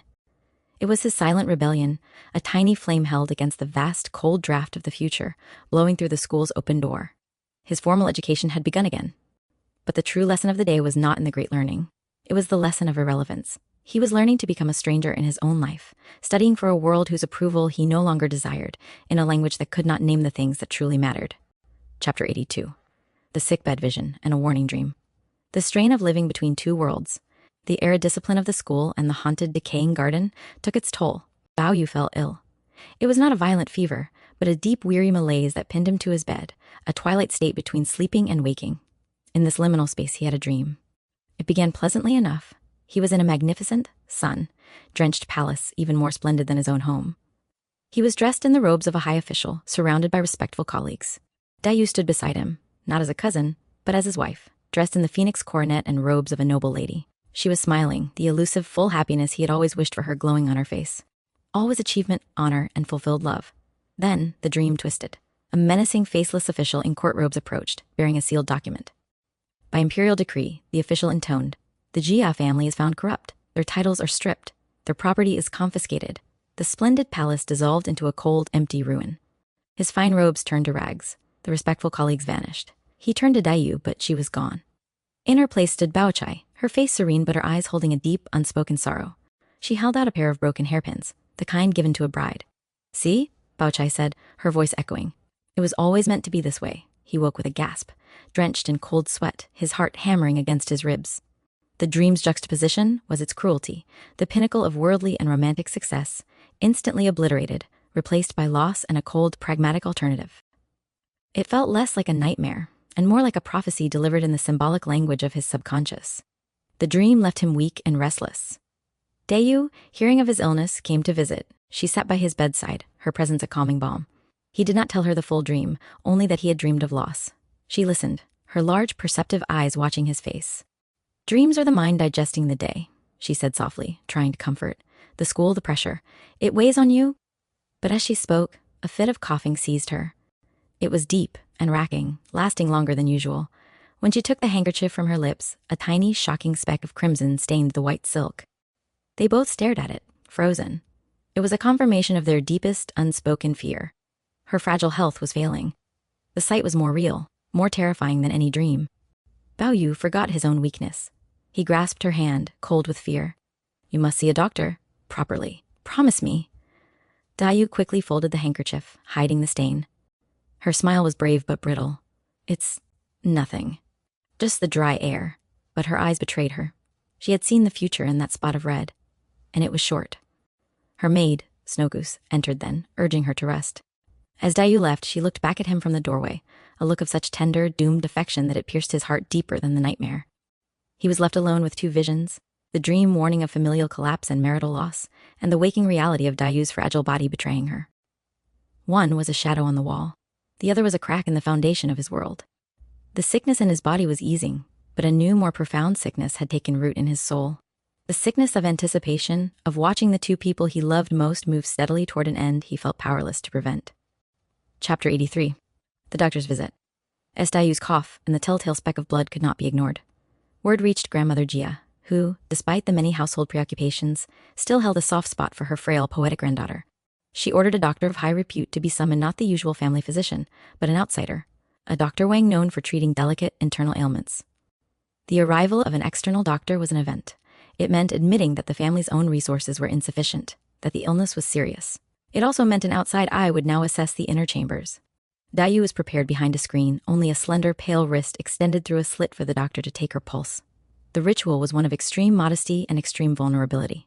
Dr. Wang, an elderly man with a deliberate manner, felt her pulses on both wrists for a long time, his eyes closed in concentration. Afterward, he was led to the outer room to confer with Grandmother Jia and Lady Wang. His diagnosis was precise and grimly poetic. "The young lady's ailment," he began, "stems from a congenital weakness of the lungs, the metal element. But it is gravely compounded by wood. A wood element, here, the liver, associated with anger, frustration, pent-up emotion, is overacting and insulting the metal. It is a case of profound melancholy and constrained feeling. The fire of her spirit is low, allowing dampness and phlegm to accumulate. The blood is a sign that the overactive wood has damaged the metal's network." He spoke in the traditional language of elemental medicine, but his meaning was transparent to all listening. Her sickness was of the heart and spirit as much as the body. Grief, loneliness, and unspoken sorrow were consuming her. His prescription was twofold. First, a complex formula of herbs to moisten the lungs, calm the liver, and nourish the blood. Second, and he emphasized this, she must have peace. Mental tranquility is paramount. She should avoid all stimulation, all upset, all melancholy reading or poetry. She must be encouraged to think of pleasant, mundane things. Her environment must be calm. The diagnosis was a public airing of her private soul. The prescription for peace was a condemnation of the very life she led, a life of deep feeling, artistic sensitivity, and lovesick longing. To cure her, they would have to unmake her. Grandmother Jia thanked the doctor gravely and promised his advice would be followed. After he left, a heavy silence hung in the room. "We must keep her calm," Lady Wang said, practicality masking unease. "She needs companionship, but of a cheerful sort," Grandmother Jia mused. Perhaps Baochai should visit more often. The solution was to surround her with the embodiment of serene, practical health, a living contrast to her own poetic morbidity. It was a kindness that felt like a sentence. The news filtered back to Dayu, delivered gently by her maid. She listened, then turned her face to the wall. The doctor from the outside world had looked in and seen her truth. She was dying of a broken heart, in a home that could not mend it. His medicine might treat the lungs, but the cure for the spirit, love, security, freedom, was not in his pharmacopoeia. It was the one ingredient the Jia family, for all its wealth, could not provide. Chapter 84, The Examined Scholar and the Filial Parrot. The air of diagnosis lingered, but its focus shifted. Dr. Wang's verdict on Dai had, in a roundabout way, cast a light on the other fragile element in the household, Baoyu's unconventional spirit. If one grandchild was sick with melancholy, was the other perhaps sick with waywardness? The responsibility fell to Jia Zhang to make an assessment. He summoned Baoyu to his study, not for a scolding, but for a formal examination, a test of his readiness for the imperial examinations and, by extension, for manhood. The room was heavy with the scent of old paper and ink, the weight of generations of scholarly expectation. Jia Zhang posed questions from the 4 books, not on rote memorization, but on interpretation and application. Explain the master's meaning. The gentleman understands what is moral. The small man understands what is profitable. Baoyu, his mind still half in the world of Dayu's cough and his own dark dream, answered haltingly. He spoke not of statecraft or social order, but of personal integrity. The moral is, what is true to one's own heart, even without profit. Like a poet writing a true verse no one will see, or a friend keeping faith when it brings no advantage. It was an answer from the heart, but it was subjective, personal. It was not the answer of a statesman. Jia Zhang frowned, not in anger, but in profound disappointment. His son understood morality as a private, artistic sentiment, not as the bedrock of public service. He moved to the 8-legged essay, the rigid literary form required for the exams. He set a plain, orthodox topic on the virtue of steadfastness. Baoyu's essay, when composed under his father's gaze, was technically adequate, but spiritually hollow. It praised steadfastness in loyalty to the sovereign and filial duty, using all the correct allusions. But the words had no breath behind them. They were like beautifully painted papier-mâché masks. Jia Zhang corrected a few structural flaws, his red brush circling lifeless phrases. The lesson was clear, originality was a flaw, perfect conformity was the goal. As Baoyu left, chastened and hollow, he passed by his grandmother's apartments. From within, he heard the clear, mimicking voice of grandmother Jia's new pet, a brilliant green parrot in a jade cage. The bird was reciting, perfectly, a Buddhist sutra the old lady had been teaching it. Form is emptiness. Emptiness is form. The parrot chirped mechanically. The sight struck Baoyu like a revelation. Here was the ideal student. The parrot did not understand the profound philosophy it recited. It did not feel the paradox of form and emptiness. It simply reproduced the sounds perfectly, to the delight and praise of its master. It was the ultimate filial, scholarly creature, beautiful, repetitive, and utterly without a soul of its own. He saw himself in that cage. His father's examination was an attempt to train him to be that parrot, to recite the orthodox texts with flawless, meaningless elegance. His heartfelt answer about morality was the wrong birdsong. Dayu's illness was a poetry too dangerous to recite. To be healed, to be approved, to be successful, meant to learn the sutra by rote and forget the meaning. He walked away, the parrot's hollow piety ringing in his ears, a perfect mirror of the hollow essay he had just written. The path ahead was clear, well lit, and led directly to a gilded cage. Chapter 85, The Official Announcement and a Feast of Ashes. A sudden, unexpected wind of good fortune blew through the Jia household, briefly scattering the miasma of illness and anxiety. News arrived that Jia Zhang, the family's stern patriarch, had been promoted to a higher rank in the Ministry of Works. It was a significant advancement, a testament to his diligence, and a sign that the family's political capital, though dwindling, was not yet exhausted. The household erupted in a flurry of forced celebration. This was the kind of event that demanded performance. Congratulations poured in from relatives and connections. A feast was hastily arranged, not the intimate, gloomy mid-to-autumn gathering, but a public display of resurgence. For the young people, particularly Baoyu, the promotion carried a bittersweet, ominous weight. It was a reminder of the world they were expected to enter and excel in, the world of official rank, of which Jia Zhang was now a more prominent pillar. Baoyu's recent failure in the scholarly examination hung over him, making the celebration of his father's success feel like a pointed contrast. The feast was held in the main hall, brighter and more crowded than the last. Jia Zhang, the center of attention, wore a rare subdued smile. Toasts were made to his virtue, his loyalty, the continued glory of the Jia name. The talk was of career trajectories, networking, and the importance of having a reliable man in a key ministry. Baoyu went through the motions, offering his filial congratulations. He watched his father accept the accolades with dignified grace. This was the apex of the life path laid out for him, to stand where his father stood, to be the respected official, the head of a household. The image should have been inspiring. Instead, it felt like looking at a detailed map of a prison. The only moment of genuine feeling came indirectly. During a lull, a minor official, slightly drunk, leaned over to Jia Zhang. "My congratulations, sir. And with a son like yours, a budding scholar, the family's future is secure for another generation." Jia Zhang's smile tightened imperceptibly. He glanced at Baoyu, and in that fleeting look, Baoyu saw not pride, but a complex mixture of hope, anxiety, and deep-seated doubt. The promotion had increased the pressure on the next generation, not alleviated it. His father's success was a taller ladder he was now expected to climb. The feast ended with the usual distribution of sweet, sticky cakes, symbols of a sticky, sweet future. Bao Yu took his, but it tasted like ash in his mouth. The celebration was for a world that valued rank over poetry, connections over love, stability over truth. It was a feast held on a precipice, praising the solidity of the ground while ignoring the crumbling edge beneath their feet. That night, as fireworks lit the sky in brief, brilliant flowers of color, Bao Yu stood apart. Each burst of light illuminated the garden's beauty for a second, before plunging it back into darkness. The promotion was like those fireworks, a spectacular, noisy, expensive display that lit up the family's name for a moment, but changed nothing fundamental. When the last light faded and the smell of gunpowder hung in the air, the problems remained: Dayu's health, the empty coffers, his own unsuitability for the brilliant future everyone was toasting. The official announcement had brought a feast, but it was a feast of ashes, celebrating a future that felt increasingly like a requiem for the present.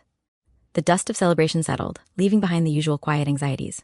It was in this lull that a rare, poignant sound drifted into the garden. The melancholic, resonant notes of a kin, the 7-string Chinese zither, instrument of scholars and recluses. The player was none other than the quiet, often overlooked fourth sister Shichen. Of all the Jia girls, Shichen had been the most attached, her passion invested not in poetry or embroidery, but in brush painting and, as was now revealed, the austere art of the Qin. She had been practicing in secret for months. She played in her small studio, the windows open to the autumn garden. The piece was high mountains, flowing water, a melody about finding a soulmate who understands one's music, a theme of profound friendship and, ultimately, of loss when that understanding is gone. The music, with its deliberate silences and vibrating notes that seemed to hang in the air, cast a spell. Dayu, drawn by the sound, stood listening outside, tears silently tracing her cheeks. The music spoke of the isolation she felt, the longing for a harmony no one else could hear. Bao Yu, too, paused in his wanderings, feeling the notes resonate with the unspoken sorrow in his own heart. Shichen played with a technical proficiency that surprised them, but it was the emotion, cool, deep, and lonely, that was startling. This was not a social skill, it was a confession. When the last note faded into the rustle of dry leaves, she looked up to find a small audience of her cousins at her door. "You play of a friend who understands," Dayu said softly, wiping her eyes. "It is beautiful," Shichun nodded, her face pale and serious. "The master who taught me the piece said, 'It is also a farewell.' The friend in the song departs, and the music is all that remains." Her words, combined with a melody, struck a chill deeper than the autumn air. It felt like an omen for their own circle. They were each, in their own way, playing melodies of the heart, waiting for understanding. But the future Shichun's music hinted at was one of parting, of melodies left unfinished, of solitary echoes in empty halls. Later, Bayu asked Shichun why she chose such a sorrowful piece to master. She looked at him, her young face oddly ancient. "Because it is true," she said simply. "All other music feels like a lie. The episode of the Qin left no tangible change. But it inserted a new note into the garden's atmosphere, a note of artistic, premonitory sadness." Shichun, the little sister, the painter of landscapes, had used sound to paint their collective portrait, a group of talented, sensitive souls playing exquisite, lonely music on the brink of a great silence. Chapter 87. Autumnal Hearts and a Burnt Poem. Autumn tightened its grip. One crisp, sunny afternoon, Baochai sent her maid Oriole to Dayu with a small gift, a packet of superior, snow-white marshmallow root from the south, good for soothing coughs, and a note with a line of poetry. As people part, wild geese fly south, rain washes the river, autumn floods the pool. It was a line of parting and seasonal change, typical of Baochai's thoughtful, slightly distant kindness. But for Dayu, in her hypersensitive state, it felt like a commentary on her own isolation, the wild geese flying away from her, the rain washing things clean, perhaps of her presence. Sitting alone, the melancholy crystallized. She took out her own writing box and began to compose a poem in response, a series of quatrains she titled Autumn Meditations. They were her most despairing work yet. She wrote of the fragrance of my soul fading with the flowers, of jade girdle pendants snapped and lost in the green grass, of a redu shang sea that rots before it's sown. The poems were exquisite, and they smelled of death. As she finished, a sudden gust of wind blew through her window, scattering the pages. She scrambled to collect them, her heart pounding with a superstitious fear. It felt as if the wind itself was rejecting her words, declaring them too true to be seen. At that moment, a commotion arose outside. A flock of wild geese migrating south flew directly over the bamboo lodge, their lonely honking cries filling the sky. To Dayu, it was a sign. The geese in Baochai's note had materialized, crying a farewell. In a fit of despairing resolve, she did not recopy the poems. Instead, she took them to the small brazier in her room.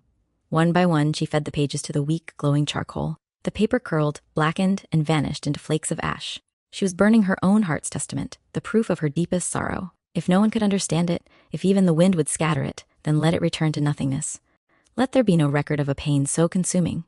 Later, when Bao Yu came to visit, he noticed the faint, acrid scent of burnt paper in the air. "Have you been burning leaves?" he asked.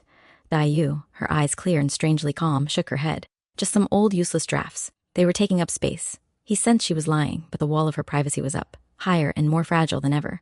He could almost see the ghost of the unsaid words hanging in the air between them, ash without form.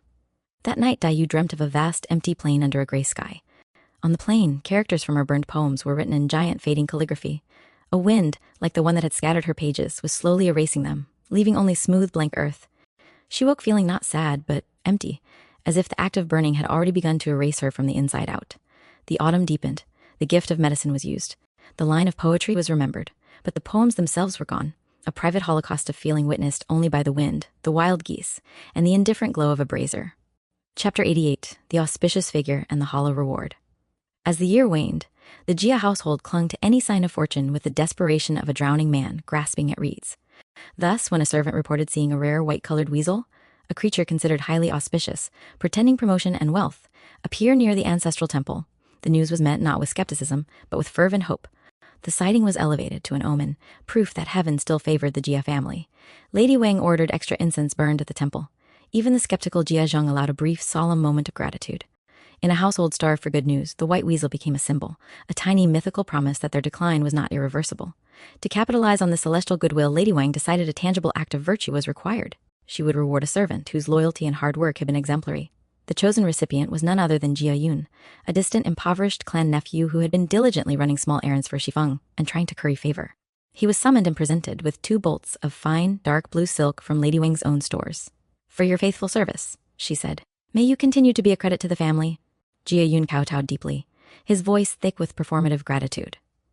"This unworthy one is overwhelmed by the mistress's boundless generosity. I shall wear the silk as a second skin, a constant reminder of my duty."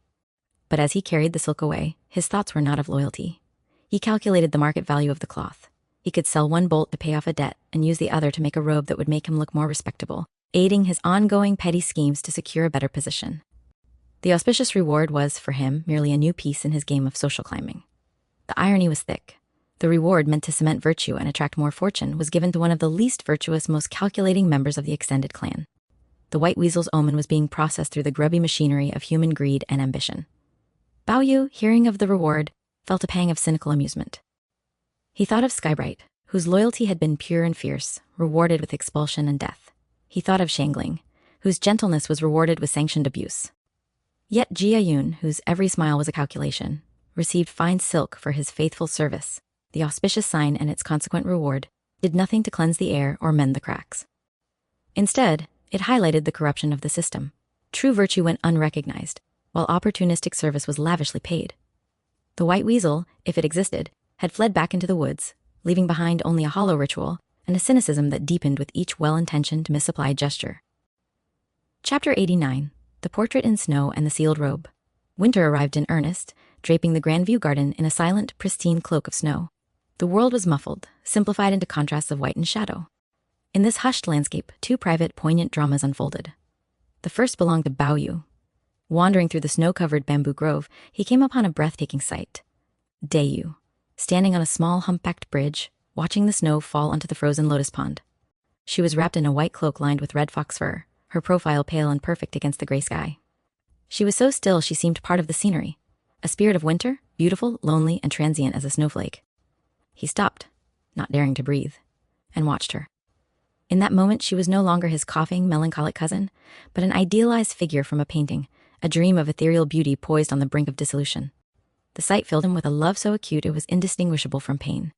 He knew if he spoke, the spell would break, the living, suffering Dayu would return. So he remained hidden, searing the image into his memory, Dayu on a snowy bridge.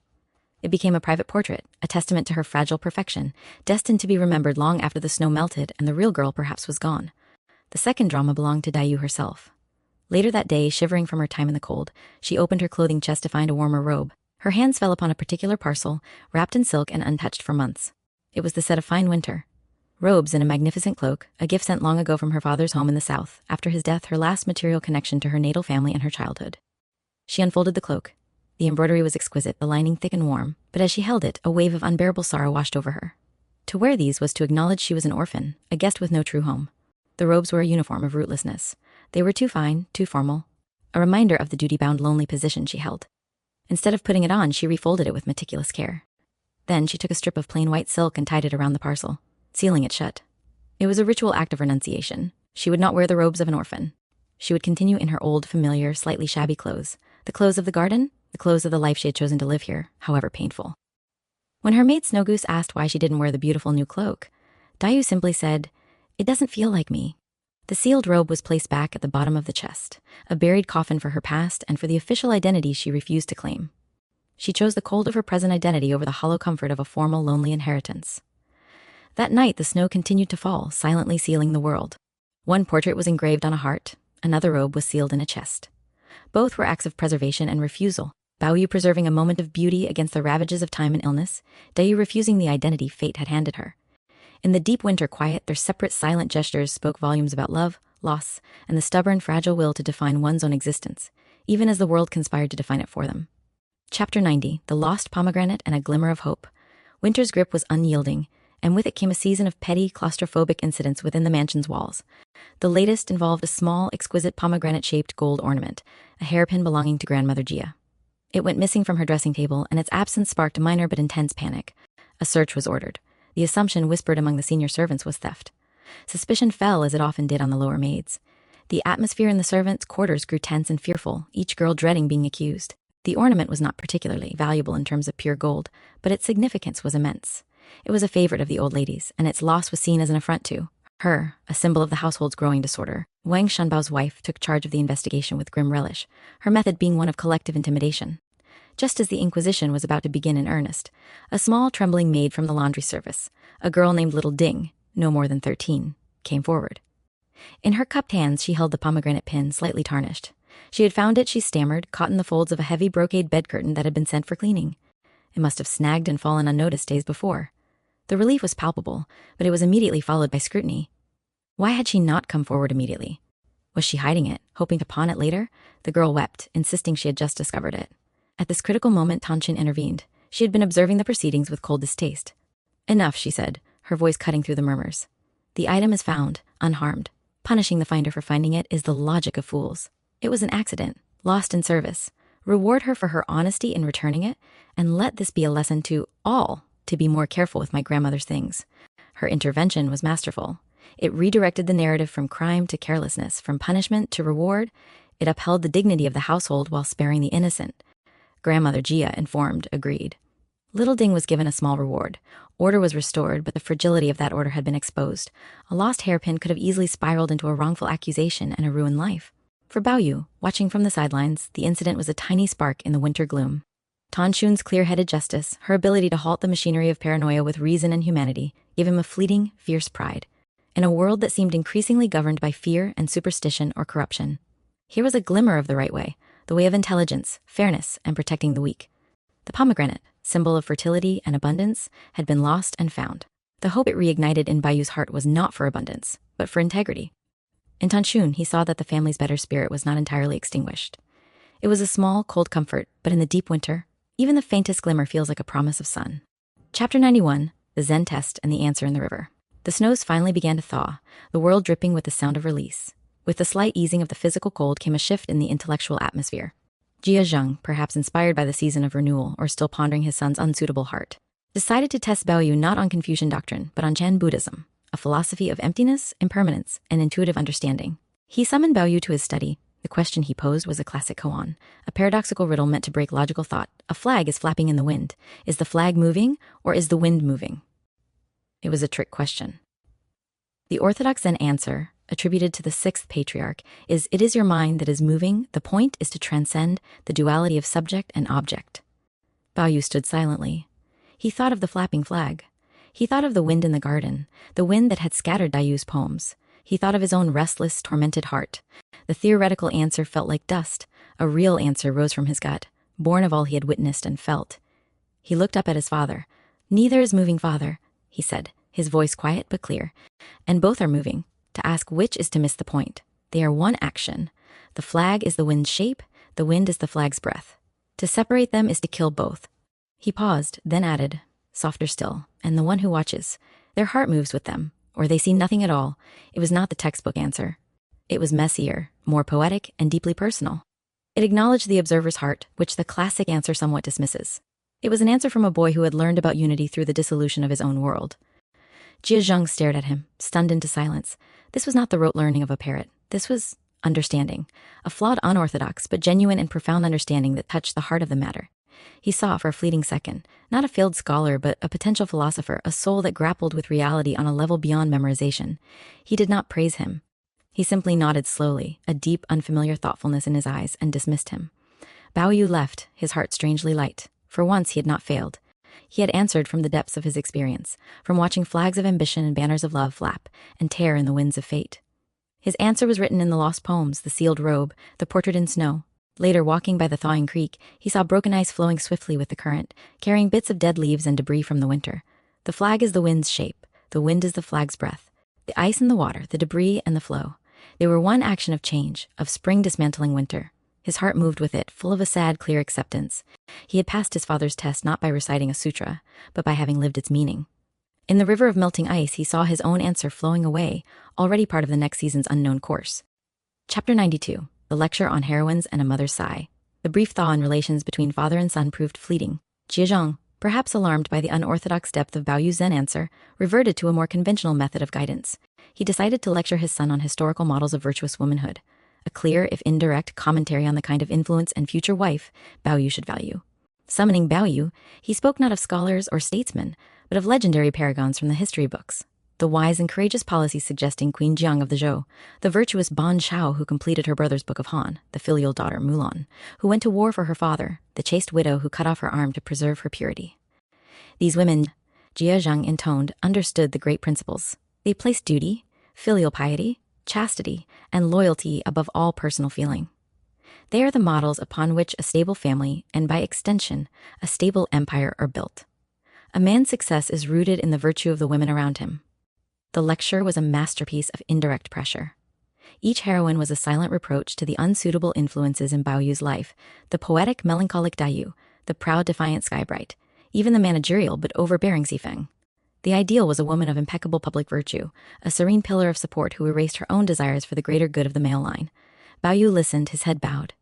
He respected these historical figures, but they felt like statues in a cold hall. Where was their poetry, their laughter, their capacity for a love that defied convention? Where was the spirit that chose death over dishonor, like third sister Yu, whom his father would never deign to mention? His father's heroines were made of marble. The women who moved his heart were made of flawed, breathing, feeling flesh. He offered no argument, only a respectful, "Yes, father." Later that day, he visited his mother, Lady Wang. She was embroidering a complex pattern of peonies and butterflies, symbols of wealth and marital happiness. She saw his quiet dejection. "Your father only wants what is best for you," she sighed, not looking up from her needle. "A stable future, a respectable household. Sometimes, personal preferences must yield to the needs of the family. It is the way of the world." Her sigh held a universe of resigned sadness. She was speaking not just as his mother, but as a woman who had lived this truth. Her words were not a command, but a confession. In her sigh, Bao Yu heard the ghost of her own surrendered dreams, the preferences she had yielded long ago. She was asking him to do the same, for the sake of a stable future that felt to him like a beautifully embroidered shroud. He left her chamber more burdened than before. The lecture from his father was an ideological attack. The sigh from his mother was a moral surrender, and it was far more persuasive. It came wrapped in love and weariness, making the cage of expectation feel not like punishment, but like inevitable, sorrowful fate. Chapter 93. The Theater Troupe and the Absconding Actor. In an attempt to lift the somber mood and perhaps to celebrate the fading winter, the family hired a renowned itinerant theater troupe to perform in the mansion. They were to stage scenes from popular operas, tales of romance, heroism, and divine justice. The troupe's arrival was a splash of color and noise. Among them was a young actor who played Sheng roles, famous for his delicate features and mesmerizing voice. His stage name was Qin Guan. Offstage, he was quiet, almost effeminate, with an aura of melancholy that intrigued Bao Yu. After a successful performance one evening, Bao Yu sought him out in the actor's temporary quarters to compliment him. He found Qin Guan packing a small, worn trunk with a desperate urgency. "You performed beautifully," Bao Yu said. "The sorrow of your character felt true." Qin Guan looked up, his painted stage bravado gone, replaced by raw fear. "Thank you, young master. But I cannot stay. The troupe master..." He stopped, terrified. With gentle probing, Bao Yu learned the truth. The troupe master was a brutal man who treated his actors like property. Qin Guan, the star, was also the primary target of his cruelty and his attentions. The young actor was planning to flee that very night, risking everything: his career, his safety for a chance at freedom. Bao Yu, whose heart always bled for the oppressed and the beautiful, was moved. On impulse, he emptied his purse of the silver he carried and pressed it into Qingguan's hands. "Take this. Go far. Change your name." The actor stared at the money, then at Bao Yu, tears in his eyes. He kowtowed once, swiftly, a gesture of profound gratitude that transcended their brief acquaintance. Then he slipped out into the dark garden and vanished. The next morning, the discovery caused an uproar. The troop master raged, accusing the household of hiding his property. An investigation was launched, but it went nowhere. Bao Yu kept his secret. For days, the incident simmered. The servants whispered about the vanished fairy boy. The troop master left, seething. The family elders were merely annoyed at the disruption. For Bao Yu, however, it was a quiet victory. He had helped a fragile spirit escape a gilded cage not unlike his own. Qingguan's flight was a mirror of his own deepest desire to break the contract, to flee the role he was forced to play. He couldn't flee himself, but he could fund another's escape. In that act, he felt a fleeting, powerful agency. He had used the family silver to undermine a petty tyrant and set beauty free. He wondered where Qingguan was, if he had found a riverboat heading south, if he was breathing free air. The thought was a small, bright coal in the gloom of his own predicament. Sometimes, he thought, the most heroic act is not to be a legendary queen or a chaste widow from his father's lecture, but to be an audience member who helps the player walk off the stage and into his own unauthorized life. Chapter 94. The Winter-Blooming Crabapple. Deep winter, when the world was locked in iron frost and the garden slept under a blanket of gray, delivered a miracle, or a monstrous omen. In the corner of Grandview Garden, the crabapple tree that had stood barren and skeletal for months suddenly, impossibly, burst into full, lavish bloom. It was discovered by a young, superstitious maid who ran back to the house shrieking not with joy, but with terror. The news spread like a fire through dry tinder. In the heart of death, life had flaunted its own rules. The family rushed to see. There it stood, a tree dressed in shocking pink against the monochrome world, its blossoms scentless and perfect. Grandmother Jia, leaning on her cane, stared in wonder. "A sign, a blessed sign of renewal," she declared, her old voice trembling with hope. To her, it was heaven's blessing, a promise that the family's fortunes would blossom anew. Lady Wang echoed the sentiment, seeing it as an auspicious portent for the new year, perhaps for the upcoming palace examinations. The maids and servants buzzed with excited, nervous chatter. For a day, the oppressive gloom lifted, replaced by a fragile, superstitious joy. But not all saw blessing. Dayu, standing apart, felt a cold dread. A flower out of season was a freak, an aberration. In nature, it signaled a coming disaster, a winter storm to punish the presumption, or a plague to follow the false spring. "It blooms because it is confused," she whispered to Bao Yu, who stood beside her. "Or because it is dying, and this is its last farewell." Bao Yu watched the vibrant, lonely blossoms. He thought of Skybright, beautiful and defiant, blooming brilliantly just before she was cut down. He thought of third sister Yu, a fierce flower who chose her own moment to fall. This tree, blooming in the sleep time of the world, felt like a similar act of reckless, doomed beauty. It wasn't a promise, it was a last stand. As days passed, the initial euphoria faded. The tree continued to bloom, a stubborn patch of color in the gray, but the sight grew unsettling. The gardeners muttered that such a tree would surely die come true spring, having exhausted itself. The blessing began to feel like a debt that would soon come due. Then, a week after its first flowering, a hard, unexpected freeze returned. The next morning, the miraculous blossoms were blackened, shriveled, and clinging pathetically to their branches like scraps of burnt paper. The winter had reasserted its law. The miracle was dead. The mood in the household plunged deeper than before. The promised blessing had revealed itself as a taunt, a beautiful lie. Grandmother Jia did not speak of it again. The blackened blossoms were quickly cleared away, as if erasing an embarrassment. Only Bao Yu and Dayu had seen the truth from the beginning.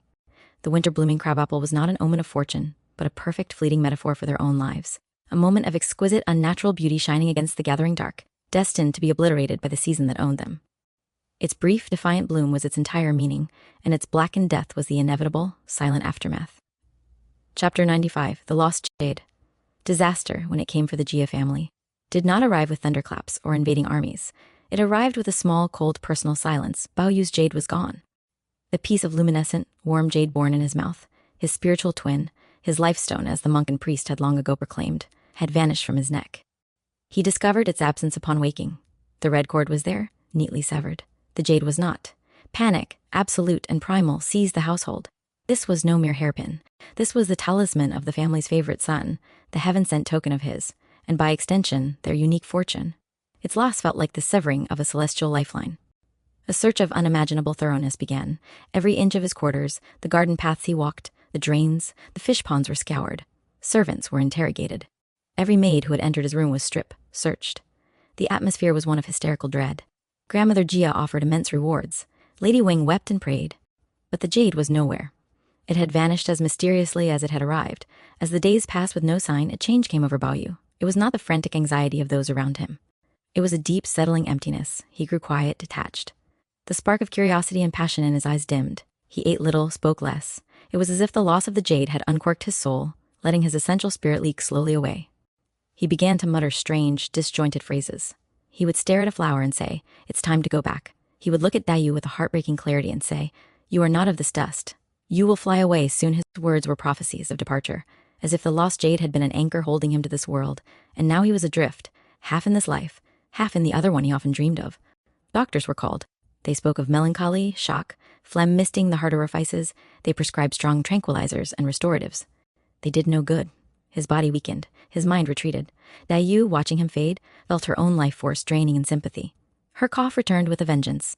They were two candles guttering in the same draught, one extinguished by loss, the other by love's helpless mirroring. The lost jade was a catastrophe far beyond its material value. It was the family's magical thinking made flesh, and its disappearance broke the spell. Without it, Bayu was just a sick, strange boy, and the family was just another decaying noble house with no special favor from heaven. The frantic search revealed their desperation. Baoyu's decline revealed their vulnerability. The jade was never found. Its absence became a presence more powerful than its existence, a hole in the heart of the household, through which the cold wind of reality now blew without cease, chilling the once magical garden to its very roots. Chapter 96, The Grand Deception and the Startled Bride. With Baoyu's spirit leaking away and his body weakening by the day, the Jia family's desperation curdled into a single, pragmatic, and ruthless plan. The physicians had whispered that a great joy might shock his system back to life, might re-anchor his wandering soul. The elders, Grandmother Jia, Lady Wang, and Wang Zifeng conferred in hushed, urgent tones. The conclusion was foregone. He must be married, and quickly. But to whom? His heart, his dying spirit, was bound to Dayu. Yet Dayu was sickly, melancholic, coughing blood, the opposite of the robust, life-bringing bride needed for this medical cure. Furthermore, her emotional intensity was seen as the cause of his decline, not its remedy. The choice, therefore, was clear: Bao Chai. She was healthy, serene, rational, the embodiment of great joy without complication. She was the medicinal bride. One colossal cruel obstacle remained: Bao Yu himself. In his current state, hearing he was to marry Bao Chai and not Dayu might be the final blow that killed him. Thus, the grand deception was conceived. He would be told he was marrying Dayu. The machinery of the household was mobilized for this benevolent fraud. Servants were sworn to secrecy on pain of expulsion. Dayu's courtyard, the bamboo lodge, was deliberately isolated. Her maids were given other duties to keep them away from the brewing plans. The one person who could not be kept in the dark was Bao Chai herself. Her mother, Aunt Xu, told her the truth with tears and apologies.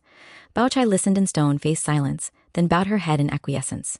It was her duty to her family, and her role as a sensible one, to be the instrument of this cure, even as its foundation was a lie.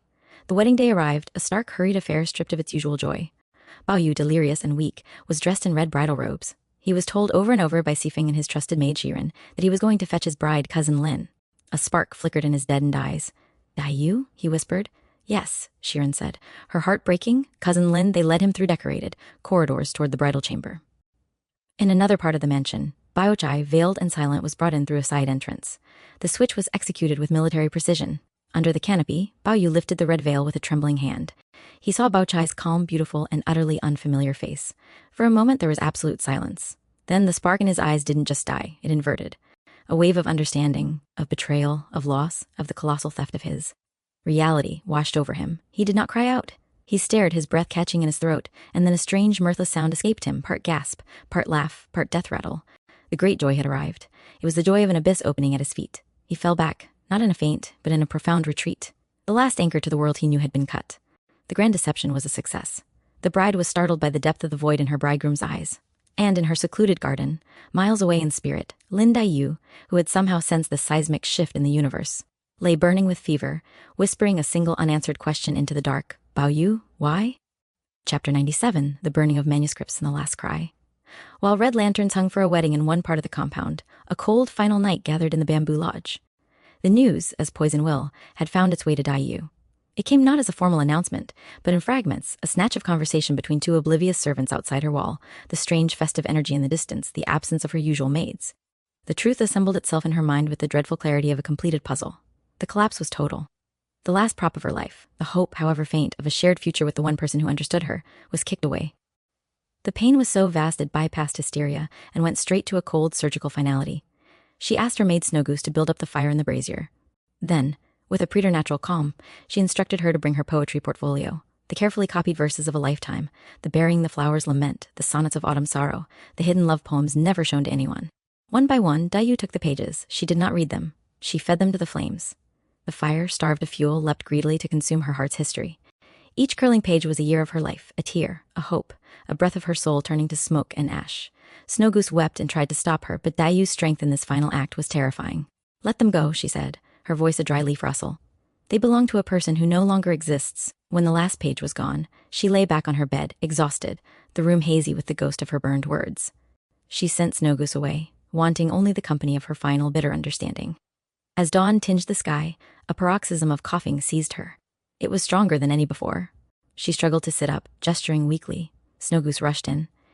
Dayu pointed to her handkerchief, then to the brazier. Snow Goose, understanding, took the handkerchief stained with fresh, bright blood and threw it into the dying embers. It flared for a second, a final bloody flower, then turned black. Dayu's breathing grew shallow. Her eyes, clouded with pain, seemed to look through the roof into some other realm. She gathered the last of her strength. Her lips moved. Her voice was barely a whisper, but in the absolute silence of the morning, it was as clear as a bell, as sharp as a knife. It was not a call for help, nor a prayer. It was a statement, an accusation, and a release, all in one. "Bao Yu, how could you?" Then the light in her vast, expressive eyes, the eyes that had seen too much beauty and too much sorrow, flickered, dimmed, and went out. Lin Dayu was dead. Her poems were ash. Her question hung in the cold dawn air, unanswered, echoing in the emptiness of a garden that had, at last, killed its most delicate and truthful flower. Chapter 98. The Death of a Phoenix and the Marriage's Truth. News of Lin Dayu's death passed through the Jia household not as a thunderclap, but as a cold, silent flood. For Bao Yu, still reeling in the unreal haze of his own marriage, the truth arrived in cruel, staggered blows. He had been drifting in a semi-conscious state since the wedding, the image of Bao Chai's veiled face superimposed over his expectation of Dayu's. He muttered and slept, a ghost in his own bridal chamber. It was his old, simple-minded maid, Nanny Li, who, unaware of the conspiracy of silence, blundered into the room weeping. "My poor, poor Miss Lin," she wailed, wiping her eyes with her apron. "Gone just like that, and on your wedding day too, young master. What a cruel fate, to die alone while everyone was celebrating." The words shattered the protective fog.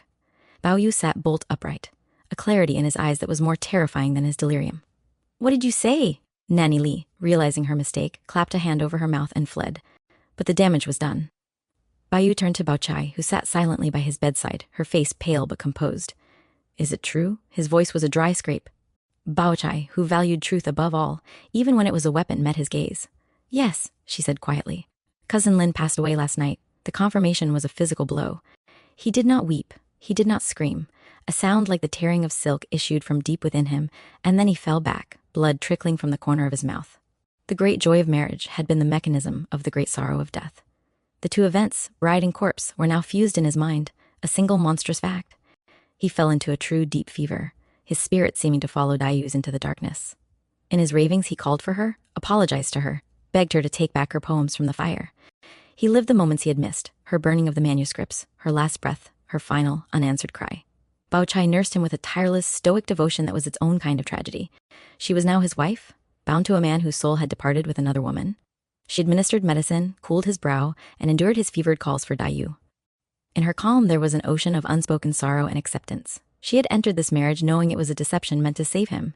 Now she was the keeper of a living ghost, the witness to a love that had died before she arrived. Bao Yu's body eventually weathered the fever. He woke, weak and hollowed out, to the reality of a marriage bed and a wife who was not the wife of his heart. The cure had technically worked. He was alive. But the phoenix, Dayu, was ashes, and the truth of his marriage was a quiet room, a dutiful wife, and a silence where once there had been poetry, laughter, and a love that understood the language of falling petals and winter-blooming flowers. Chapter 90. While the inner chambers grappled with spiritual death, the outer world of the Jia family was finally ensnared by the consequences of its long-neglected temporal sins. The law, slow, cumbersome, but inexorable, stretched its long arm into their affairs. It began with a minor case involving a distant estate manager named Li. He had been embezzling rents and taxes for years, confident in the protection of the Jia name, but a new, incorruptible local magistrate, unimpressed by the family's fading prestige, decided to make an example. Manager Li was arrested, and under interrogation, his ties to the Jia household, specifically to the Ningguo branch and the dissolute Jia Zhen, were laid bare. The case, like a loose thread, began to unravel the whole tapestry. The magistrate, smelling greater corruption, expanded his investigation. He looked into land disputes the Jias had resolved through intimidation decades prior. He subpoenaed records of tax payments that were mysteriously incomplete. He interviewed tenants who whispered of forced sales and buried grievances. The legal documents began to arrive at the Rongguo mansion, polite, formal, deadly. They required testimonies, account books, appearances. The world of official seals and courtroom procedure, which the Jias had always manipulated from above, was now a machine grinding toward them. Jia Zheng, the newly promoted but fundamentally honest official, was mortified. This was the shame he had always feared, the public exposure of the family's rotten foundations. He spent days in his study, pale and aging by the hour, trying to compose responses, to marshal what little clean influence he had left. Jia Lian and Xifeng were terrified for different reasons. Their hands were far dirtier. Xifeng's high-interest loans made in the family's name, her role in the death of second sister Yu, Jia Lian's corrupt deals, all of it trembled in the shadow of the law's inquiry.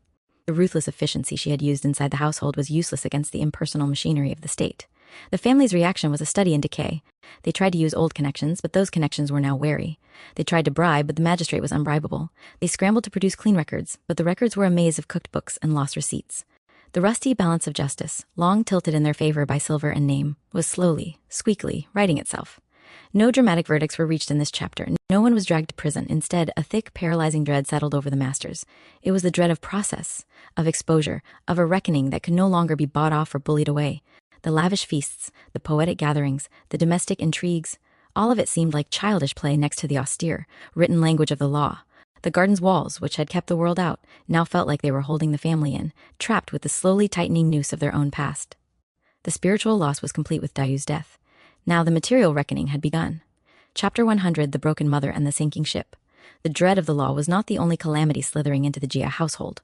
While the masters faced legal reckonings, a more intimate tragedy was concluding in a distant, sunless room. Yingkun, the timid second sister, returned home.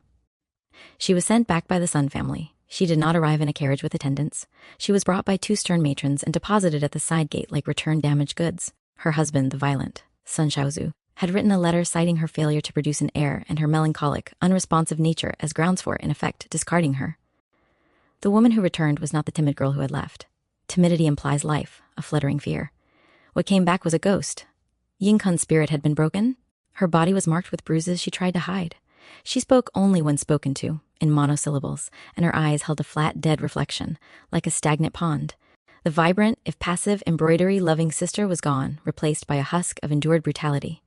Her mother, Lady Sheng, upon seeing her, did not weep with maternal outrage. She wrung her hands and sighed. "Foolish girl, you must have provoked him." A wife must learn to adapt. Her words were the final blow. Yingkun simply nodded, absorbing the blame as she had absorbed the blows. She had no ally, not even in the home that had sold her. She was a testament to the family's failure. As a commodity, she had depreciated and been returned worthless. She was given a small, quiet room at the back of the compound, away from the main activities. She sat by the window, not embroidering, just watching the light move across the floor until it faded. She was a living lesson in the fate of women who had no power, no protectors, and no value beyond their utility. Her return was a quieter, more personal echo of the family's larger predicament. They were a sinking ship, and the most vulnerable were being cast off first, with no lifeboats offered, only a berth in the silent dark hold of disgrace. Chapter 101, The Night Patrol and the Whispering Wind. With legal troubles mounting and the household morale at its nadir, an air of paranoia took hold. Wang Qifeng, once the indomitable manager, now found her sleep haunted by ghosts of second sister Yu, of the countless small cruelties her efficiency had demanded. She took to walking the corridors at night, a solitary figure with a single lantern, as if patrolling the borders of her own crumbling sanity. One such night, deep in the hour of the rat, the wind rose. It was an unseasonably warm, moaning wind that rattled loose shutters and made the bamboo grove hiss like a nest of snakes. As Zifeng passed near the deserted pavilion where she had once confronted second sister, she heard a sound. Not the wind, but a woman's soft weeping. Her blood ran cold. She raised her lantern, its light trembling. "Who's there?" The weeping stopped. In its place came a sigh, so close it seemed to brush her ear. A voice, faint as silk tearing, whispered, "Sister, you promised me a home." It was second sister's voice. Shifeng stumbled back, the lantern falling from her numb fingers and shattering, plunging her into darkness. The wind seemed to solidify around her, cold and clutching. She fled back to her rooms, her heart a frantic bird in her chest, her managerial courage utterly evaporated. The next day, she was feverish. She spoke of hearing the wind call her name. Jie Lian, preoccupied with his own fears, dismissed it as nerves. But the experience had pierced Sifeng's iron facade. The wind that night had not just been weather, it was the collective sigh of her victims, the karma of her actions finally stirring in the dark. She, who had used fear as a tool, was now ruled by it. Her night patrols ceased. She took to her bed again, but this illness was of the spirit. She started at shadows, mistook the rustle of maids' skirts for ghostly footsteps. The tiger of the household had been reduced to a trembling creature, hunted by the echoes of her own past. The wind that carried away the ash of Dayu's poems now carried back the whispers of Sifang's sins, proving that in the falling house, no one, not even the most formidable, would be spared the reckoning. Chapter 102. The Exorcism in the Garden. The incident with Sifang was not an isolated phantom. The garden, once a paradise of poetry and play, had become a breeding ground for fear. Servants whispered of seeing shadowy figures flitting between the pavilions at dusk. A kitchen maid swore she saw the ghost of Skybright weeping by the crabapple tree. The atmosphere grew so thick with superstition that work began to suffer. No one would run errands there after dark. Jiajing, ever the pragmatist even in decline, saw this as an intolerable disruption to what little order remained. He could not fight legal accusations with charms, but he could attempt to cleanse his own property. He ordered a grand exorcism. Taoist priests and Buddhist monks were hired in equal measure, their competing rituals creating a cacophony of bells, chants, and the smell of burning sandalwood and sulfur. They marched through the garden, splashing holy water, pasting yellow talismans on every door and lintel, beating drums to scare away malignant influences. The family was required to observe. Bao Yu, now a hollow man going through the motions of life, watched with detached amusement. The priests were expelling ghosts, but to him the true spirits of the place. Dayu's poetic soul, the laughter of his sisters, the defiant pride of Skybright were already gone. What remained were just memories, which no talisman could touch. The exorcism was a play performed for the living, who were more haunted by their own guilt and loss than by any external specter. Sifeng, pale and wrapped in a heavy cloak, watched the rituals with desperate hope. She willed the chance to cleanse not just the garden, but the inside of her own mind. But when a priest accidentally brushed a talisman against a bamboo stalk, causing it to rustle, she jumped as if struck, seeing in the movement a ghostly hand. The exorcism was failing its most important subject. After 3 days of ceremonies, the head priest declared the garden cleansed. The evil influences, he said, had been driven beyond the walls. Peace did not return. The servants remained wary. The silence that settled over the pavilions was not one of purity, but of desertion. The exorcism had succeeded only in making official what was already true. The garden was dead. Its magic had fled not because of ghosts, but because the life and love that sustained it had been extinguished by betrayal, death, and the cold calculations of the adult world. The priests had chased away phantoms, leaving behind only the much heavier presence of absence. Chapter 103, The Poison Cup and a Brother's End. While the main branch of the family wrestled with ghosts and lawsuits, the collateral branches rotted from within.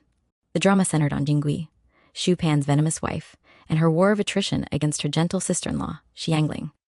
Xu Pan was away on one of his dissolute trips. In his absence, Jingyi's cruelty, no longer needing the pretext of exorcism, became brazen. She tasked Xiangling with endless, impossible chores and berated her for the slightest fault. The household, cowed by Jingyi's temper and Xu Pan's weakness, did nothing. One afternoon, Jingyu prepared a special bowl of sweet almond tea. She called Xiangling to her. "You look parched, sister. Drink this." Xiangling, weary and trusting, took the bowl. As she raised it to her lips, a strange, acrid smell beneath the sweetness made her hesitate. A primal instinct, born of months of abuse, screamed a warning. She pretended to sip, then accidentally knocked the bowl to the floor. The liquid sizzled where it splashed on the stone, eating away at the polish. It was poison. The revelation was silent and absolute. Jingui stared at the corrosive evidence, her face a mask of thwarted rage. Xiangling stared back, the last of her naive trust dying in her eyes, replaced by a cold, survivalist clarity. No words were needed. The war was now declared, and it was to the death. Before either could move, the door burst open. Xu Pan, returned early and unannounced, stood there. He had heard the commotion. He took in the scene, the sizzling floor, the broken bowl, his wife's rage, Xingling's terror. For once, his brutish nature served a purpose. He understood immediately. A red haze of fury descended, not to defend Xiangling, but at the affront to his authority, at the chaos in his home. He lunged at Jingui, not to question, but to punish. What followed was a violent, ugly struggle. Jingui fought back with the ferocity of a cornered animal, scratching, biting. In the chaos, she grabbed a heavy silver hairpin from her own hair. As Xu Pan raised his hand to strike her again, she drove the pin upward, not with precision, but with blind, desperate force. It sank deep into the side of his neck. There was a moment of perfect stillness. Xu Pan's eyes widened in surprise, not pain. Then a dark flower of blood bloomed on his collar. He gurgled, clutched at his throat, and crumpled to the ground. Jingui stood frozen, the bloody hairpin still in her hand. Xiangling screamed, the sound tearing through the silent house. Xu Pan, the boorish, violent, indulged brother, died not in a brawl over a singing girl or a gambling debt, but on the floor of his own home, a casualty in the war between his wife and his concubine. His end was as sordid and meaningless as his life had been. The poisoned cup had been meant for Xiangling, but the violence it unleashed had found its true target in him. The brother was gone, leaving behind a widow, a terrified concubine, and a mother, Aunt Ju, who would soon receive news that would break what was left of her heart. The poison of the Gu family's private tragedy had barely begun to seep through the wider clan when the law's delayed justice, long looming, finally struck the heart of the Ningguo mansion. It happened at noon, under a hard, clear sky. A squadron of the capital constabulary, led by a stone-faced captain with an imperial warrant, marched through the main gates of the Ningguo compound.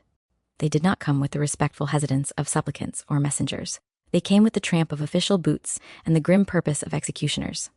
Their target was Jia Zhen, the dissolute master of the Ningguo house. The charges, read aloud in the main courtyard for all the trembling servants to hear, were numerous: corruption, misuse of official seals, tax evasion, and, most damningly, complicity in the death of a servant years prior, a case that had been buried with silver and influence but had now been exhumed by the dogged magistrate. Jia Zhen was dragged from his inner chambers, still in his informal gown, his face a mask of stunned arrogance crumbling into terror. He spluttered protests, invoked his ancestors, threatened retribution. The captain was unmoved. 2 constables seized his arms, binding them behind his back with coarse rope. The sight of a Jia master, a descendant of the Duke of Ningguo, bound like a common thief in his own courtyard, was a psychic earthquake for every witness. No one dared intervene. Jiarong, his son, stood pale and silent, a mere ghost of a man. The servants averted their eyes, their loyalty evaporating in the face of raw state power. The warrant was from the emperor's own justice ministry. To resist was treason. As Jia Yun was marched out through the gates he had once strutted through with impunity, the family's illusion of invulnerability shattered completely. The high walls had not kept the law out.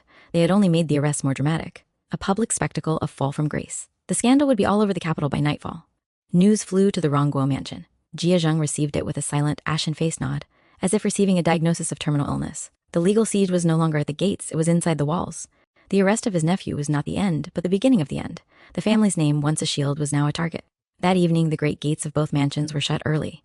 But they were no longer symbols of privilege. They were the doors of a prison, and the jailers were outside, holding the keys of law and precedent. The arrest at the gates was the sound of the trap snapping shut. The arrest was merely the prelude. 2 days later, the hammer blow fell upon the Rongguo mansion itself. A high-ranking officer of the imperial censorate, flanked by scribes, accountants, and a contingent of guards, arrived. They carried not a warrant for a person, but an order for the confiscation and inventory of the family's property. The Jaya family was to be stripped of its wealth, its assets seized to repay its debts to the state and to compensate for its crimes. The raid was conducted with a chilling bureaucratic efficiency. The officers moved from hall to hall, room to room, their indifferent eyes cataloging a century of accumulated splendor. They opened chests heaped with silks that had taken years to weave, now tossed aside like rags. They counted jade and gold ornaments, stacking them into crates. They unrolled priceless scrolls of calligraphy and painting, noted them on ledgers, and rolled them up again without a glance at their beauty. Scribblers noted everything: 1 pair of white jade lions, flawed, 43 bolts of Suzhou brocade, various patterns, 1 rhinoceros horn cup. The family was herded into a side hall, forced to watch the disembowelment of their own lives. Lady Wang wept silently into her handkerchief. Grandmother Jia sat in stoic, trembling silence, her world being itemized and taken away before her eyes. Bao Yu watched as men carried out the exquisite landscape painting from his father's study, the one he had gazed at while dreaming of escape. It was just an object now, with a number. Sifeng, in a final futile flash of her old cunning, tried to secretly direct servants to hide some of her personal jewelry. An imperial guard saw her, and the cold public reprimand from the officer stripped her of her last shred of dignity. She shrunk back, defeated. The most poignant moment came when they entered Dayu's old bamboo lodge. The officer glanced at the simple, elegant furniture, the empty bookshelf where her poetry had been. "This room seems sparse. Check for hidden compartments," he said to a guard. They tapped the walls, found nothing, and moved on. They did not see the ghost of poems in the air, the imprint of a lost girl on the chair by the window. They saw square footage and furniture to be sold. The raid lasted from dawn till dusk. When the officers left, they took with them wagons laden with the physical history of the Jia family. They left behind a shell, echoing half-empty halls, rooms stripped of their soul, and a family standing amid the ruins of their own grandeur, surrounded by the dust the inventory teams had stirred up. The dust of a finished era. The imperial inventory was complete. The family's fortune was now a list in a government ledger. Their past was confiscated. Their future was a blank, terrifying page. Chapter 106, The Empty Coffers and the Weeping Ancestors. In the hollowed-out silence left by the imperial raid, a new, more intimate terror emerged, the simple terror of want. The confiscation had taken the visible treasures, but the household still needed to eat, to be clothed, to burn lamps. The managers, led by the now humbled Sifeng, were forced to open the family's private coffers and account books to assess what remained. What they found was not just poverty, but a void. Years of extravagance, mismanagement, and quiet embezzlement had drained the reserves to dust. The books were a fiction, a tapestry of cleverly disguised loans and deferred payments. The actual silver was gone. For the first time, the masters faced the immediate, humiliating problem of liquidity. How to pay the remaining servants, whose loyalty was already fraying. How to buy rice for the next month. how to afford medicine for the ailing grandmother Jia. The mighty Jia family was staring at the prospect of literal hunger within its own painted halls. The shame was paralyzing. Jia Zhang retreated further into himself, a scholar official who had failed the most basic duty of a patriarch, provision. Lady Wang sold her last pieces of personal jewelry in secret, but it was a drop in an ocean of debt. The collapse was no longer a legal or social abstraction. It was the empty rice jar, the unlit corridor, the unpaid tailor's bill. That night, Jia Zheng, in a fit of remorseful piety, went alone to the dim, cold ancestral temple. He knelt before the tablets of his forefathers, the dukes and generals who had won the family its glory. He kowtowed until his forehead was bruised, weeping silent, hot tears of failure. Unworthy descendant, he choked out to the silent spirits. I have lost the legacy you built. I have emptied the coffers you filled. Forgive me. But the ancestors did not answer. The only sound was the skittering of a rat in the rafters, a new bold resident in the temple of a fallen house. The weeping was not echoed by ghostly comfort, it was absorbed by the indifferent wood and stone. The family had not only failed the living, they had become unworthy of the dead. The empty coffer spoke of present ruin. The weeping in the temple confessed to a historical betrayal. Chapter 107, The Distribution of the Remains. With ruin now a daily reality, the family was forced to do what once would have been unthinkable, dissolve itself. An official decree arrived, settling the legal cases with a final, crushing verdict. The combined fines, reparations, and back taxes exceeded all remaining assets. The emperor, in leniency, spared their lives but ordered the confiscation of all hereditary titles and the seizure of both the Rongguo and Ningguo mansions. The family was to be dispersed. A grim, practical meeting was held. What little remained, some personal items overlooked in the raid, a few small unentailed properties in the countryside, had to be divided. It was the funeral of a dynasty, and they were dividing the ashes. Jia Zheng, as the senior surviving male, oversaw the distribution with a heavy heart. Portions were allotted to each branch, each individual, calculated not by favor but by stark necessity. The sums were meager, a pittance that spelled a drastic fall in station for all. When it came to the servants, there was no money for severance. They were simply told they were free to go, to seek positions elsewhere. Some wept, having served the family for generations. Others left with barely concealed relief or swift pragmatism. The human architecture of the household, the butlers, cooks, maids, gardeners, collapsed in a single afternoon. Bao Yu and Bao Chai were given a tiny rural farmstead, a place far from the capital's grandeur. It was a provision for survival, not a life. Shifeng and Jia Lian were allotted an even smaller sum, their past malfeasance leaving them with little sympathy. Jia Zheng and Lady Wang would retire to a modest house owned by a distant relative. As the family members received their portions, the atmosphere was one of numb disbelief.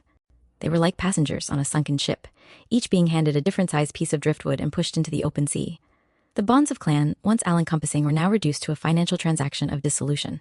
The final act was the sealing of the mansions.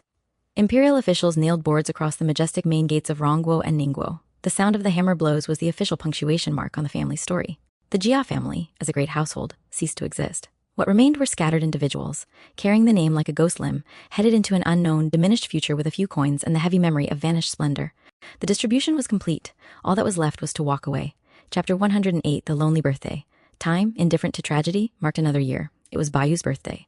In the past, this day would have been a festival, within the garden feasts, games, laughter echoing from pavilions, a shower of gifts. Now it arrived in the silence of the small, dusty farmhouse that was his new home. There was no feast. Bao Chai, with the last of her carefully hoarded coins, had bought a single small longevity peach bun from a village vendor. She placed it on a chip plate before him at their simple table. It was the only celebration. Bao Yu looked at the bun, then at the bare walls, the rough, hewn furniture, the window looking out on a field he did not know how to tend. The contrast was a silent scream. He thought of the laughter of Shang Yun, the poetic taunts of Dai Yu, the elaborate, silly games. He thought of the kite that flew away. All of it was gone, reduced to this, a lonely man, a dutiful wife, and a sweet bun on a chipped plate. Thank you, he said to Bao Chai, his voice flat. She nodded, her own eyes shadowed. She had prepared a few simple dishes, but the effort felt hollow. They ate in near silence, the clink of their cheap bowls the only music. In the afternoon, a single visitor arrived. Aunt Xu, Bao Chai's mother, who was living in similar reduced circumstances nearby. She brought a small handkerchief she had embroidered herself. Her presence was kind, but it was a reminder of their shared shrunken world, not a connection to the joyous past. As dusk fell, Bao Yu walked out behind the farmhouse to a small muddy creek. He sat on the bank and watched the water, brown and sluggish, carrying bits of straw and leaves. He remembered the clear streams and lotus ponds of the Grandview Garden.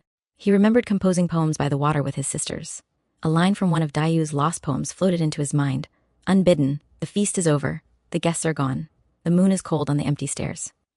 He had not understood the full desolation of that line then. He understood it now. The feast of his life was over. The guests, his sisters, his friends, his entire world were gone. The moon would rise later, cold, on this strange, empty place that was now his home. He did not cry. The loneliness was too vast for tears. It was a climate.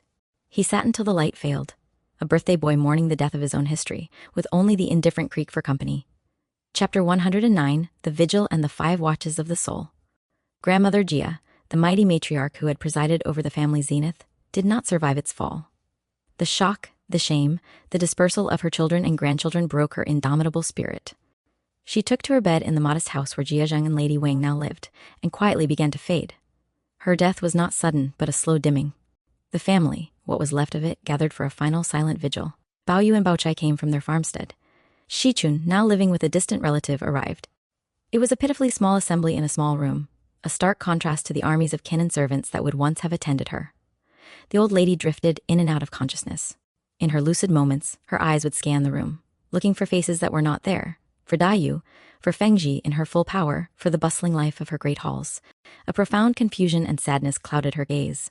She died not in the majestic certainty of her reign, but in the bewildering quiet of a stranger's house, surrounded by the ruins of her legacy. Her passing left a final symbolic emptiness. She was the last living connection to the family's glorious origin, the anchor to its identity. With her gone, the last thread connecting them to the past was cut. They were now truly adrift, orphans of history. In the nights following her death, Bao Yu experienced a series of 5 vivid dreams, which he came to think of as the 5 watches of the soul. First watch, he dreamed of the garden in full summer bloom, and of Daiyu, healthy and laughing, handing him a perfect lotus flower.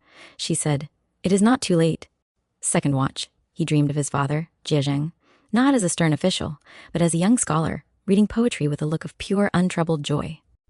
Third watch, he dreamed of the fairyland from his childhood dream, and the register of the 12 beauties of Jinling. The pages were turning to ash as he tried to read them. Fourth watch, he dreamed of Grandmother Gia, not on her deathbed, but in her prime, seated in her great hall, distributing lavish New Year's gifts with a benevolent smile. She looked at him and said, "All this was yours. Remember it?" Fifth watch, he dreamed of a vast empty plain under a gray sky. He was walking alone. In the distance, he saw a single gnarled tree. As he approached, he saw it was the winter-blooming crabapple, now utterly dead, its black branches pointing like accusing fingers at the sky. He woke just before dawn, his heart pounding with a terrible, clear loneliness. These dreams were not comforting. They were visitations from a lost world, emphasizing its loss. They were the soul's final inventory of what had been loved and forfeited.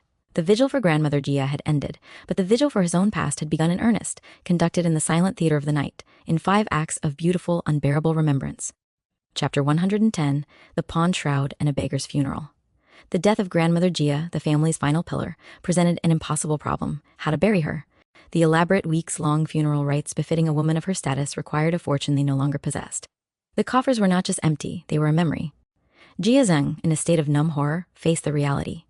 They could not afford the multiple layers of nested coffins, the acres of white mourning silk for the hundreds of attendants they didn't have, the procession of priests, the feast for mourners. The family that had once defined ceremonial excess could not now afford a decent burial for its matriarch. The solution, when it came, was a final crushing indignity. Lady Wang, with tears of shame, took the last item of value she owned personally, a magnificent funeral robe of embroidered brocade, interwoven with gold threads, which had been her own mother's shroud, kept for decades for this very purpose. She pawned it. The pawn ticket, a slip of cheap paper, bought a simple, unadorned coffin, a few bolts of plain white cloth, and the services of a single aging Buddhist monk and a handful of local Taoists. The funeral of the Dowager of the Duke of Rongguo was to be a beggar's funeral. The ceremony was a ghost of itself. Where there should have been a sea of white-clad kin, there were only a dozen ragged figures: Jia Zheng, Lady Wang, Bao Yu, Bao Chai, a weeping Shichun, and a few loyal, ancient servants who had nowhere else to go. The chants of the priests sounded thin and lost in the small, rented hall. There was no procession through the city streets. Only a lonely cart carried the coffin to a modest burial plot they could barely afford. As they lowered the simple coffin into the ground, Bao Yu looked at his father.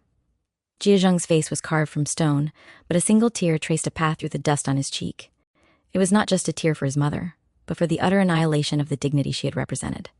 They had pawned her shroud to buy her coffin. There was no lower rung on the ladder of ruin. The pawn shroud became the ultimate symbol.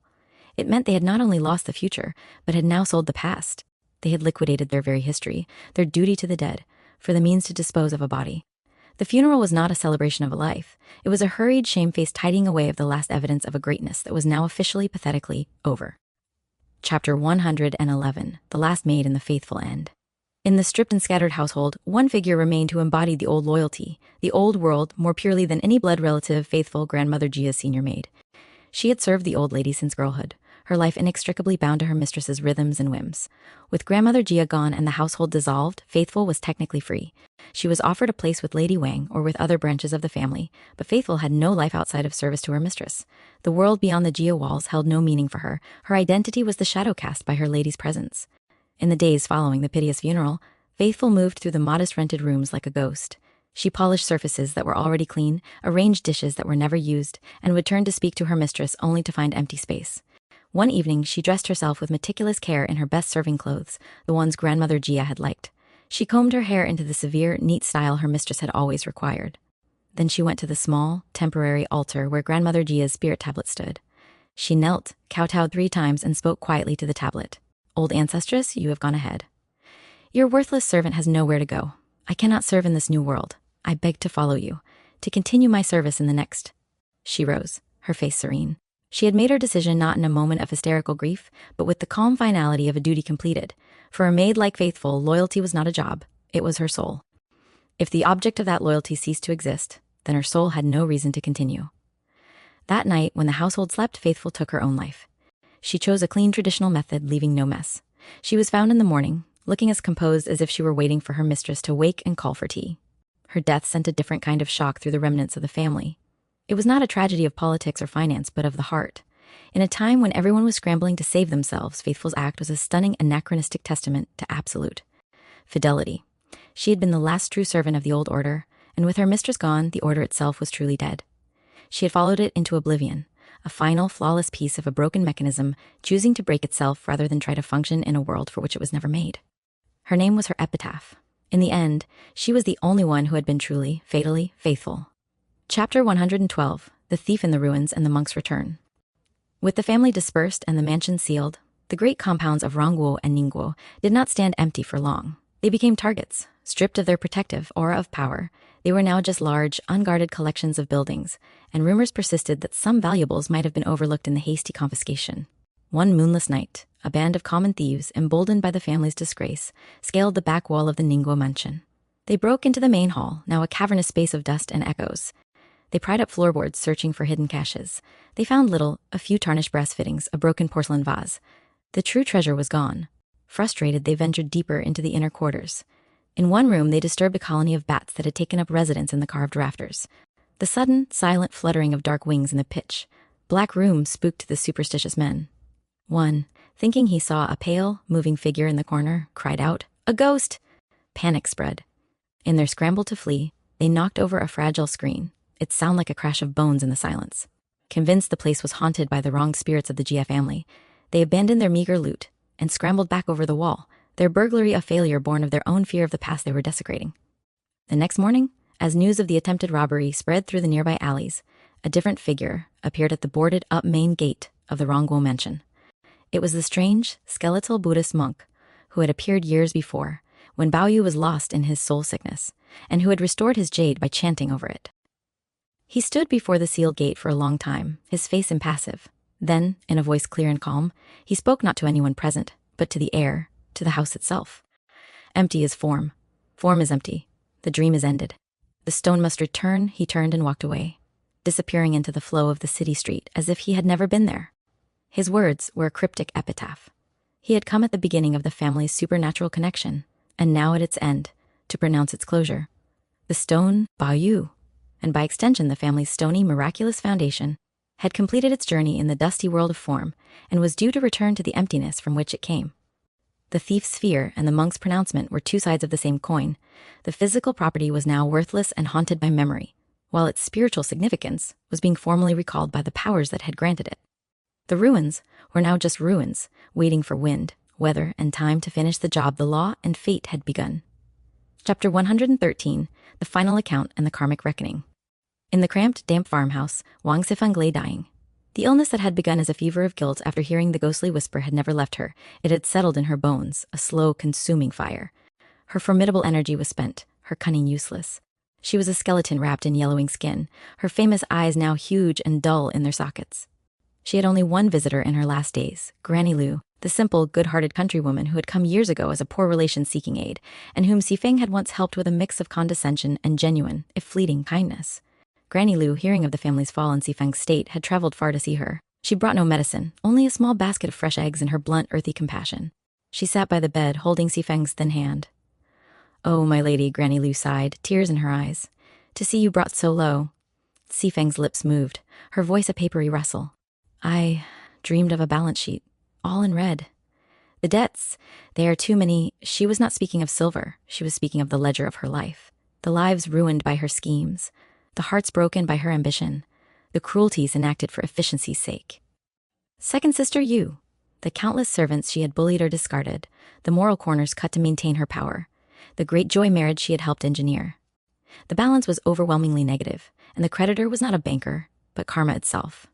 "I was the manager," she whispered, a terrible clarity in her fading eyes. "And I have bankrupted myself." Granny Lu could only weep and pat her hand, offering a forgiveness Sifeng could not grant herself. Sifeng turned her head, looking toward the wall as if she could see through it. "I want to see my daughter, Chaoji." It was her only unselfish thought, her only pure love, the daughter she had barely had time for in her relentless managerial climb. Wang Qifeng, the brilliant, ruthless tiger of the Jia household, died not in battle or in a blaze of glory, but in a poor farmer's hut, haunted by the ghosts of her accounts, her final wish ungranted. Her death was the settling of a karmic bill.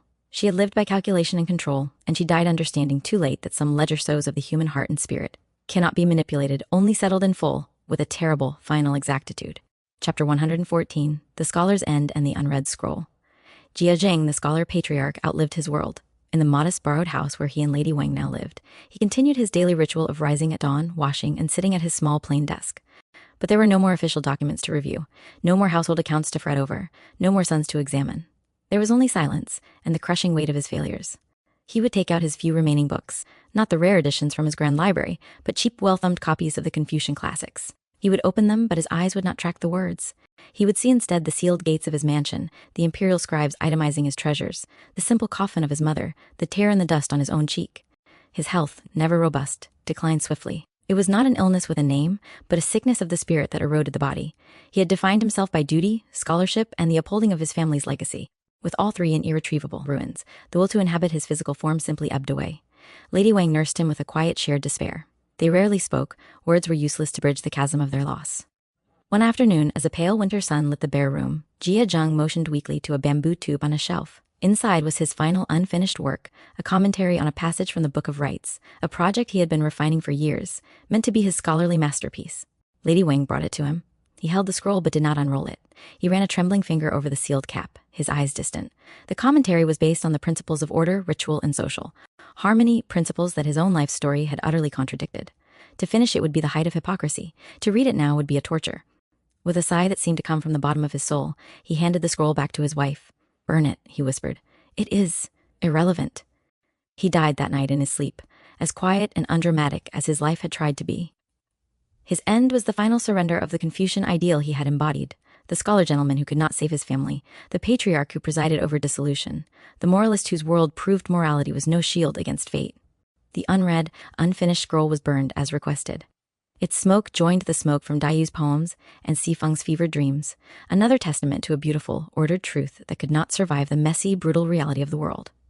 The scholar was gone, and with him, the last pretense that learning, duty, and correct form were enough to hold back the flood.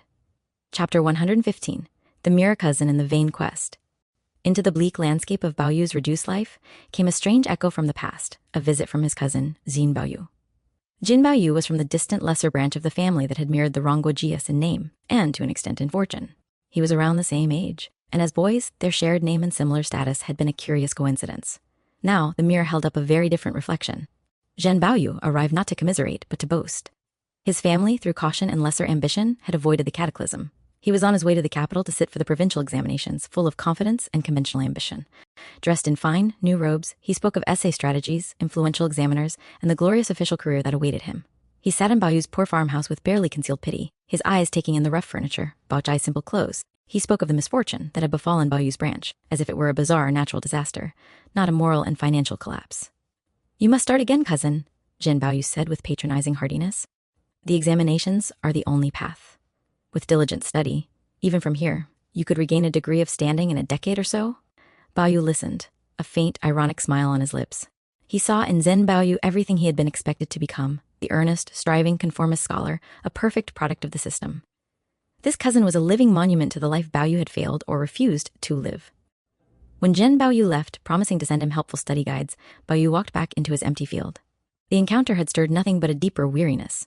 The cousin's vain quest for rank and recognition seemed as meaningless to him now as collecting pebbles. The standing Zhen Baoyu valued was the very edifice that had crushed his own family and the people he loved.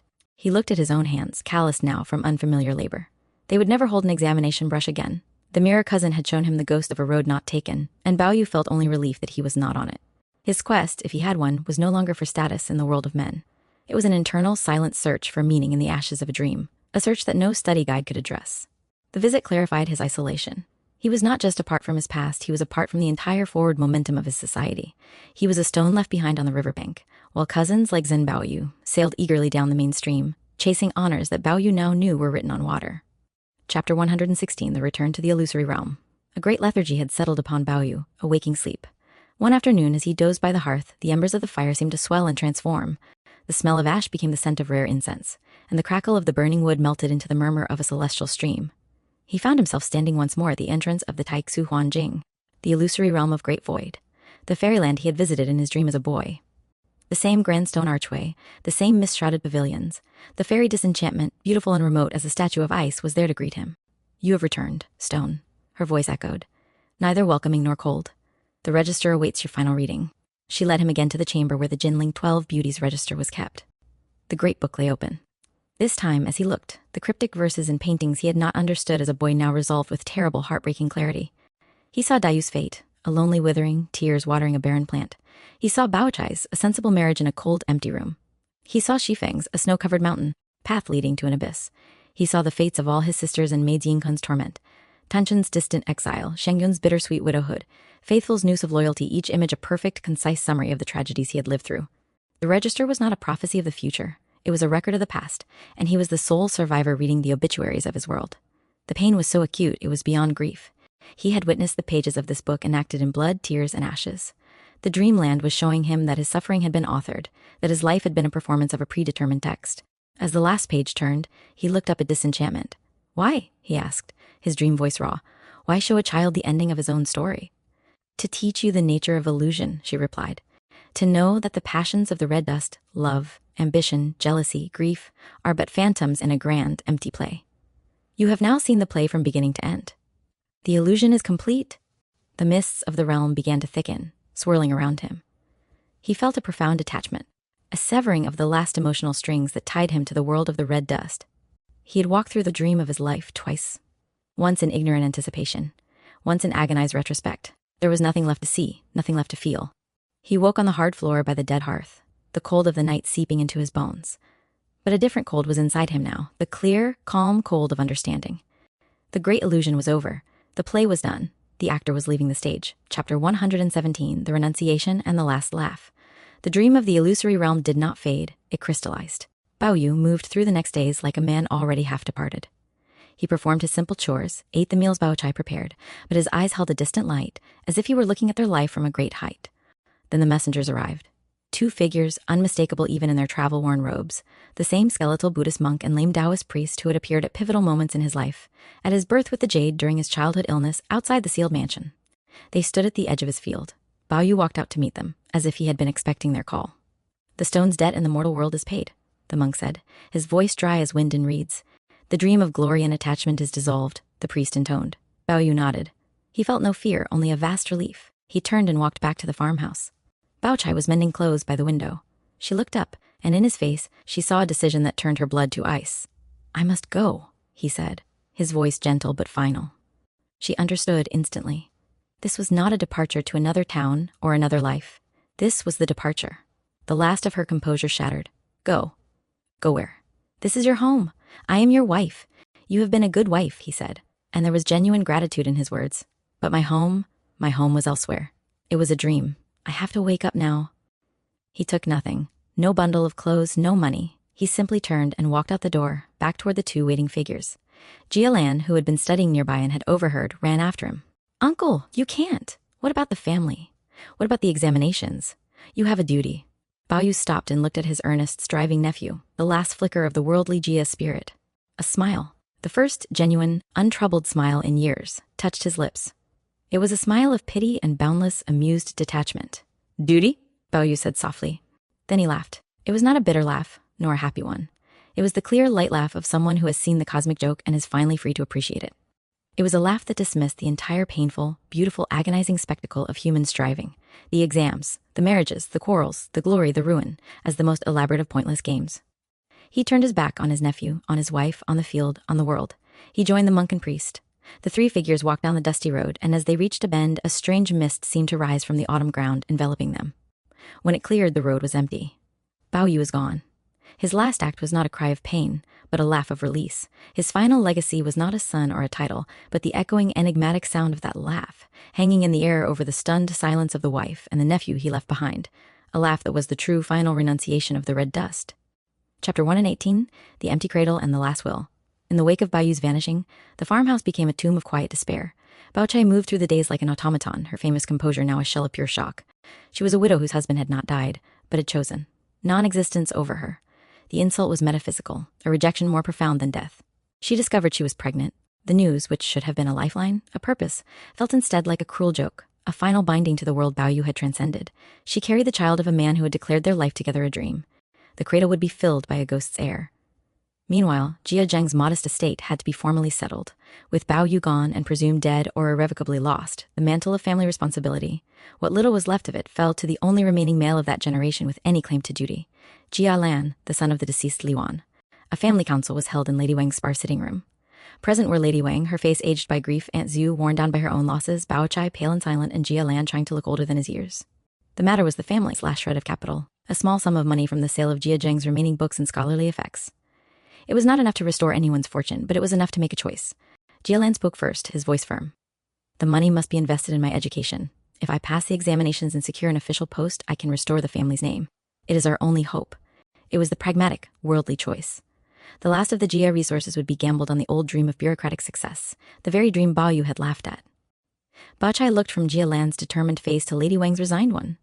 She thought of the child in her womb, who would bear the Jia name into a future its father had abandoned. She thought of the laugh echoing down the empty road. She said nothing. Her will was not sought. In this new diminished world, the decisions were made by the men, even if the only man was a determined boy. The women's role was to endure the consequences. The decision was made. The money would fund Jia Lan's studies. The last will of the Jia family was not a document of love or legacy, but a transaction, the past's final coins traded for a lottery ticket on the future. That night, Bao Chai placed a hand on her still flat stomach. "Your father left us," she whispered to the unseen child. "Your cousin will try to rebuild what he broke, and you and I, we will live in the ruins between." The empty cradle awaited. The last will was written not in ink, but in the determined set of a young man's jaw and the silent resignation of a woman carrying a phantom's child. The great family drama had ended. What remained was the paperwork of survival. Chapter 119, The Successor in the Faded Splendor. Years passed, measured not in seasons of poetry, but in cycles of study and examination. Jia Lan, the earnest nephew, dedicated himself with a ferocious single-mindedness that would have made his grandfather Jia Zheng proud. He buried the memory of his uncle's enigmatic laugh and the family's disgrace in mountains of commentaries and practice essays. The day of the provincial examinations arrived. Jia Lan entered the examination compound, a lone figure carrying the ghostly weight of a fallen house on his young shoulders. He wrote for 3 days in the cramped, airless cell, his brush moving with a steady, unpoetic determination. He did not write from inspiration, but from memorization, not from the heart, but from the need for vindication. The results were posted. Amidst the clamor of hopefuls and the wails of the failed, the name Jia Lan appeared on the list of successful candidates. He had passed. He was now a Jurin, an officially recognized scholar eligible for appointment. News was carried back to the women. Lady Wang wept, but they were tears of relief, not joy. It was a reprieve, not a restoration. Aunt Sue managed a weary smile. Bao Chai, holding the hand of her young son, a serious, quiet boy named Q, nodded silently. Her husband was a memory, a laugh on the wind. Her reality was this child and this fragile, hard-won scrap of respectability. Jia Lan received a minor official post in a distant province. Before leaving, he visited the ancestral graves, the modest plots where Jia Zheng and grandmother Jia now lay. He kowtowed, not with the profound grief of a grandson, but with the dutiful respect of a successor. "I will restore the family's name," he vowed to the silent earth. It was a promise to ghosts. As he departed, the small household he left behind, the women and the child, settled into a life of quiet, careful obscurity. They had a threadbare security, a name no longer synonymous with scandal, and a future that was a faint tracing of past glory. The splendor of the Jia family was now a story told by old women to a quiet boy, a story of pavilions and poetry that seemed as mythical as the tales of emperors and immortals. The successor had succeeded, but the world he succeeded in was a smaller, grayer, more practical place. Chapter 120, The Stone's Return and the Storyteller's Bow. Many more years flowed by like a wide, slow river. The Boichu grew. Jia land served dutifully, rising slowly through the ranks of the minor bureaucracy, a competent, unremarkable official. The great Jia mansions in the capital were sold to new, rising families, their gardens replanted, their halls echoing with different laughter. One late autumn day, a traveling scholar, dusty from the road, sought shelter for the night at a remote mountain monastery. The abbot, an ancient, serene man with eyes that seemed to see through time, granted him hospitality. As they shared a simple meal of rice and herbs, the scholar, intrigued by the abbot's bearing, asked, "Venerable sir, have you always been in this mountain?" The abbot smiled faintly. "I have been many places. I was once a stone left behind when the heavens were mended. I entered the world of red dust, experienced its grief and its sweetness, its attachments and its illusions. And then I returned." The scholar, thinking this poetic monk's talk, pressed for a story. "What did you see in the red dust?" The abbot, whose face, if one looked very closely in the flickering lamplight, might have held a faint, familiar resemblance to a long-lost young master from the capital, gazed into the distance. "I saw a grand dream," he said, his voice as clear as a mountain stream. "A dream of a family, of a garden, of countless love and hate characters written on the heart. I saw beauties like flowers that bloomed and fell. I saw pavilions that rose and turned to dust. I saw a jade lost and a laugh that set a soul free. It was all very vivid and very empty." He looked at the scholar. "Would you like me to tell you this dream? It is recorded on the stone I once was. A scribe named Keo Shuekin once copied it down before the moss grew over it again." The scholar, eager for diversion, agreed. And so, through the night, the abbot told a story. He spoke of a boy born with a piece of jade, of a garden called Grandview, of a poetical girl who wept for fallen flowers, of a shrewd manager whose accounts were settled by karma, of a great house that crumbled like a paper lantern in the rain. He spoke of marriages and deaths, of feasts and funerals, of poetry and revenge. As dawn tinged the sky, the story concluded with a young man walking away down a road with a monk and a priest, his laugh hanging in the air. The scholar, deeply moved and bewildered, asked, "But what was the meaning of it all?" "Venerable one." The abbot stood, his storytelling done. He walked to the edge of the cliff where the monastery perched. Below, mist filled the valleys, hiding the world. "The meaning?" he said, not turning around. "The dream was the meaning. To experience it was the purpose. To awaken from it was the end." He paused, then added, almost to himself, "And now, the story is told. The record is complete. The moss can cover the stone again." The scholar, feeling he had witnessed something profound but elusive, prepared to leave. He bowed deeply to the abbot's back. When he straightened, the cliff's edge was empty. The abbot was gone, as if he had stepped into the mist. The scholar descended the mountain, the incredible story burning in his mind. He would write it down, he decided. He would call it The Story of the Stone. And far away, in a modest house, Bao Chai, now an old woman, taught her grandson to read from a simple primer. The boy's name was not important. He was just another child, in a world that had forgotten the dream of the red chamber, where the only permanence was the slow, patient growth of green moss over silent, forgotten stone. Thus concludes the dream of the red chamber.